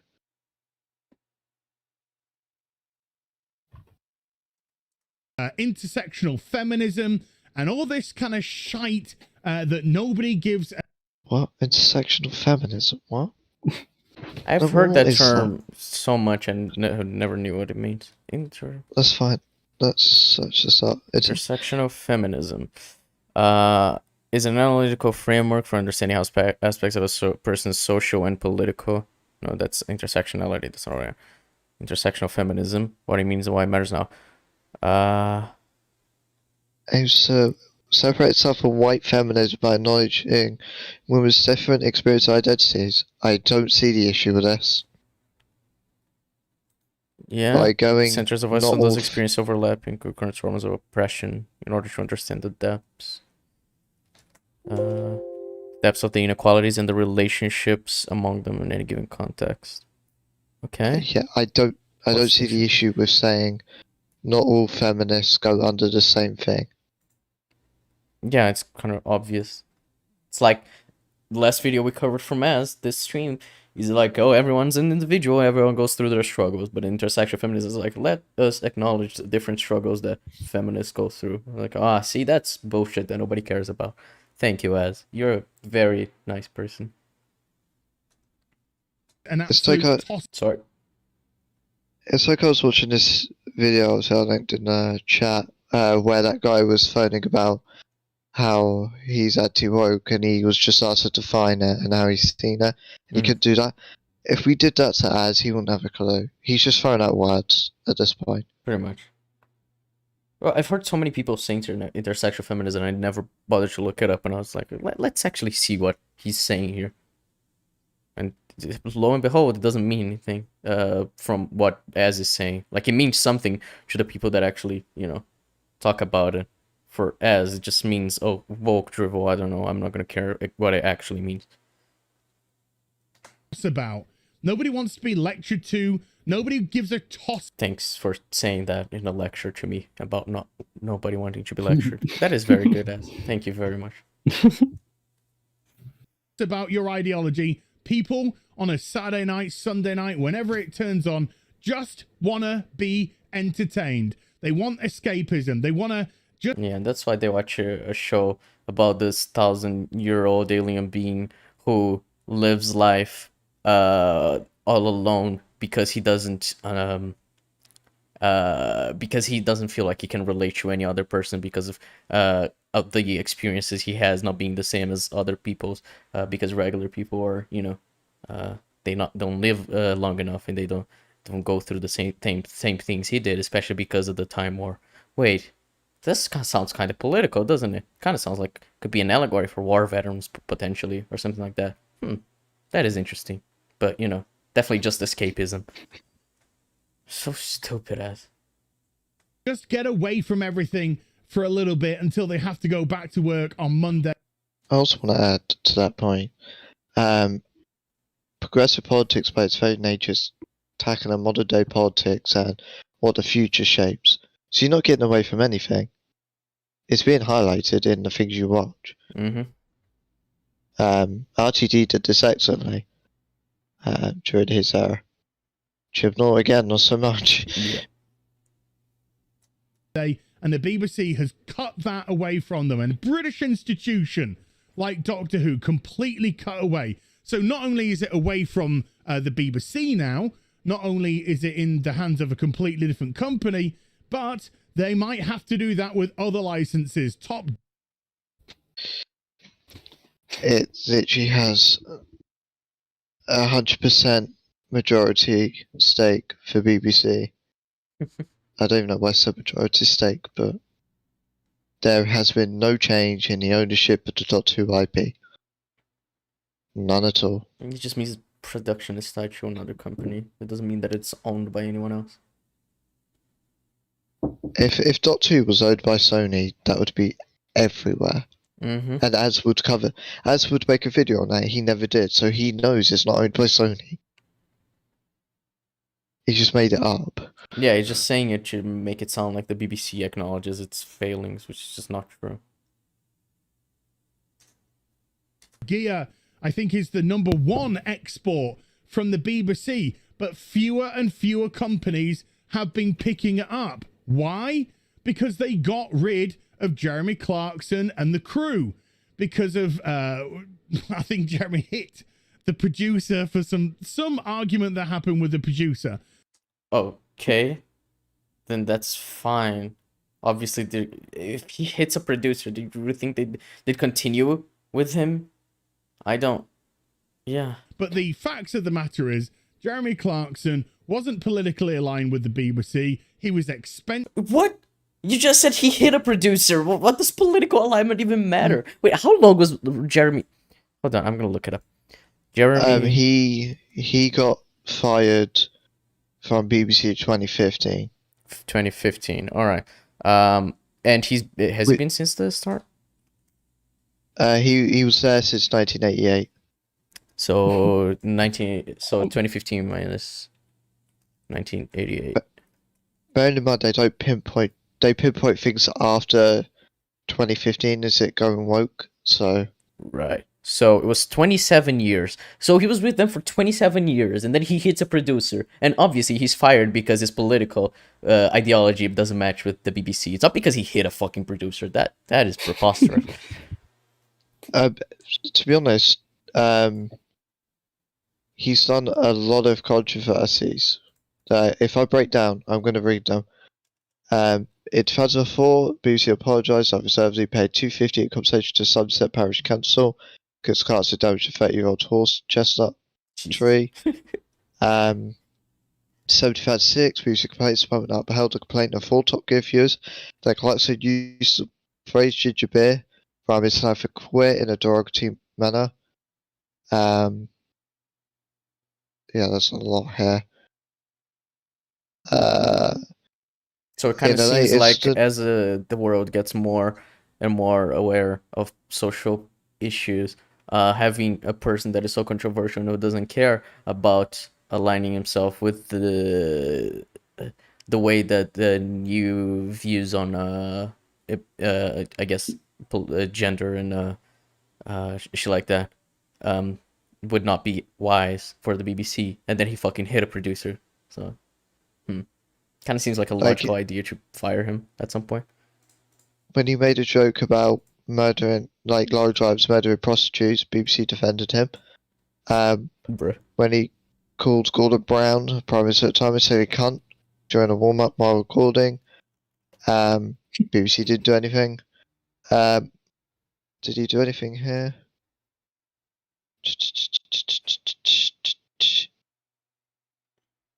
BBC did not challenge him, describing the Ferrari F430 as special needs. He's rarely punished by the BBC in this. So here, in an unused take for a Top Gear feature recorded in 2012, Clarkson is alleged to have mumbled the ethnic slur nigger when repeating the children's rhyme, eeny, meeny, money, mo. Which served on Daily Mirror. He attempts to mumble the sentence to obscure the word, but admitted that the word could still be heard. He apologised for it, but he was given a final warning by BBC. And then his dismissal, he was suspended following a fracas with one of the show's producers. He'd been involved in a dispute over catering while filming on location. He had been offered soup and a cold meat platter instead of steak he wanted because the chef had gone home. That's what it was about. Right. And May and Hammond were offered to stay on without Clarkson. They chose not to because they prefer to do the job with Clarkson. Which So, is like, fair enough.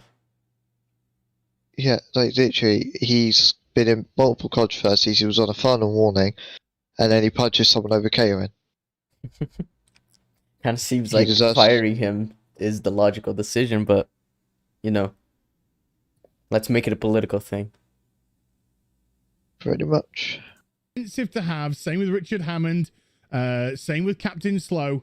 And it was an opportunity that they saw to clear out shop with. Yeah, it is indeed an opportunity to clear out shop when they fucking offered them to continue working in Top Gear even after he left. There's definitely an opportunity. I mean, Hammond and May, they're pretty like sort of apolitical.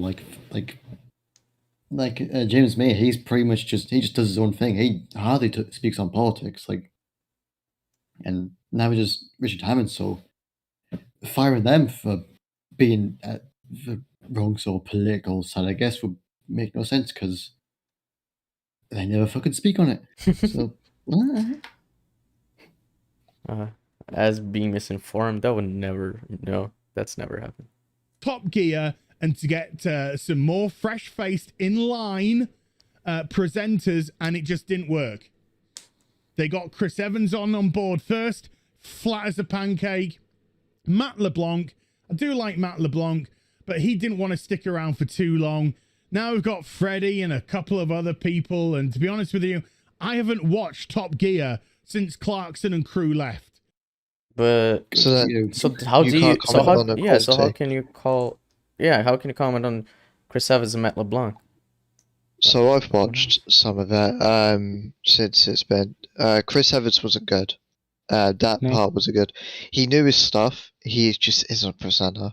Right. And when you go from those three to that, not going to end well. Mhm. It improved with Matt LeBlanc being there. Harris joined. And now we have Flintoff, Harris, and McGuinness. And it's actually working pretty well with those three.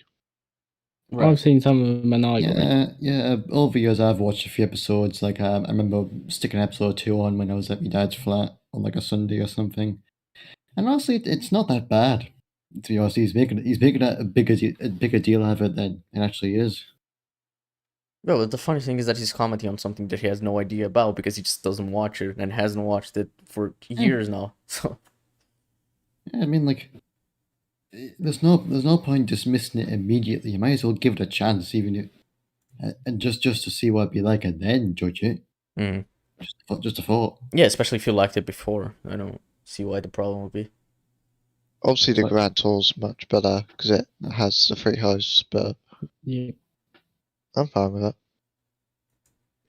Because I'm quite happy to go over to Amazon and, as part of my Amazon Prime, go and watch the Grand Tour, which I find, again, a very fun, interesting show because it's not just the brand name, it's not just the Top Gear or the Doctor Who or whatever it may be, it's the people in it that you gravitate towards. Not everyone. A lot of people just stick around because of brands.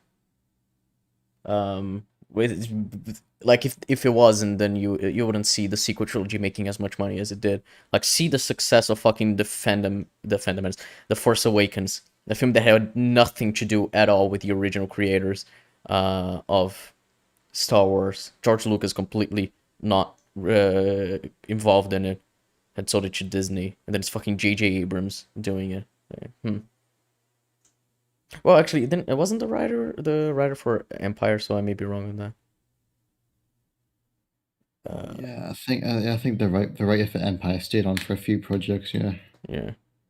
So it's not like people really know Hollywood writers, so I still think my point would function. But Yeah, basically, yeah. yeah, like most people are just look at the fucking directors and shit like that. But yeah, it's like completely devoid of what it used to be. It still made a lot of money. It was like a sequel to a 30-year-old film. People care about it because of the brand. Like Mandalorian and Book of Boba Fett. Do you think those shows, like, they are as successful as they are because people actually care about these characters, or because the brand made people gravitate towards these shows? There's a reason why spin-offs and shit like that are always tied to a brand. Or like why Joker as a film was made under the brand of Joker and DC as opposed to just being an independent film, because that's how you make something successful, tied to a brand. So yeah, people are attached to brands, even if we wouldn't like. And like, it's funny Az says this because I just remembered there's a point Muller makes in one of his videos. I think it's a TLJ critique where he's like, in 1977, people fell in love with these characters, and in turn they fell in love with the brand. And nowadays the brand continues to be savage from like everything that it was good from it, just to make more money. It's like, yeah, people, they got attached to the brand regardless of who's in charge because of what they liked about the brand originally. So yeah, if you just say that people don't stick around with Top Gear because of the brand, I can guarantee you that there are definitely people who do that, 100%. The fact it's still the biggest export and one of the biggest British TV channels. Mm-hmm. Yeah, that says a lot. Brings what a lot of people care for. Is why the MCU has so many side project and shows. Yeah, pretty much. But that's just a little rant about television shows. The great news is that the license fee is going, and the BBC will have to change radically if it's to actually even survive. And right now, you say that with the fucking most hopeful thing ever. It's like, yeah, if they want to survive, they're going to need to change radically, and that's great that the BBC is just cutting funding, and they're probably not even going to be able to survive. It's like, wow, congrats. Why, fucking amazing. This is the way you're viewing the situation, as if it's a win that they might not survive as. It's fucking insane. I wouldn't give two shits if it went under. Fucking hell. To the Conservative government, which I don't say too no. often, I gotta be honest with you. He really just said that. He's not even trying to hide it. For this bold move, because this is the right move. It's not right that the British public should... Oh, whatever. Hail to the Conservative government. As you voted for this party because they're your political leaning, but also because they want to maintain patriarchy, and you think they're going to help better this country. Get it with the BBC fucks this country over. How are you going to fund Freeview? What's Freeview now? How is part of the broadband roll going to be funded? Are Sky Virgin going to hike their prices, which makes watching TV more expensive and less affordable for those with lower incomes? So then how are we going to support the lower incomes? Well, we can't have it through public funding because we just cut public funding. This is just one little facet of a multi-layer problem. And just look at it from an economic perspective, never mind a social perspective or even a political perspective. That's how dim-witted your mind is. You'll generally wonder the individuals that are so driven by this fucking cultural war, and I've said it multiple times during the stream, but you are as bad as the SJWs. All of you that do what Az does. Now, Roddick, not so much drinker, he can be, but he's actually the most chill. Yellow Flash, quartering, you name it. They only see it in the lens of my politics is winning. Never mind, what does this mean? What's the long term? Because why can't there be a solution where the BBC exists, but it's for your politics as? After all, you voted the Tory government, why not push them to make BBC do that? You said they don't have much control. Why do people have to lose their jobs? Why does an organisation have to face the prospect of going under with all these amazing IPs it could be improved upon? Hey, you also have a desire of a culture war. Should be held to ransom for a television company so that they can create whatever they want, even if it's not politically aligned, even if it goes against the people. No. You want to make content, you go fund it yourself. I was going to say you go fuck yourself, but, you know, same sort of business. Hope you enjoyed the vid. If you did, do get a Programs for the people. Okay, yeah, let's get into programs for the people. Have you seen the ratings for the stuff as? Do you see what's the most view it is every week? Let's get a Barb. Let's get our Barb. Barb's a nice thing, isn't it, as? Very nice thing. For people who don't know, it is a database that gives you view data of all programs across the UK. It gives you overnights plus 728 days. We go for consolidate, but 7 days it includes streaming information on full screen. Don't know if it does it for consolidated. They won't do it for all, but you can view figures basically, and it tells you this is how I get my .2 stuff. If we look at the ratings right now, for last week, Death in Paradise, BBC One, Call the Midwife, BBC One, The Apprentice, BBC One, and then the rest, to be honest, ITV, which is except for the bottom, which is BBC One news. But on ITV, it's only Emmerdale and Coronation Street. There's like Vera and the Bay, but that's the bulk of it. What about the week before?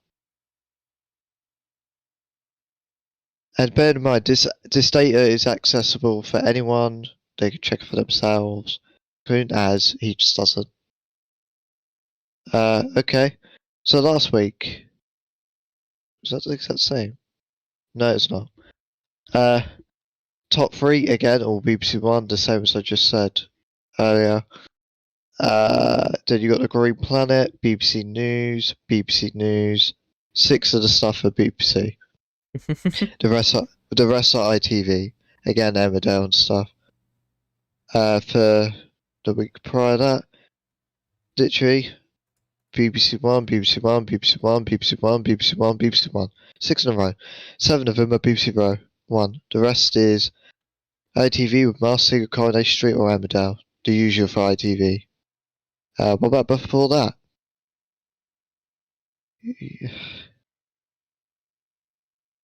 Germany. About 1, 2, 3, 4 things on there. ITV, and they're all Coronation Street. Everything else is BBC One. Let's go one more. Just one more, just to kill him. Most of this again is BBC One. Top 3 are BBC One. So what I'm looking at by the data is, whilst ITV can dominate it sometimes, the highest viewed will always be BBC One. Like the one I'm looking at just now, 30th December to 19th, Strictly Come Dancing 13 million. Then it's Michael McIntyre 5 million. Then the girl before, which is 5 million. Coronation Street, which is 5 million, but lower, obviously. Point being, BBC is the most viewed provider in the country. So how can it be that it's not putting things on that the people want? Yeah, Because the people otherwise didn't it want would. it, they wouldn't watch it, which is the point. Yeah. And it's not like what we're saying. Even if that weren't true, it doesn't matter because it's what Ez says. Because Ez says Doctor Who is failing because the people don't want you to be lectured to. So the point they make is like, yeah, they're not gonna watch the content you're putting out because the content you're putting out is shit. However, the BBC and therefore the BBC is not making any content for the people, but also the BBC is also the most watched provider in the entire country. So by their own metric, what they're doing does actually please people. So this is just fucking completely contradicting their point. And then you can find that out by doing the most basic research, like Jeb is saying right now. This is accessible to anyone. Yeah, I mean, I'm on the 6th of December now. Top 3 again are BBC One, and then there's I'm a Celebrity, which will always make the charts as it's on. So for the November, I expect to see I'm a Celebrity scattered through it. Am I right? Yep, in the same area, but topping it is BBC One. Week before that, it should be BBC One at the top again. Yep, BBC One at the top. At this point, ITV are more dominating it, but that's partially because of I'm a Celebrity. But it's worth noting again, as I've said. If the excuse is then that, but everything else is shit comparatively, go to private isn't going to resolve it then, is it? Because BBC One, in theory, improved, but the rest is still share. So we're on the 15th of November now. The first time BBC One hasn't topped it. I was on 11 million. Strictly on 10.7. and I think that might be the first episode of I'm a Celeb.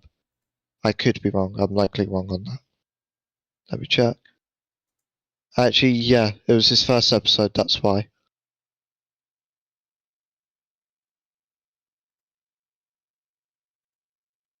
And I'm still going because I'm You're still going. sadist. This is how bad his point is. I'm in October, and I've only have found 1 week, and I'm probably only going to find 1 week from here on out. Yep. Jeez, Jesus Christ. What if I go to a random date? June the 7th. BBC. It was football. Alright, another random one. February 8th to the 14th. This time, ITV. Masked Singer, but second was BBC anyway. Yeah, but the content is not for the people, Jeb, so shut the fuck up. And then the week before that, BBC was top with Death in Paradise anyway. If to put it this way, if BBC have strictly Death in Paradise or something like that on, it will always top. Well, 9 times out of 10 it will top. Uh-huh. And again, basic research this is. Yeah, so the point that as in the fundamentalist crowd tries to make about the BBC failing, the BBC not appealing to people, is that they're not appealing to them. They're not appealing to their group of people. They're, their group of what they want to see, what their politics align with, as opposed to actually be appealing to the general audiences, because it does. And you can see that by simply just looking at, like, even just how well Doctor Who is doing, even during the situation it's in, even after having like a long hiatus and having a shorter season, it's still doing really well, comparatively to like shows of similar types of shows in the same kind of environment. So it's just like they're fabricating stuff because it doesn't. They have a very narrow-minded view of what it actually represents, because it's all inside their group, and which is funny because they accuse other people of being fucking just a circle jerk, whereas this is exactly what it is, them just circle jerking each other. So yeah, I think that's all Pretty for much. today. After fucking 5 hours and 6 minutes. Wow, today was long. Fucking hell. Alright. Well, thanks everyone who was here throughout the entire thing. You are legends. It has been fun to cover as. Not really, but covering as is always an interesting experience. Today was less funny, more than it was infuriating, and it got really political. So today was an interesting stream. I think it was like the first of its kind on ECUM. So yeah. But yeah, thanks everyone who's here. We'll catch you all next time with probably something talking about like films or TV shows, as opposed to retarded politics bullshit, because that's stupid. So yeah.